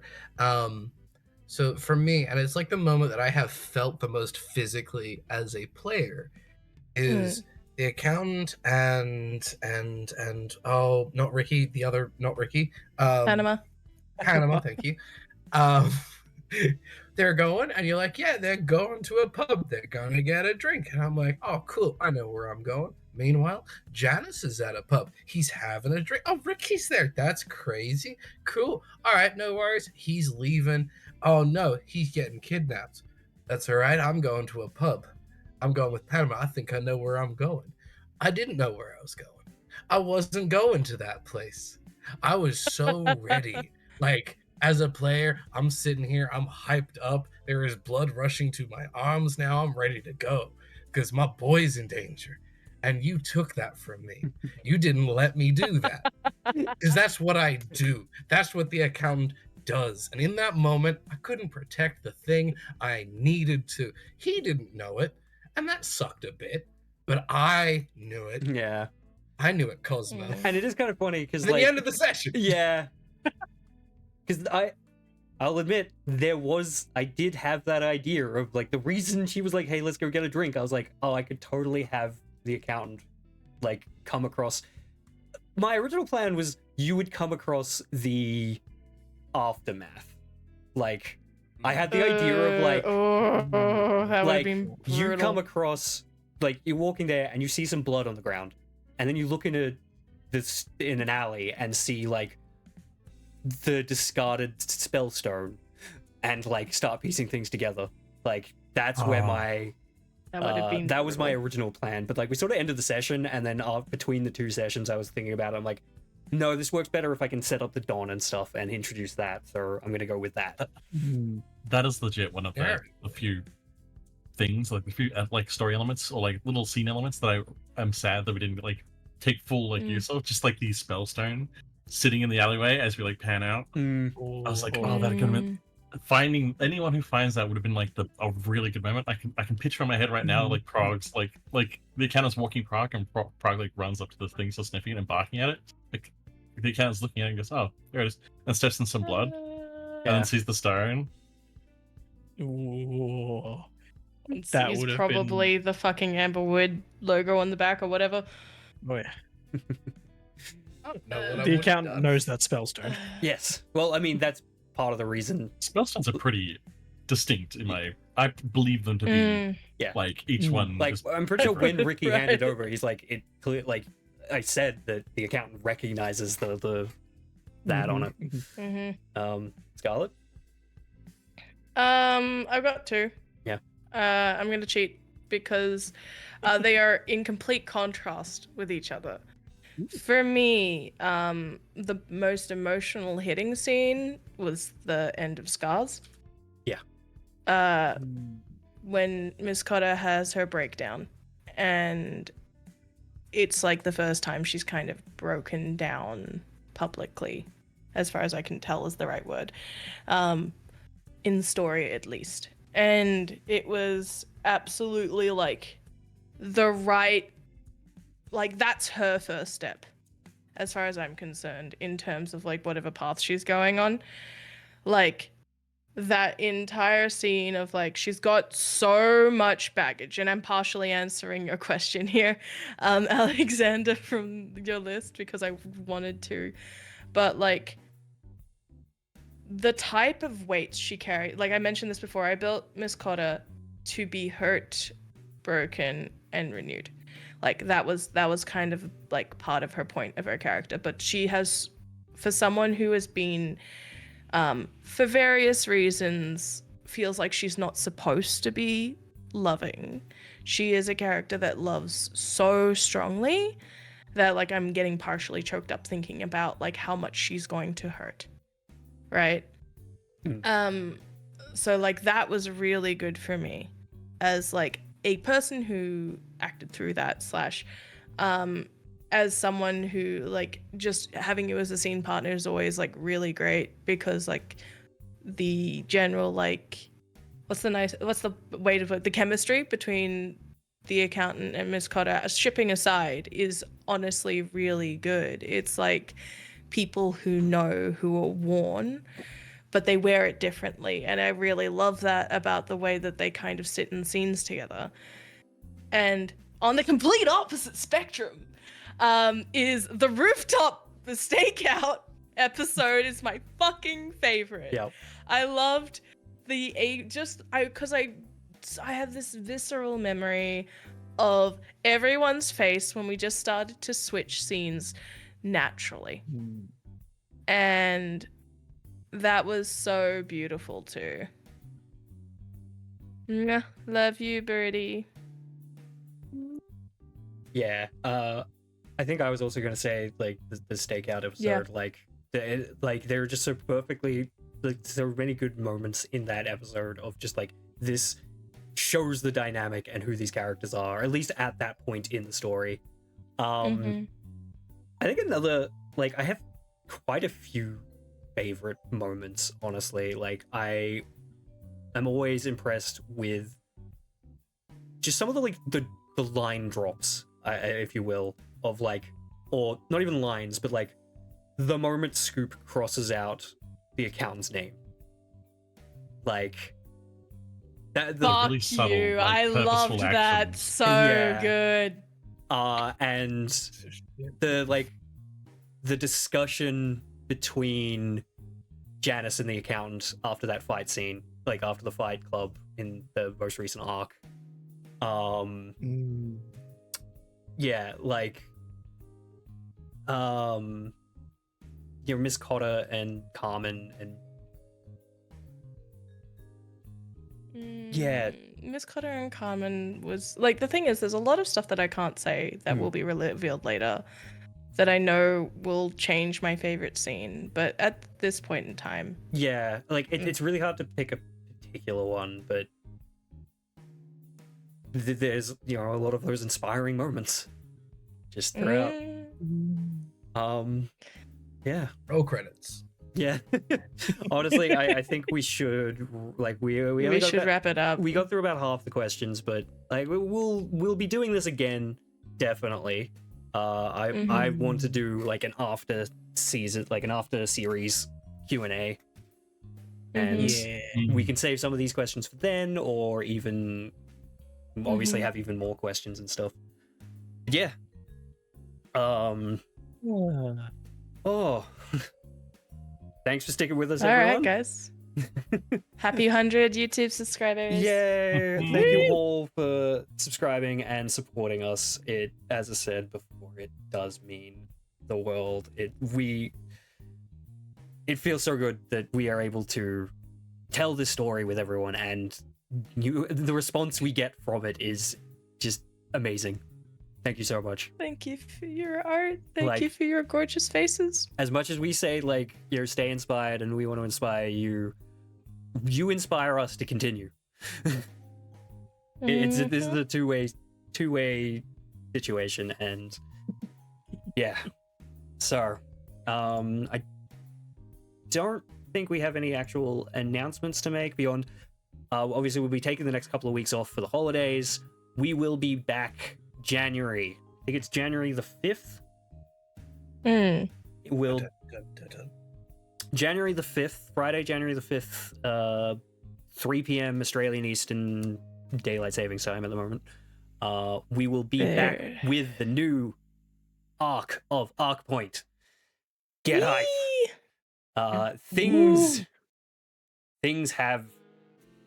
Things have been shaken up in the world of Arkpoint after the Cardinal Majesty, most definitely. Both beyond just our personal relationships with the characters, such as what happened with Miss Cotter and the accountant. But yeah, we gotta organize a date. Yeah. Yeah. Maybe you'll have this one on stream. Look, the first one was not an intentional date. No. Was it? It was a touch base, and that was all the vibes was very much there.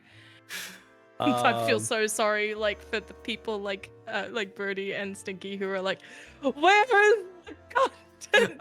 Give us the edit. Yeah. All right. Well, we'll head off. We'll be rating. Is that Winter's Tales? Winter's Tales. Winter's Tales. That makes more sense. So. Winter's Tales. Gotcha. They're from Western Australia. Ooh, excellent, excellent. We love supporting our fellow Australians here. So our raid call is we give you bardic inspiration. How could you? My father-in-law lives there. That's how. I don't know. Yeah. What is it? Sim from Kingdom Crystal Quartles from there too. Oh, damn. Yes, we're heading off to raid them. So just as a final thing, thank you all for joining us for this Q&A. It was great to read and answer all your questions. We will see you next time. As always, please remember to stay inspired. Stay inspired. Stay inspired.